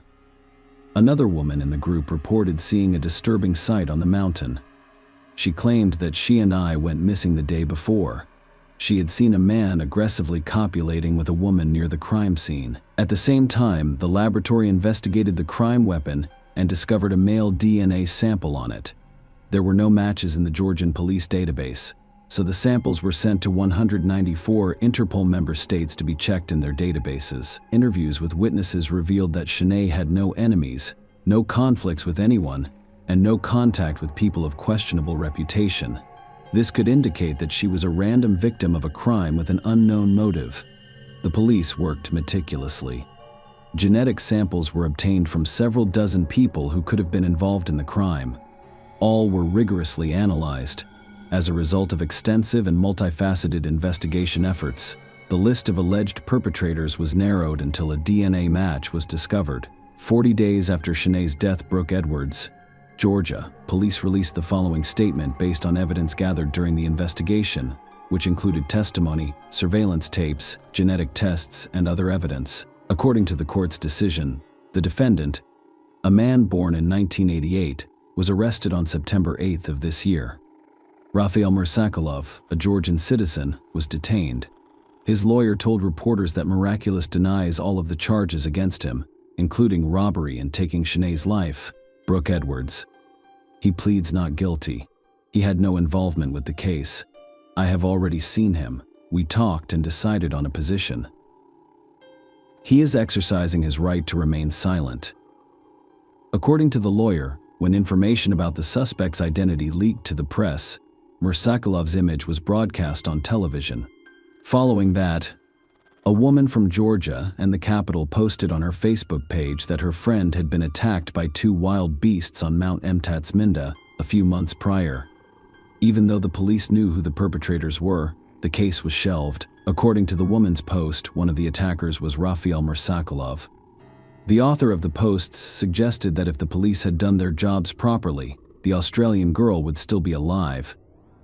Rafael Mursakulov, according to the information he publicly shared on his Facebook page, was an activist for the ruling Georgian Dream Party. On September 10, 2021, a Tbilisi court refused to release Mursakulov on bail. While he was in custody awaiting trial, police officers obtained a testimony that was equally important to the irrefutable physical evidence. Following the attack on Shanae, Brooke Edwards, Mursakulov returned home and informed his brother and wife of the crime, warning them that if they told anyone, their young child would suffer the same fate as Shanae. In October 2021, the Edwards family released a letter describing Shanae and thanking everyone for their support. They expressed gratitude to Georgia for their financial assistance in repatriating Shanae's body, as well as the Georgian people for their ongoing attention, love, and support during this difficult and tragic time. The first hearing on the case occurred in February 2022. According to Georgian law, Mursakulov faced 16 to 20 years in prison. He chose not to exercise his right to remain silent and pleaded guilty to robbery during the trial, but he denied that he killed Shanae on purpose. However, the prosecutor did not believe so. In his opinion, the number of stab wounds indicated that the defendant intended to kill the victim. He stabbed Shanae Brooke 13 times, including 5 in the neck, indicating that he intended to kill her. Furthermore, the prosecutor stated that after breaking his knife, the defendant strangled the victim. In turn, the defense insisted on classifying the offense as robbery. Mursakulov pleaded guilty to robbery, which was his motive. His lawyer stated that he had repented for his actions. In addition, the defense claimed that Miracle had mental problems and acted abnormally. Meanwhile, the examination found him miraculously sane, so the court had the authority to impose a proper punishment on him, depending on the nature of the crime. According to the prosecutor, traces of potent drugs were discovered in miraculous blood following the arrest, but this in no way mitigates his guilt. More sacrilege, in his final statement, admitted guilt and apologized to the Sinead Brooke Edwards family. "I sincerely apologize to the people of this country. I apologize to the woman's family. It's a loss I can't compensate for. Please forgive me. Whatever the sentence, I will remain silent and will not appeal it. I apologized," said more sackcloth, and wept. The alleged motive was the defendant's desire to take Sinead's iPhone 12. He was unable to do so because she threw the phone into a ravine. In any case, only 2 people knew what happened that day, and one will never speak again. The prosecution requested that the sentencing be postponed because Tyson Edwards, the victim's brother, wanted to be present. The family of Sinead Brooke Edwards issued a statement urging Georgia's justice system to sentence Rafael Mursakulov to life in prison. "We lost our lovely girl. Tragically, she disappointed and devastated many of her friends and family. We are proud of Chennai's accomplishments in many countries during her short life." According to the Sinead Brooke Edwards family statement, Rafael Mursakulov was found guilty during the March 9, 2022 trial. Sinead, brother Tyson, on behalf of the family, again requested that the defendant be sentenced to life in prison. Mercer Acula has apologized to Tyson Edwards, stating that he is not that type of person and that he simply got into this situation. As a result, Rafael Mursakulov, 33, received a 20-year prison sentence. According to Georgian law, the maximum sentence he can receive is 20 years. Share your opinion with us in the comments and subscribe to the channel for more.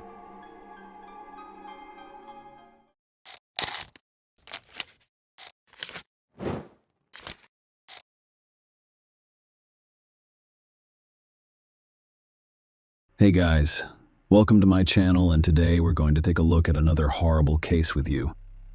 In February 2018, the quiet town of Deltona, located in eastern Florida off the Atlantic coast, was shaken by the brutal murder of a young man named Patrick de la Cerda. The 25-year-old man was discovered dead in his home, and the severity of his injuries indicated that the perpetrator harbored a personal grudge against him. The Patrick de la Cerda case is an example of a near-perfect, elaborate and planned crime that may have gone unsolved. Although the murderer was identified almost immediately, there was no direct evidence to prove his guilt. As later claimed, investigator Chad Weaver, who investigated the case, knew from the start that it would be a true detective worthy of a screen adaptation. What happened? Who is Patrick de la Cerda? Patrick de la Cerda was born in June 1992 in Miami, one of Florida's most picturesque cities. His mother, Patricia Runza, was born and raised in France, while his father, Max de la Cerda, was a native of Spain. But in the 1980s, he moved to the United States, where he married and had a son. The de la Cerda family was extremely friendly and cheerful. Patrick grew up in an environment of love, caring, and mutual respect. He was a very nice, intelligent, and sociable guy who did well in school, could easily become the soul of any company, and had a lot of friends. Furthermore, the boy was very close to his parents from childhood, and they spared no effort or money to ensure that their son received a good education and grew up to be a worthy man. The family patriarch had spent his entire life working in the construction industry and was a highly skilled professional. The family was not wealthy, but they were well off by city standards. After graduating from high school, Patrick decided to pursue a career in construction to continue his father's legacy. When the young man was in university, his parents decided to divorce after nearly 25 years of marriage. It should be noted that they parted in a quiet and peaceful manner, with no scandals, property division, or other issues. The mother relocated to the quiet town of Deltona in the state's east and remarried shortly thereafter. The adult son decided to stay in Miami with his father, where they both work and are well known in the construction industry. Despite the divorce of the parents, all family members remained close and friendly to one another. They were constantly in contact with one another, calling and communicating on a regular basis, and we were always available to assist when needed. Patrick paid regular visits to his mother in Deltona, where he told her about everything going on in his life, including his joys and experiences meeting the girl of his dreams. Due to his French and Spanish heritage, Patrick had a bright appearance and enjoyed great success with fair sex from a young age, but it had always been an example of the family in which he grew up, so he did not seek frivolous and fleeting affairs. He dreamed of a bright mutual feeling and his own strong family. De la Cerda met the girl of his dreams by chance on the internet, on one of the popular sites where lonely hearts find each other. He registered and created an account at the suggestion of a friend, but he didn't fully believe that he could meet his soulmate there. One June evening in 2017, he was browsing the site's girl profiles without much enthusiasm when his attention was drawn to a photo of a searing brunette with an unusually bright appearance. She had big, bottomless eyes and a lovely smile. Patrick was completely enchanted and decided to write to the stunning stranger. She responded to his message, and they began to communicate more comfortably. The girl's name was Jessica Devnani. She was born in 1988 in Orlando, Florida, which is located in the state's central region. After graduating from high school, she enrolled in one of the local universities to study banking, and after graduation, she worked at a bank branch in her hometown of Orlando. Jessica was also immediately drawn to the handsome young man. They exchanged phone numbers after a few days of active correspondence on the website. For the next few weeks, they called each other every evening and talked for hours about anything. The couple quickly established mutual sympathy and trust, so the young people decided to meet in person. Because they lived in different parts of the state, they chose a location about halfway between them for the meeting. Already on the first date, Patrick realized Jessica was the girl he had been looking for, and now refuses to let go. She liked him right away, and Jessica was perplexed by the age difference because she was 4 years older than Patrick. On the way home, Patrick called his mother and told her that he had met the girl of his dreams, whom he wanted to marry and start a family. Patricia recognized the joy and excitement in her son's voice and knew he was serious. She was happy for him. This long-distance relationship lasted several months and posed a significant problem, because the couple could only see each other on weekends and in neutral locations. Usually, they rented a hotel room in a cozy, secluded location and simply enjoyed each other's company. However, everyone flew home on Sunday night because they had work the next morning.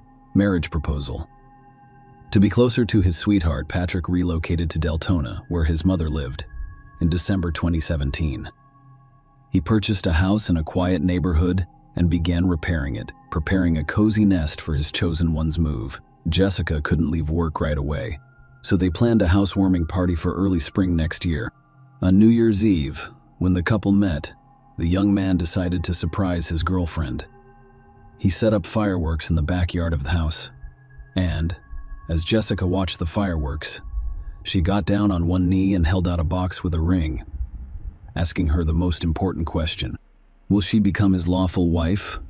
Jessica was overjoyed and, unsurprisingly, agreed with him. Patrick admitted that he had been looking for an engagement ring for a long time, but had not found the right one in any of the jewelry stores. He believes that none of them are attractive or refined enough for such an occasion. He chose the best of what was available in order to make a proposal before the new year, but then ordered another from the jewelry workshop, an exclusive ring designed by the young man himself. Something had happened to Patrick. 2 months have passed since the engagement. Preparations for the wedding and upcoming housewarming were underway. Their parents approved of the couple's decision, and they were ecstatic to be embarking on a new chapter in their lives. The young people intend to hold a lavish celebration in Miami on the Atlantic Ocean's shores, or in France, the groom's mother's homeland. On February 27, 2018, Patrick's father, Max de la Cerda, got a call from a courier.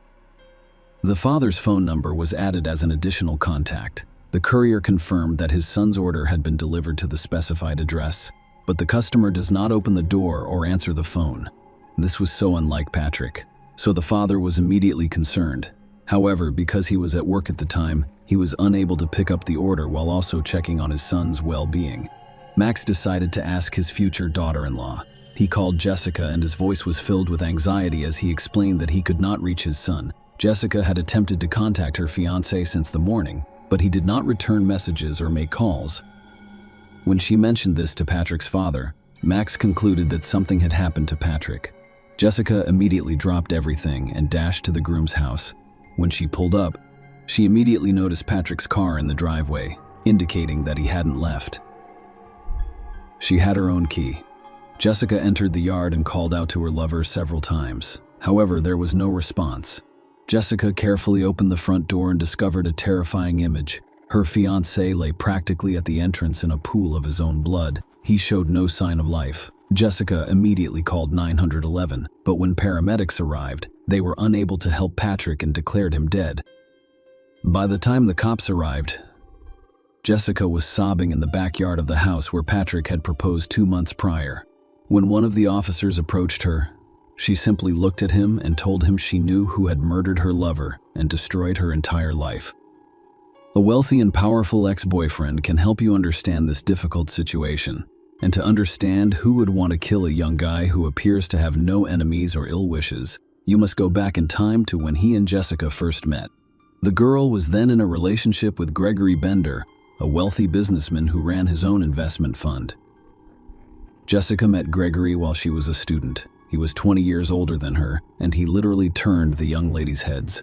The businessman wooed her beautifully, gave her expensive gifts, and took her to luxurious resorts.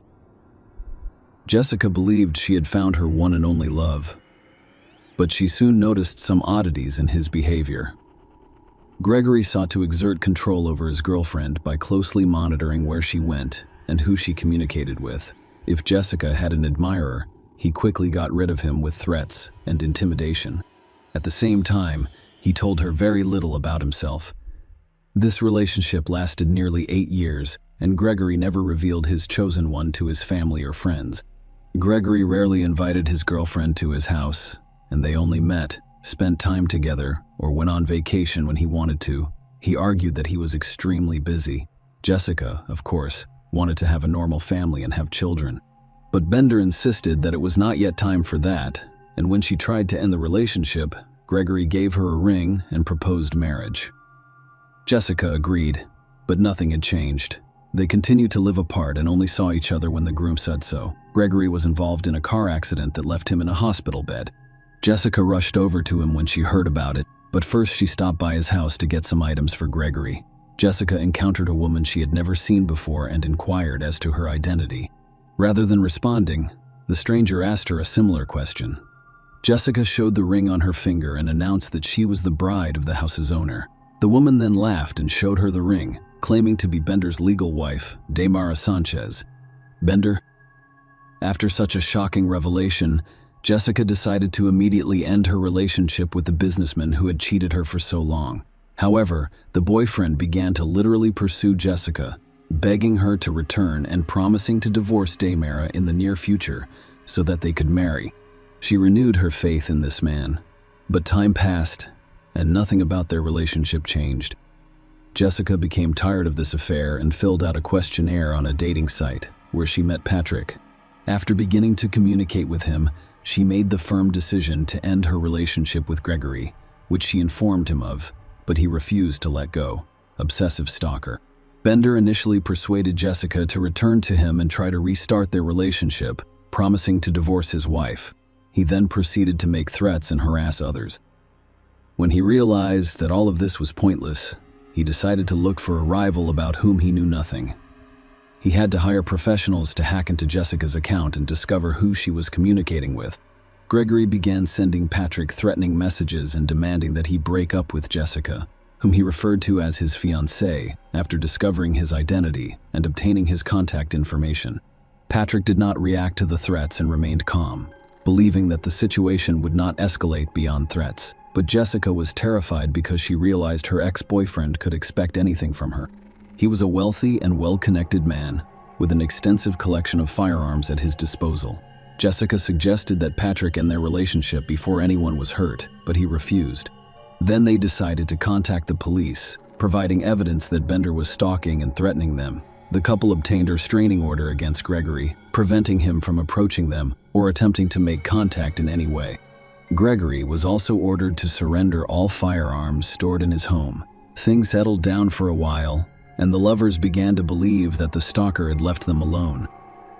Jessica, on the other hand, persuaded Patrick that it was necessary to install CCTV cameras around and inside the house because she was concerned that Gregory would break the bane, conduct a crime scene investigation, and test the first theory.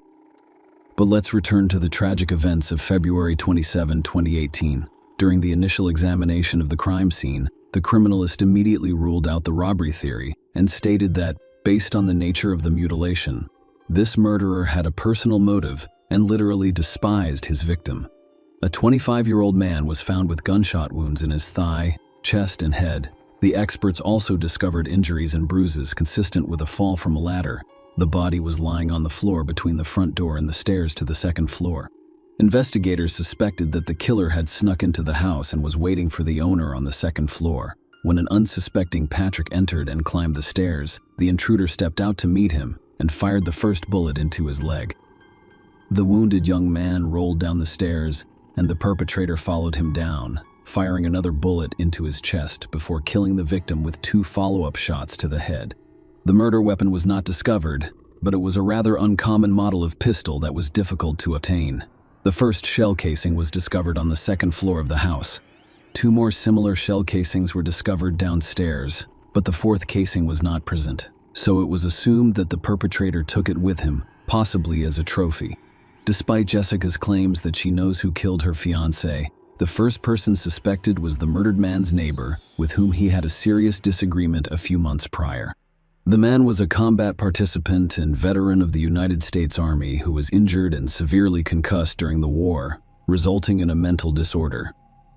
He was an expert with firearms and could easily obtain a rare model of gun in December 2017. The veteran mistook his new neighbor for a burglar and opened fire. Fortunately, no one was hurt, but the neighbor was admitted to a psychiatric hospital due to an exacerbation of his condition. After he returned home, he continued to follow Patrick, calling him a spy and promising to expose him. The mentally ill neighbor may have a motive based on his unhealthy imagination. So the man was detained and decided to interrogate Patrick. He made no secret of his dislike for him. However, at the time of the murder, he had a complete alibi, which was confirmed by several people looking for evidence and attempting to provoke the perpetrator. So the original version of the robbery was canceled because everything in the house was in its proper place, and the money and valuables remained untouched. Only hard disks containing recordings made by video surveillance cameras were missing, making it impossible to determine who entered and exited the house that day. In addition, no evidence was discovered at the crime scene. Forensic experts were unable to locate a single fingerprint, shoe print, or DNA trace.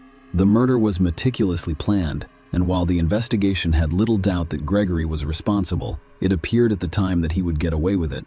The police decided to go undercover and ask Jessica to call her former lover and invite him to a candid conversation. Jessica agreed without hesitation, dialing Bender's number and making a spectacle of herself. She blamed him for what had happened, cried, and repeatedly asked why he had done it. However, Gregory appeared to have figured out what the investigators were up to from the start and persisted in pretending he didn't know.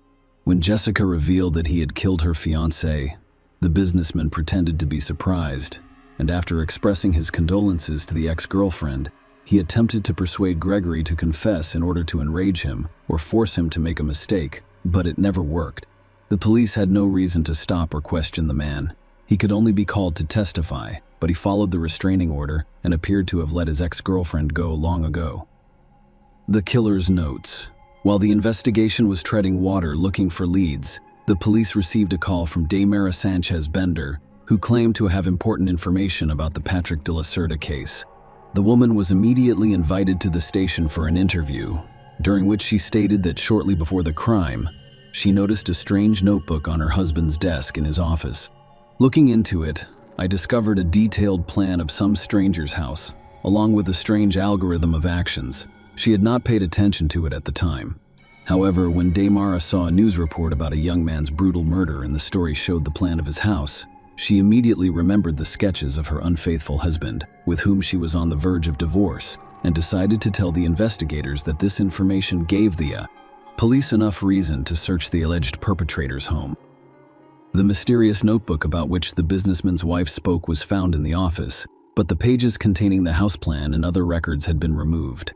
However, they were quickly discovered in the office. But, in a trash can that Gregory had apparently failed or forgotten to empty, he simply ripped out the pages, crumpled them up, and tossed them away. Apparently, he was confident that his house would not be searched because the sheets of paper contained no evidence against him. In addition to the layout of the house, there was a detailed plan of the crime itself, indicating that the criminal had planned extensively and thoroughly, working out every detail. It was specifically mentioned that the phone should be turned off, gloves should be worn, and shoe soles should be lubricated with a special compound to avoid leaving traces on the floor. The records revealed that Gregory followed his victim, knew when Patrick returned home, and was aware of the presence of surveillance cameras in the house and yard. In addition, Gregory disposed of the crime weapon, dirty clothes, shoes, and gloves. He was only disappointed because his own records had not been destroyed in time and by his wife's curiosity. In addition, a fourth missing shell casing was discovered on the table in a cigar box that the gunman was supposed to have taken as a trophy. Forensics determined that it was the same shell casing from the crime scene. The trial and defense attorneys attempted to shift the blame onto Jessica, but the evidence was sufficient to arrest Gregory and begin the trial. The main issue was that all of the evidence found could be considered circumstantial, because the criminal weapon was never found. There was no evidence that the accused had ever visited the victim's home, and there were no witnesses. Bender's trial didn't start until May 21, more than 3 years after the atrocity.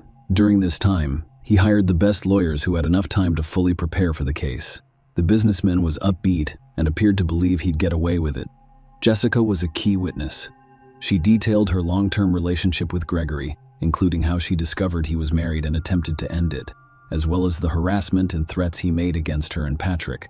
She provided saved screenshots of correspondence and phone records. In response, Bender's attorneys attempted to shift all of the blame to Jessica. The defense claimed that Jessica provoked Gregory with her behavior by registering on a dating site and beginning a new relationship while still in a relationship with Gregory, which hurt his pride and ego.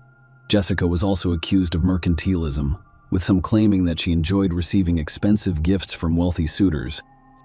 In the main evidence sheets containing records of the murder plot, the lawyers described it as a fantasy of a wounded man seeking vengeance on his rival. At the same time, the defense claimed that the defendant's involvement in the crime was limited to plans and fantasies, so no traces of him were discovered. Furthermore, the lawyers claimed that the search of their client's home was illegal and violated, so the second evidence was a shell casing that he could simply plant in the process. The crime weapon was also not discovered, and Jessica identified the model of the gun from a picture, claiming that she had previously seen it in her boyfriend's collection, but she could be mistaken because she was not well versed in weapons, according to her ex-wife's testimony and final verdict. At one of the sessions, the defendant's now ex-wife, Damara Sanchez, was called as a witness. The man who had previously appeared indifferent suddenly became animated and confessed his love for her. The ex-wife was moved by this confession and appears to have changed her mind about testifying against Gregory. She erred in her testimony, citing forgetfulness, and finally stated that she had lived with the man for many years and doubted his ability to commit murder. Despite defense attorneys' attempts to challenge the legality of the defendant's home search, his ex-wife's unexpected statement, and a lack of direct evidence, the jury found Gregory Bender guilty of first-degree murder after hours of deliberation. He received a life sentence and will never be eligible for parole. As the judge read the sentence, the defendant stared at Jessica, seemingly without blinking. He was literally glaring at her, making her feel sick and nearly causing a panic attack. She sat next to her late fiancé's mother and, at one point, started sobbing and choking. Despite numerous attempts by Bender and his well-paid lawyers to appeal the verdict and have the case reviewed, all of their appeals were denied. Not least among these factors was the case's widespread societal resonance, because a wealthy millionaire businessman murdered a simple working man in cold blood and attempted to evade justice. Patrick de la Cerda's story received widespread media coverage. Gregory Bender is still behind bars at the moment. Jessica Devnani says she feels safe and will continue to live for Patrick and honor his memory. She wears the ring that he gave her as a gift. In addition, Patrick never gave her the exclusive piece of jewelry he promised. Jessica has a close relationship with her deceased fiancé's parents, who treat her like their own daughter. Share your opinion with us in the comments and subscribe to the channel for more.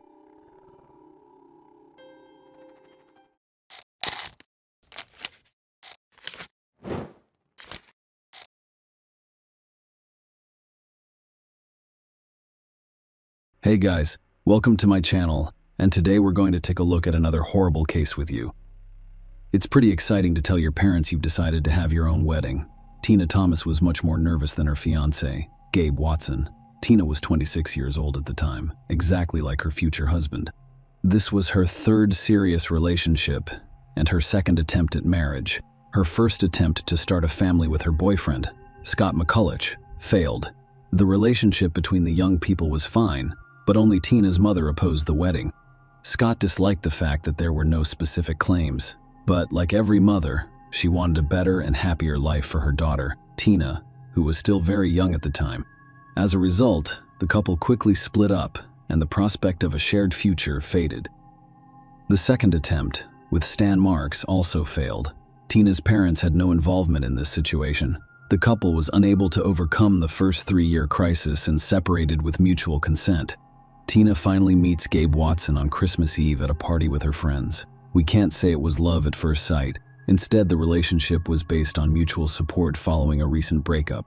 Yes, this may not be the most exciting reason to begin a new relationship, but 2 years later he proposed marriage to Tina. Tina, having learned from bitter experience, said she agreed, but couldn't do it without parental permission.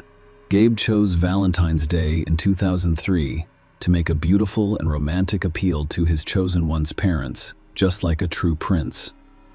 However, Tina's father was away, so the dinner was rescheduled for the following day.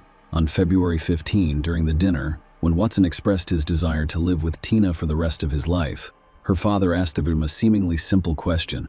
"Is he in love with Tina?" Gabe stammered like a schoolboy and never responded.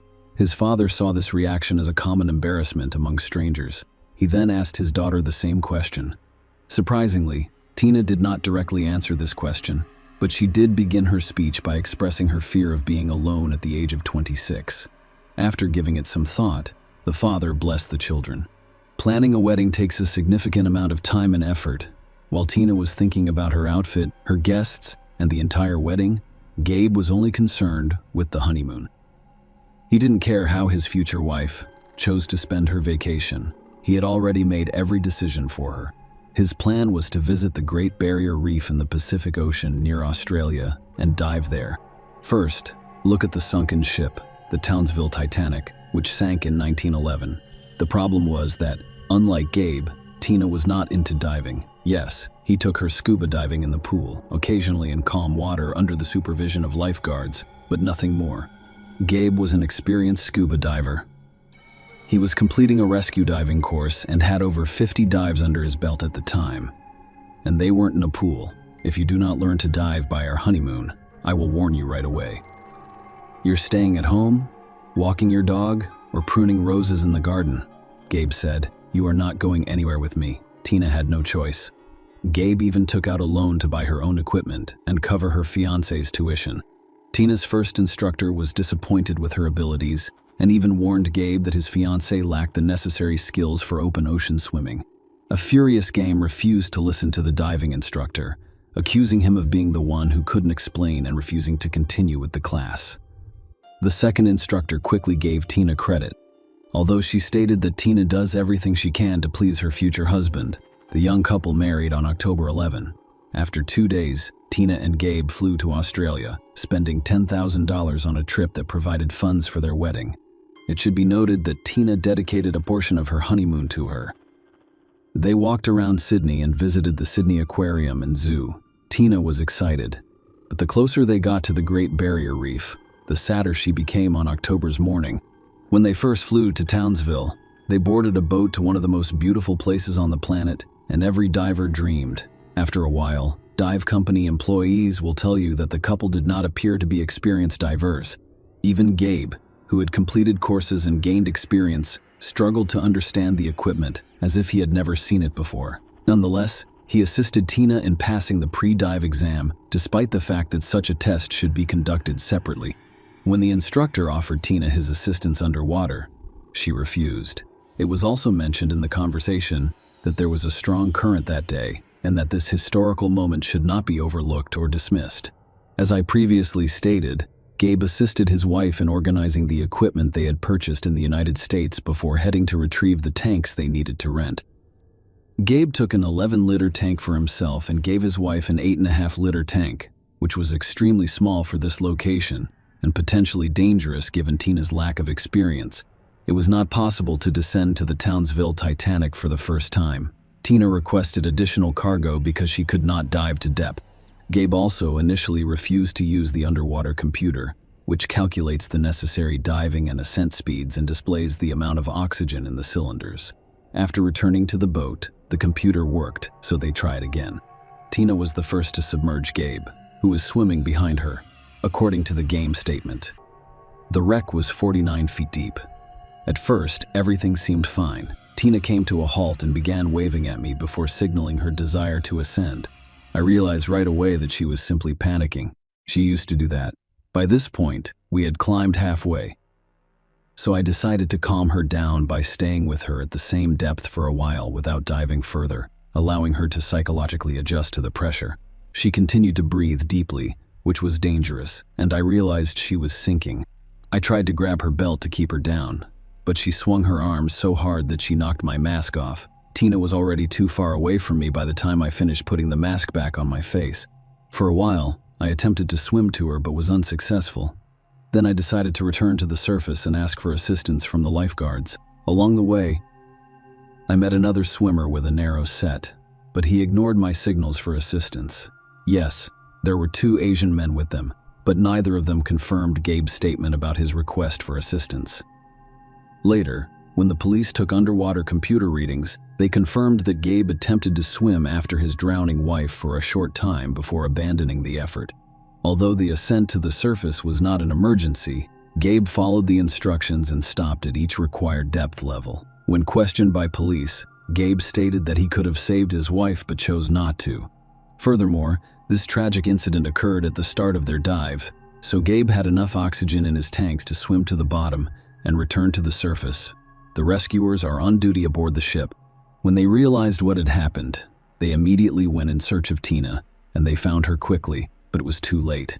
Tina was lying on her back, eyes open under her mask at 82 feet. Her body was immediately lifted onto the deck of the yacht. They gave her artificial respiration for approximately 40 minutes. But to no avail. Tina died, and despite all of this time, he did not approach his wife, but instead stood to the side and sniffed his nose, according to witnesses.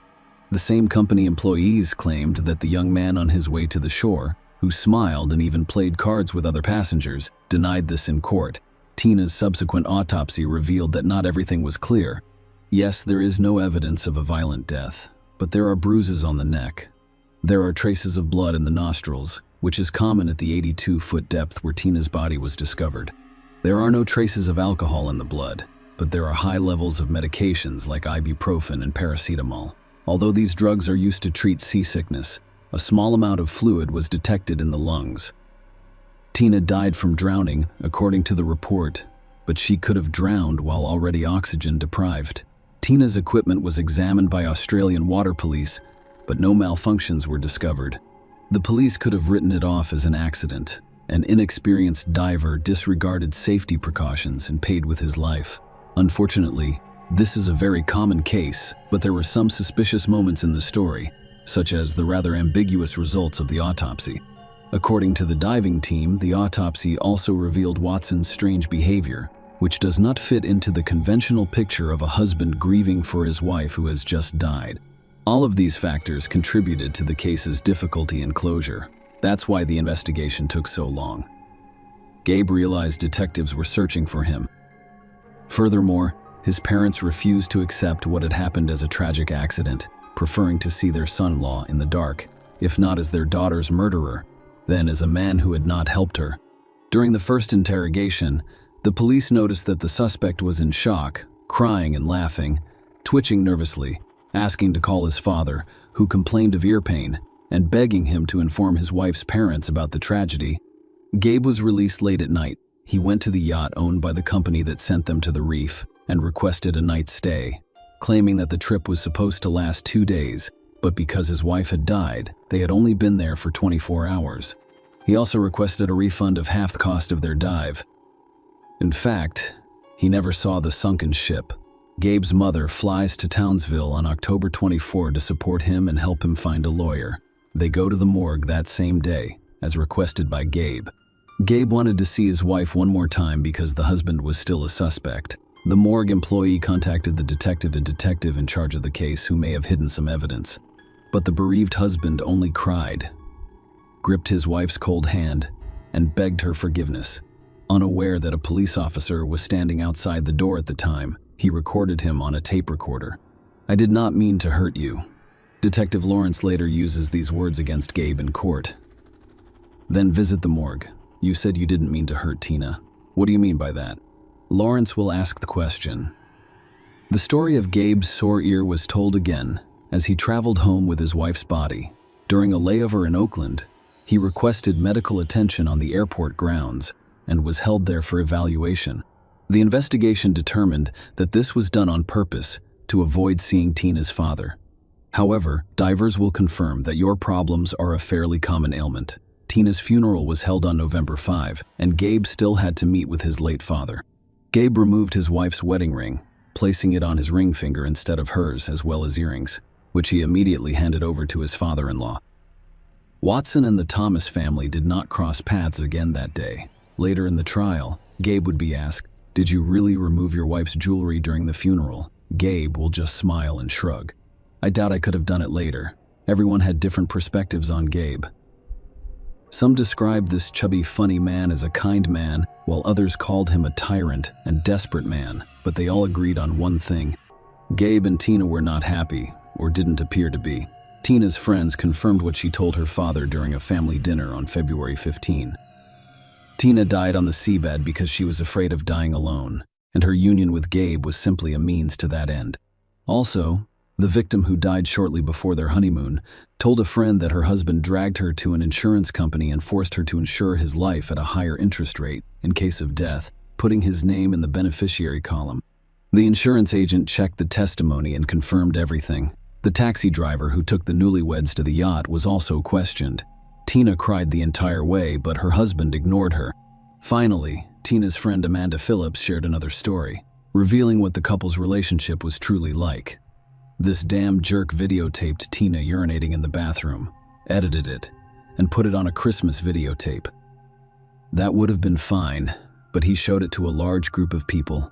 He laughed like a horse as everyone twiddled their fingers around their temples, attempting to explain to him that it was a very low act.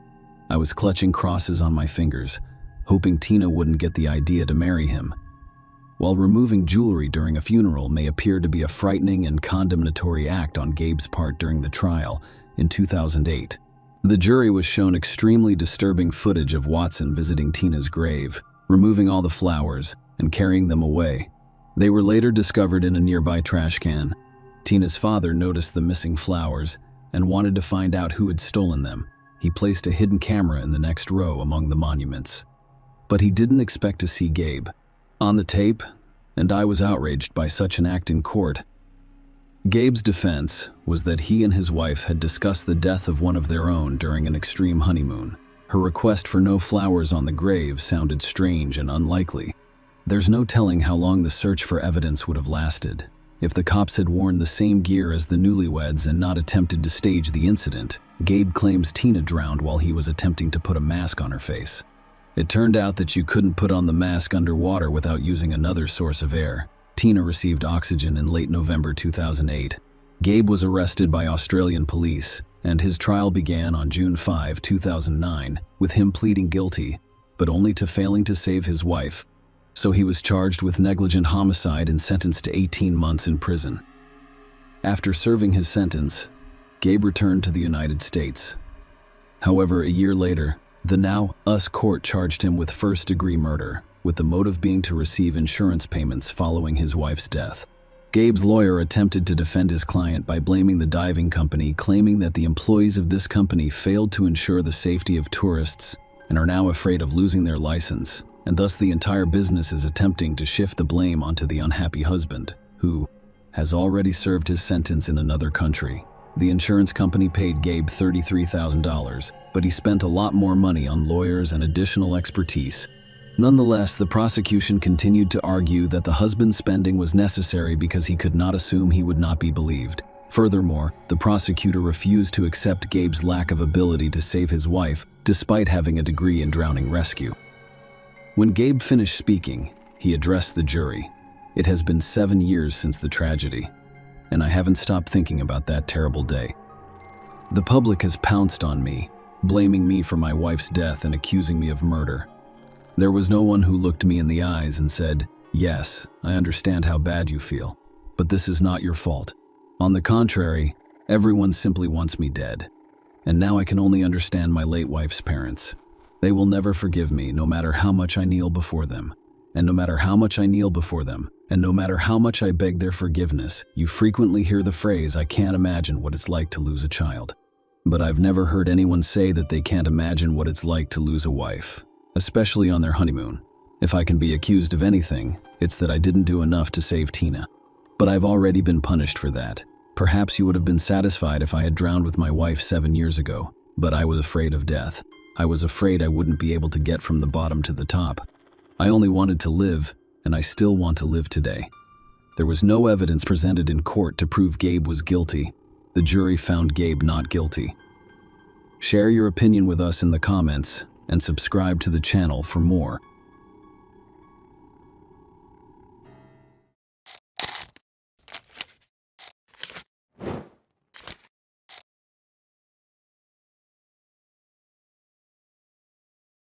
Hey guys, welcome to my channel, and today we're going to take a look at another horrible case with you. In 2012, at the Summer Olympics in London, a young Puerto Rican boxer named Felix Verdejo Sanchez shone brightly. He was dubbed a diamond, one of his country's most promising athletes, and was expected to win championships and gold medals.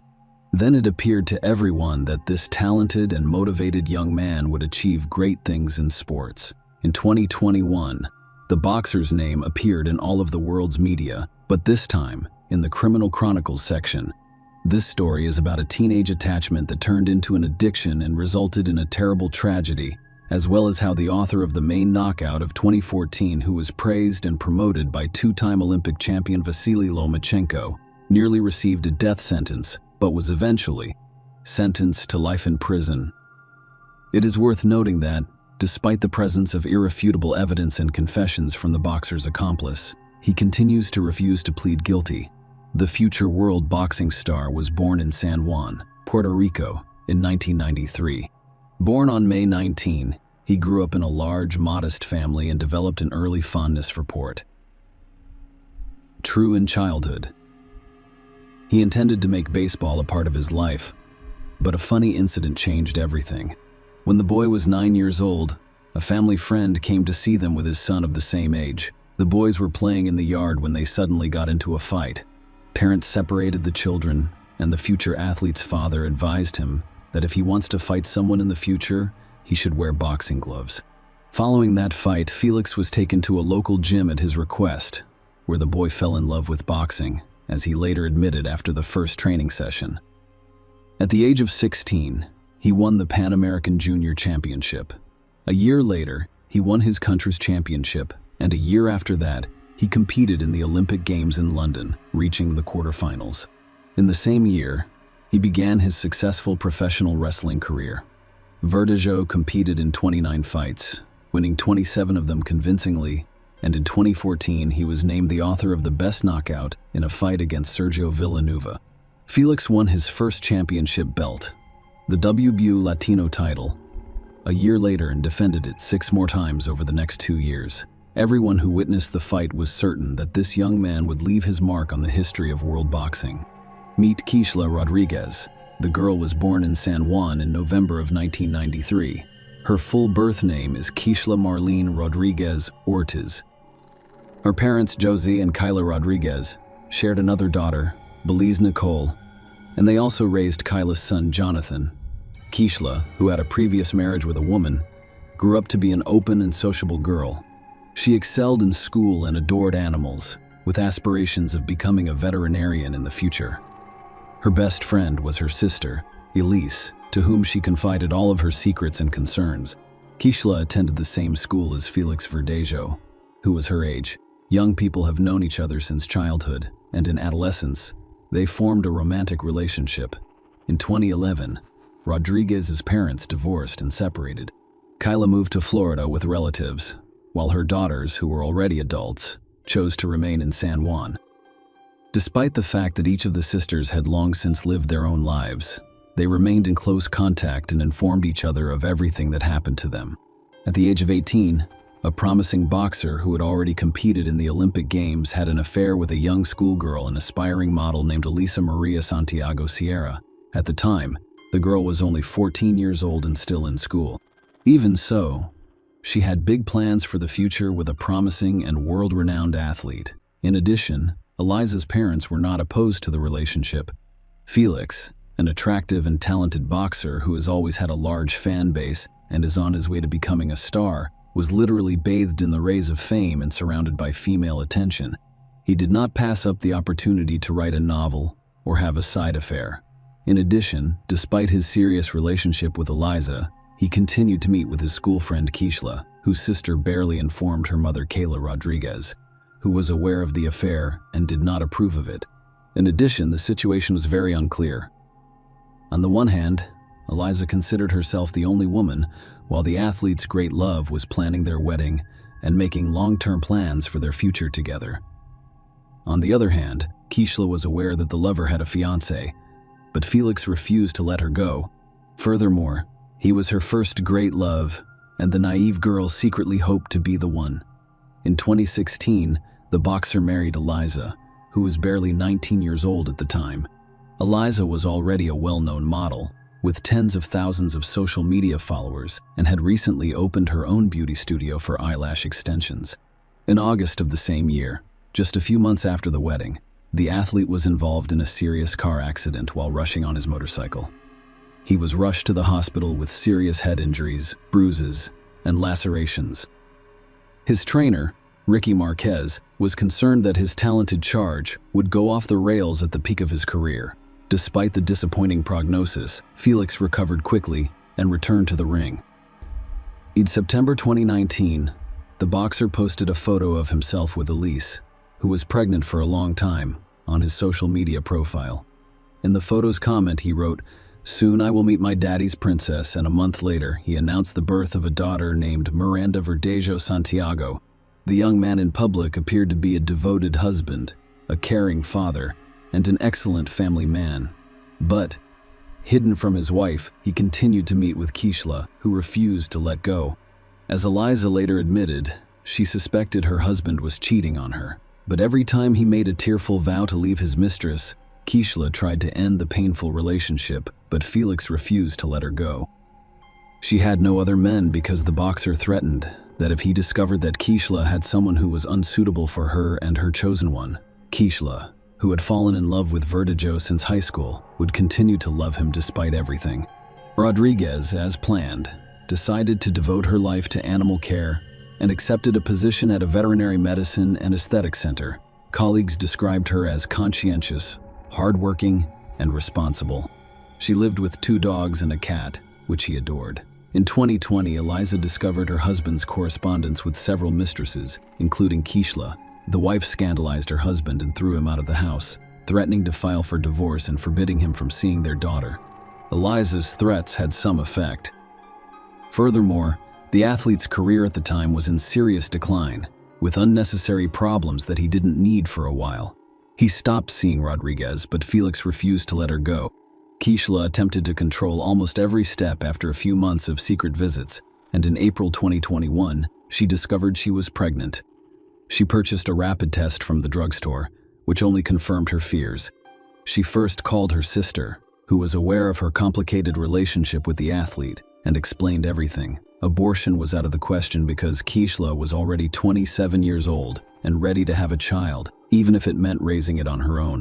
A few days later, Kishla broke the news to her child's father, hoping in her heart that he would accept it, but Felix was not pleased, to say the least. He became enraged and told his mistress that she should see a doctor, and if the pregnancy was confirmed, she would need to have an abortion. Rodriguez responded with a firm refusal, but the boxer began to threaten and insist. Felix stated that an illegitimate child will eventually destroy his reputation, which he cannot allow. Following Kishla's hospital visit, her pregnancy was confirmed, and she now had a certificate to prove it. She called Felix and told him everything, making him furious. Felix yelled and demanded that Kishla immediately get rid of the child, but she flatly refused. The athlete then decided to go undercover, claiming that he did not believe her and wanted to personally inspect the issued medical certificate. He invited Kishla to a meeting in the evening in a crowded location, which did not surprise her given that they always tried not to draw attention to themselves and did not stand in front of anyone. A few days before the meeting, the boxer visited his old friend, Luis Antonio Cadiz, who worked in a local machine shop and had connections to the criminal underworld, selling illegal drugs. Felix briefly explained the situation and requested assistance in getting rid of his pregnant mistress. Luis had previously been in the field of vision for the police and faced the prospect of imprisonment. It didn't scare him, but the athlete persisted, confident that everything would go well and that the cops would never come after them. Furthermore, Felix promised him a substantial monetary reward, and Luis agreed. Felix called Kishla and said he wanted to meet her on the evening of April 29 to confirm her pregnancy and decide what to do next. Kishla called her sister back right after speaking with her lover, telling her everything. She remained hopeful that Felix would accept her child and not insist on an abortion. However, the situation is not particularly alarming. She was aware that the boyfriend had threatened her sister, and she was concerned that he would not do anything to her. Marilise called her mother and expressed her concern. Even with their combined efforts, they were unable to persuade Kishla to cancel the fateful meeting. Rodriguez arrived at the meeting on time, driving her own Kia Forte and carrying a doctor's note. Verdejo arrived there in his pickup truck. In the back, Luis was hiding. Kishla immediately got into the athlete's car and showed him the test results. He mentioned terminating the pregnancy again, but Kishla, crying, refused. Against this backdrop, the couple began to argue violently, leading to shouting before Felix suddenly hit Kishla in the head with his fist, causing him to lose consciousness. Until Kishla regained consciousness, Felix injected her with a syringe containing a large dose of illegal substances that Luis had obtained at his request. Then, he and his accomplice carried her to the back of the car, where pieces of wire and a concrete block had already been prepared. The men tipped Rodriguez up, attached the load, and then covered her with a tarp to ensure that no one saw anything. Felix then returned to the pickup truck while his accomplice took the wheel of the cashless vehicle. They drove together to the bridge that crosses the San Jose Lagoon. It was almost deserted at night, and the men made certain no one could see them through Kishla, who was still alive in the water. However, they decided to fire a few test shots in pursuit, using the firearms they had brought with them, so that the victim would not have a chance. After finishing the massacre, each of the perpetrators returned home. Kishla and his co-workers were the first to become concerned when she failed to appear at the Veterinary Medicine and Aesthetic Center the following day.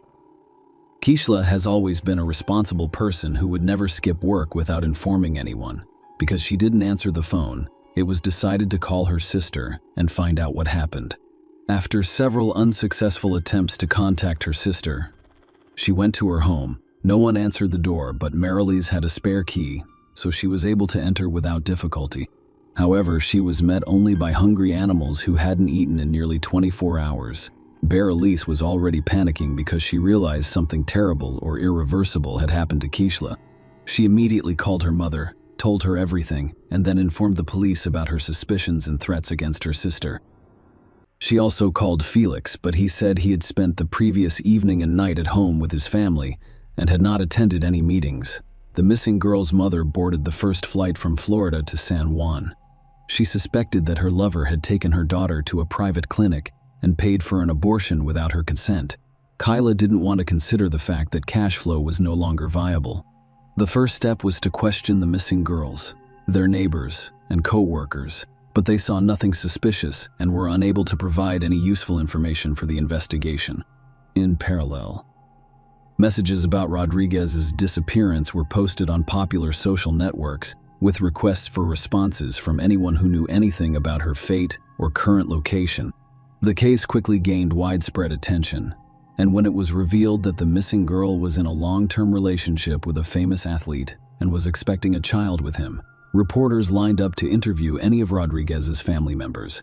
The relatives did not hold back and openly expressed their suspicions, including blaming Felix for the incident. On April 30, Keishla's car was discovered abandoned on the east side of the city.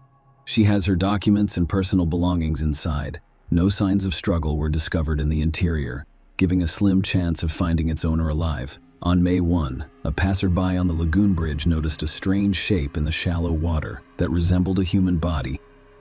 He informed the police, who quickly recovered the body of a young woman from the water, presumably the same one the entire city had been looking for several days. Members of the Rodriguez family, who arrived to identify the body, hoped to the very end that it was not Keishla. However, their hopes were not realized. The body had been in the water for a few days and had changed significantly. However, the girl was easily identified by a remarkable tattoo on her arm. When news of the gruesome discovery reached the press, city residents revolted and began to hold spontaneous rallies, demanding punishment for those responsible, who were detained and taken to the police station for questioning on the same day. However, the athlete categorically denied his involvement, claiming that on the night of Keishla's disappearance, he was at home with his family because there was no evidence to charge him. Felix was released under his own recognizance. One of the key witnesses was the athlete's legal wife, who admitted during the initial interrogation that she was aware of his affair with Keishla, but had only recently learned of her rival's pregnancy. Furthermore, she did not confirm her husband's alibi, claiming that he was not home on the night of the murder. The first thing investigators did was review traffic surveillance footage on the way to the bridge from which Keishla was thrown. That's how they discovered Felix's pickup truck and the victim's car driving behind each other. However, the Kia Forte was clearly not driven by its owner. On the same day, the boxer's car was seized for examination, and some of the deceased hair was discovered in it. Lewis was the first to surrender to police, promising to tell the whole truth in exchange for a lighter sentence. Felix was also arrested, but he refused to cooperate with the investigation, did not answer questions, and continued to deny his guilt. Despite the presence of irrefutable evidence, Felix was apprehended with a firearm that he used to shoot the victim from the bridge, and for which he had a valid permit. Furthermore, a cell phone check reveals that Felix Lewis and Keishla were in the same location on that fateful night. Keishla's final farewell took place on May 8, and the funeral ceremony made national headlines. It was a type of action that called for the perpetrators of the tragedy to be punished to the fullest extent of the law, while also drawing public attention to the issue of gender violence.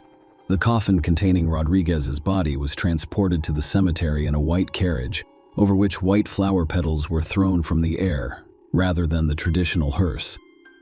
Many well-known Puerto Ricans, including show business stars, athletes, politicians, and public figures, have spoken out about the high-profile case in which Verdejo was charged with carjacking, kidnapping, premeditated murder, and murder of an unborn child. Each of these crimes carried the death penalty. However, the relatives of the deceased requested from the start that the court sentence the killer to life in prison so that he could suffer in captivity for the rest of his life. The hearing was repeatedly postponed due to the global coronavirus pandemic, but in the spring of 2021, the trial was held virtually. The court determined that the crime was committed by a group of people through prior conspiracy with particular cruelty to a pregnant woman. The chain of events of that night, as well as the details of the crime, could be reconstructed, thanks primarily to Lewis' testimony, who did not deny guilt. He admitted that, at the request of a friend, he obtained the drug for injection and brought a wire and a concrete block to dispose of the body. But Felix insisted on his lack of involvement in the case. Although his words had no significant impact on the situation, the boxer's wife, who testified in court almost immediately after her husband's arrest, filed for divorce and attempted to distance herself from what was going on, focusing on the development of his business and raising a young daughter instead. According to some reports, Lisa Santiago recently remarried. Elisa admitted in an interview that she had received numerous anonymous calls and messages containing death threats, as well as death wishes for her and Miranda. Many believed the athlete's spouse was the organizer of the crime, but no evidence was found. In summer 2023, it became clear that the jury having reviewed all of the evidence and heard testimony from all of the witnesses, was finally ready to announce the final verdict. Felix Verdejo and his accomplice Luis Cadiz were found guilty of all of the charges against them. Despite this, the killers have yet to be sentenced. The next court hearing is set for mid-November 2023. Most likely, both men involved in Keishla Rodriguez's and her unborn child's deaths will be sentenced to life in prison with no possibility of parole. Share your opinion with us in the comments and subscribe to the channel for more.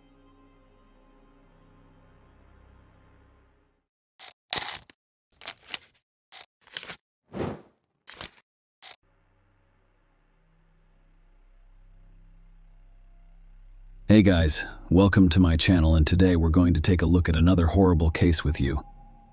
The Sumner family case has been buried alive. The worst betrayal is that of a loved one who has enjoyed unending love and trust. Despite the pain, bitterness, resentment, and disappointment, many people manage to cope and continue with their lives. But what if the betrayal is discovered on the deathbed, and the realization is the last thing a person experiences in life? That is the basis for the horrifying Sumner family story. Even experienced criminalists with extensive experience, who've seen everything in their practice, were moved to tears by this case. Despite the initial death sentence imposed on them, the subhumans who committed this heinous crime are still alive and actively attempting to appeal the court's decision.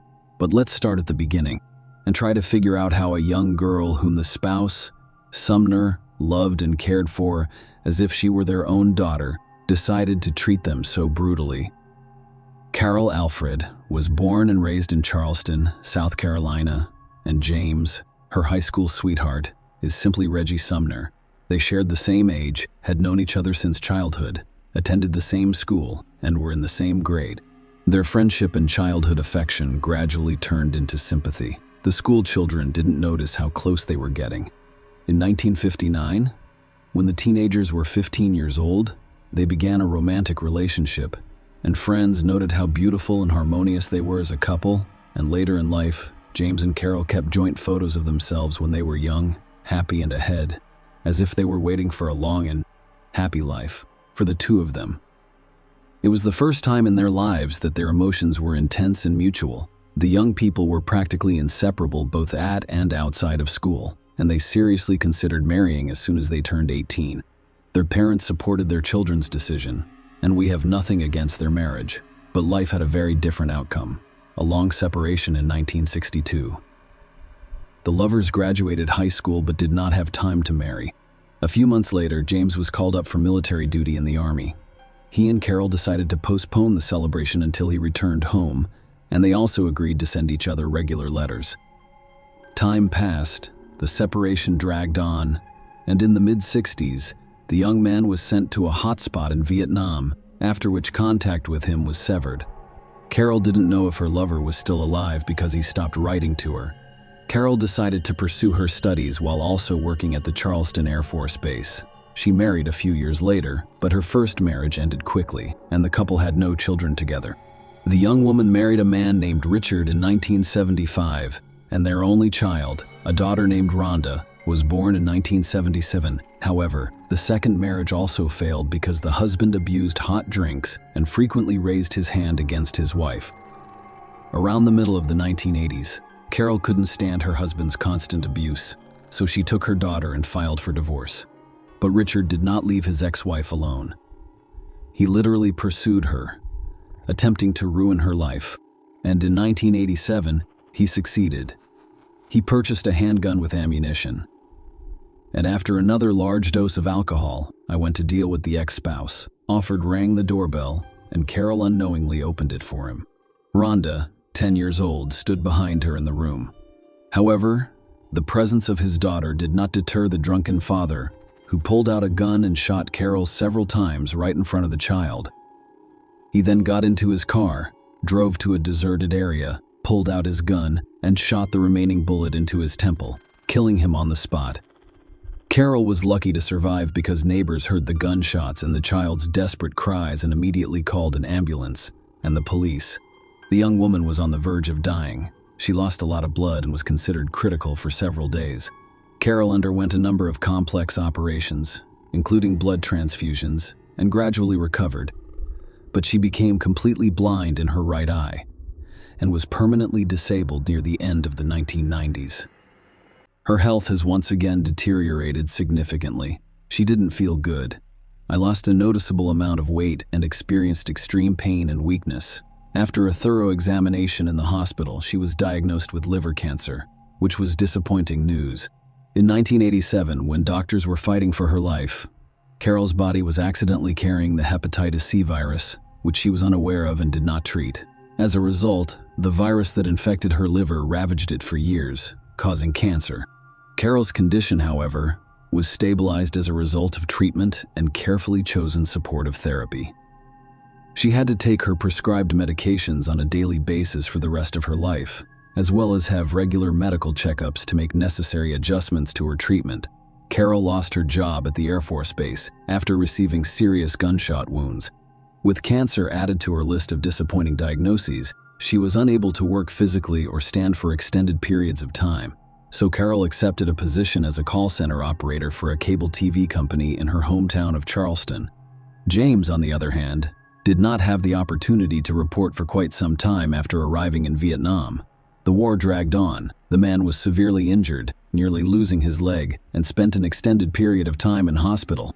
His name was mistakenly included on the lists of the deceased, so even his relatives assumed he was no longer alive. The summoner was fortunate enough to live and return home years later. Carol's connection had long since been lost. She had relocated, married, and believed her first love had died in a hot tot. James soon the war caused him to develop diabetes and a number of other chronic diseases. He was never able to be a father. A few years later, the marriage ended, and he has been living alone ever since. James took a job as a simple laborer on the local railroad and stopped expecting pleasant surprises in life.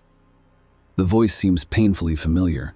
Carol was going about her business as usual in the fall of 2000, answering phones and advising customers. When the young woman answered another such call, she recognized a voice that sent shivers down her spine. She recognized her first high school love right away, but she was afraid of making a mistake because she assumed James had died. Carol answered all of the customer's questions before suddenly turning to him and saying his full name. There was silence on the other end of the line, and the man inquired timidly about how she knew his name. Carol burst into tears in response, revealing that she was the girl he had dated in high school and had once planned to marry. For the next few minutes, they both cried into the tube, unable to say anything. They then discovered that they still lived in their hometown and agreed to meet the following evening at the meeting. According to Rhonda, 38 years later, her mother returned home from work that day, excited, looking like a lovesick schoolgirl, and talking nonstop about James. Carol prepared for the date the following day by trying on dresses and applying her hair and makeup. Carol realized she was no longer the youthful beauty. James Sumner remembered her as such, but she wanted to look good and reclaim her former lover's heart.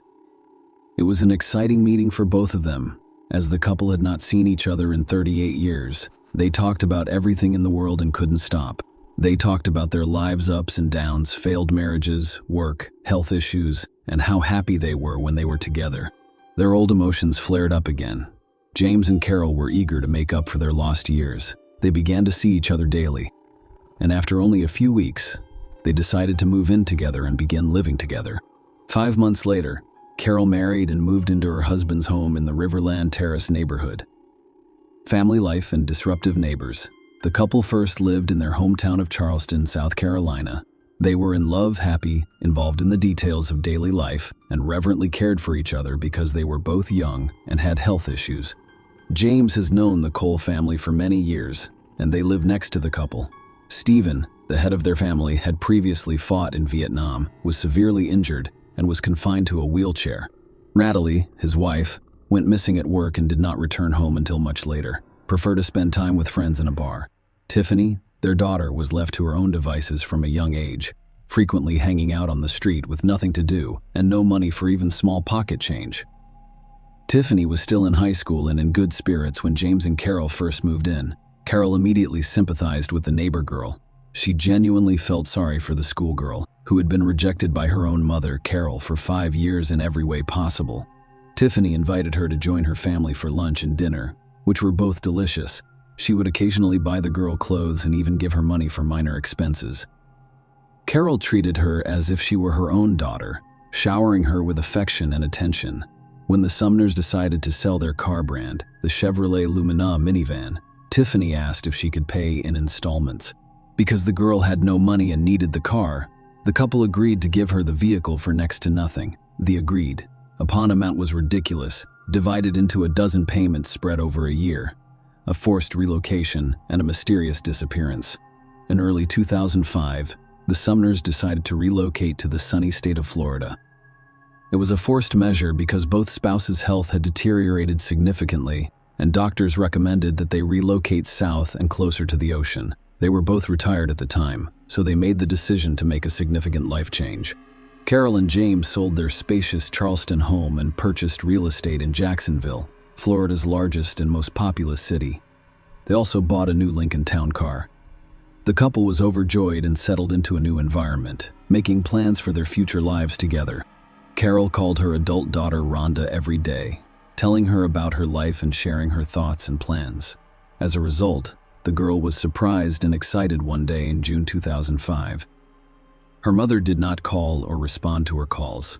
At first, Rhonda pushed the negative thoughts away and hoped that everything was fine with her mother and husband and that they would call her soon. The following day, however, the situation remained unchanged. Rhonda called her mother on James' cell phone every half hour, but the phones were no longer operational, and the answering machine on her home phone went off, but all messages went unanswered. On the third day, Rhonda decided to drive herself to another state to see how her mother and stepfather were doing. She left early in the morning and drove for approximately 5 hours before arriving at Sumner's house. The absence of a car was the first thing Rhonda noticed, but it was far from the only oddity. When the girl approached the front door, she discovered that it was ajar. The house was quiet, with a light on in one of the rooms. Even though the sun was shining brightly outside, Rhonda called out for her mother and James, but there was no response. Then she went into the kitchen, where she discovered a table set for two with food that appeared to have been there for at least 3 days. It appeared that the owners had gathered for dinner, but had abruptly abandoned the meal and gone elsewhere. In addition, the house itself was a complete mess. With items strewn about and some doors and cupboards left open, it appeared that something had been searched for. But what was it, and who was it, and who was it on the couple's bedside table? Some medications were essential to them. There were their mother's cancer pills, which he took 3 times a day, as well as a bottle of insulin, which James took hourly. In addition, the couple's cell phones were completely dead. Rhonda realized that without their medications and cell phones, her mother and stepfather would be unable to leave the house, let alone for an extended period of time. So she immediately called the police to report the incident. Strange imposters. The couple in their car were promptly added to the wanted list, and Carol and James' bank cards were blocked the same day. The first few days of the search produced no results, and neither the Sumners nor any witnesses on the trail could be located. However, on June 12, several events occurred simultaneously, allowing the police to track down the criminals. First, a man called one of the banks, identified himself as Mr. James Sumner, and complained that his card had been blocked and he was unable to withdraw cash. When the bank employee checked the card information, he immediately suspected something was wrong. He offered Mr. Sumner to personally contact the nearest bank branch to resolve the issue. However, almost a few minutes later, the man hung up from the same number. However, in another bank, a woman named Mrs. Carol Sumner called and reported a similar problem with the card being blocked. When asked to come to the bank in person, she flatly refused, claiming that she couldn't do so due to health issues, but was in desperate need of money right now, and asked for access to her savings, which was of course denied. The information about the calls, as well as the recordings of the calls themselves, were immediately turned over to the police the same day. They were played to Rhonda at the station, who confirmed that the voices were not her mother's or stepfather's. This was obvious from the start, as both spouses were in their 60s, and their voices sounded too young. The police assumed that the imposters were directly responsible for the Sumners' disappearance. They either kidnapped the couple and held them captive or killed them. The missing couple's car was discovered abandoned on a deserted road in a wooded area a few days after being extorted for information about bank accounts and cards. There were no signs of blood or struggle in the cabin. Experts discovered hair and sweat marks in the trunk, which turned out to be both spouses. When the police investigated the couple's bank transactions, it became clear that they had been kidnapped in the trunk of their own car, and there was little hope of finding them alive. It turned out that money had been deducted from their card several times after the summoners stopped contacting their daughter. After reviewing the ATM surveillance footage, it was discovered that the money was withdrawn by a young man who could not be identified. In addition, a request was made to trace all calls from the number used by the imposters to call the bank. The SIM card was purchased without a contract with prepaid time shortly before the spouses disappeared. It was not possible to determine the buyer's name in this case, but it was discovered that on June 6, a call was placed from this number to a car rental company. As it turned out, a guest at one of the hotels rented a Mazda RX-8 in the name of Tiffany Cole, and it was in this car that an unknown young man later drove to Adams and withdrew money from the Sumner's cards. He deducted $1,000 from the woman's card and nearly $3,000 from her husband's card. Investigators discovered that they had previously mentioned a Mazda RX-8 parked at a hotel in Charleston, thanks to beacons installed in all rental cars to track their location. A capture team was immediately dispatched, and they literally broke into the room where the attackers were resting, celebrating their impunity. Young thugs. The room was literally littered with packages and receipts from different stores. Clothing, gadgets, video games, cosmetics, perfumes, and a large quantity of expensive alcohol were among the items purchased. A girl and two guys were inside, clearly unprepared for police arrival. Tiffany Cole, 23, her boyfriend Michael J. Jackson, 24, and 19-year-old Alan Wade were all present. Handcuffs were snapped around the young men's wrists, leaving them looking surprised, confused, and even scared. All three were taken to the police station and separated into different rooms for questioning. However, at first, they pretended not to understand the accusations or simply remained silent. A search of the room revealed Sumner's bank cards, the couple's laptop, some of Carol's jewelry, James's expensive coin collection, the keys to their Lincoln Town car, and pawn shop receipts in the name of Tiffany Cole. Following several hours of interrogation, Mrs. Sumner and Tiffany were able to pawn some of the stolen jewelry and spend the money with friends. Tiffany was the first to speak after the irrefutable evidence discovered in the hotel room was presented. The girl sobbed and claimed that she and her friends robbed the elderly couple but did nothing else, before fleeing and spending other people's money. She also admitted that they had another man with them, 19-year-old Bruce Kent Nixon, whom they paid $300 for assistance and never saw again. As it turned out, Bruce agreed to go to the crime because they promised him a specific amount. After that, he spent all of his money on illegal substances. The guy was easy to find because he lived in Charleston and had no intention of fleeing or hiding. He was arrested right at his parents' house for a careless remark and a devious plan. Bruce realized the consequences of his crime and agreed to cooperate with the police in order to avoid the death penalty. What the young criminal said caused horror and frostbite on the skin. It all started in May 2005. Tiffany went to the Sumners to make the next payment on the car she bought 6 months ago. The girl always approached them personally because they're welcoming. Carol and James invited her to stay for a night or a few days, fed her delicious food, and even gave her gifts. As she came with friends, there was always enough room in the house and at the table. Tiffany arrived this time with her new boyfriend, and the two of them were graciously invited to dinner. And because it was late, the couple spent the night at Sumner's house. During the meal, the Southerners discussed how they settled in their new surroundings, and Carol inadvertently mentioned that they had nearly $100,000 left over after selling the Charleston house, allowing them to live for themselves in their old age without depriving themselves or worrying about anything. Carol's words effectively sentenced herself and her husband to death. Tiffany and Michael looked at each other, and during the night, while at the couple's house, they began to plan how they would obtain this impressive sum of money. They said their goodbyes and returned to South Carolina, where in a few weeks, they discovered accomplices who distributed roles and responsibilities and began to realize the plan behind criminal confessions. Tiffany rented an inconspicuous car on June 6, while Bruce and Alan stole 4 shovels from somewhere. They drove together to the Jacksonville suburbs, where they chose a deserted spot in the woods and began digging a deep hole that would become the Sumner's grave. Tiffany went to a hardware store on the morning of July 8 and purchased rope and duct tape, which he distributed to her accomplices. That evening, Bruce and Alan knocked on the prospective victim's door, pretended to be in need of assistance, and requested permission to make one phone call from their home. Carol thought these young men were strange, but she let them in anyway, figuring they needed help. When they got inside, they immediately attacked the defenseless woman and her husband, who ran to her screams and threatened them with a toy gun. The couple's hands and feet were tightly bound with duct tape, blindfolded, and interrogated about money and valuables in the home.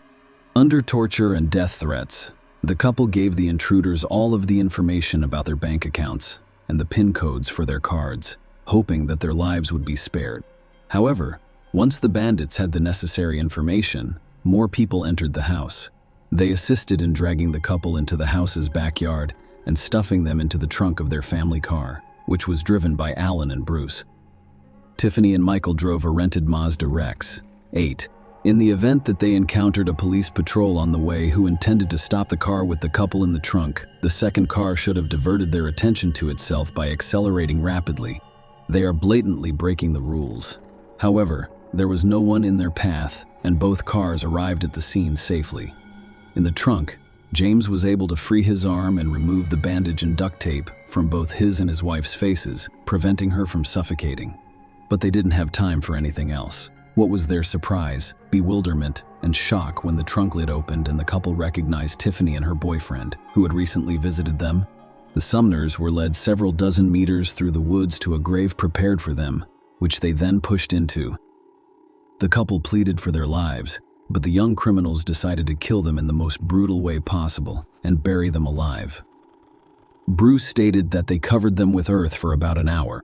Throughout the process, the bound elderly people cried, confessed their love to one another, and said goodbye. The spouses died of suffocation, as revealed by a later examination, and pieces of soil from their mouths, respiratory tracts, and even stomachs were discovered. After completing their gruesome task, the outlaws abandoned the Lincoln in the woods and returned to town in a rented car.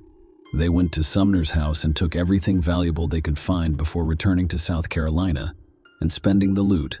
However, 2 days later, the stolen cards were blocked.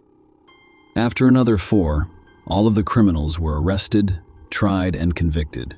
Bruce Nixon was the only one who admitted his guilt from the start and agreed to cooperate with the investigation in the hopes of receiving leniency.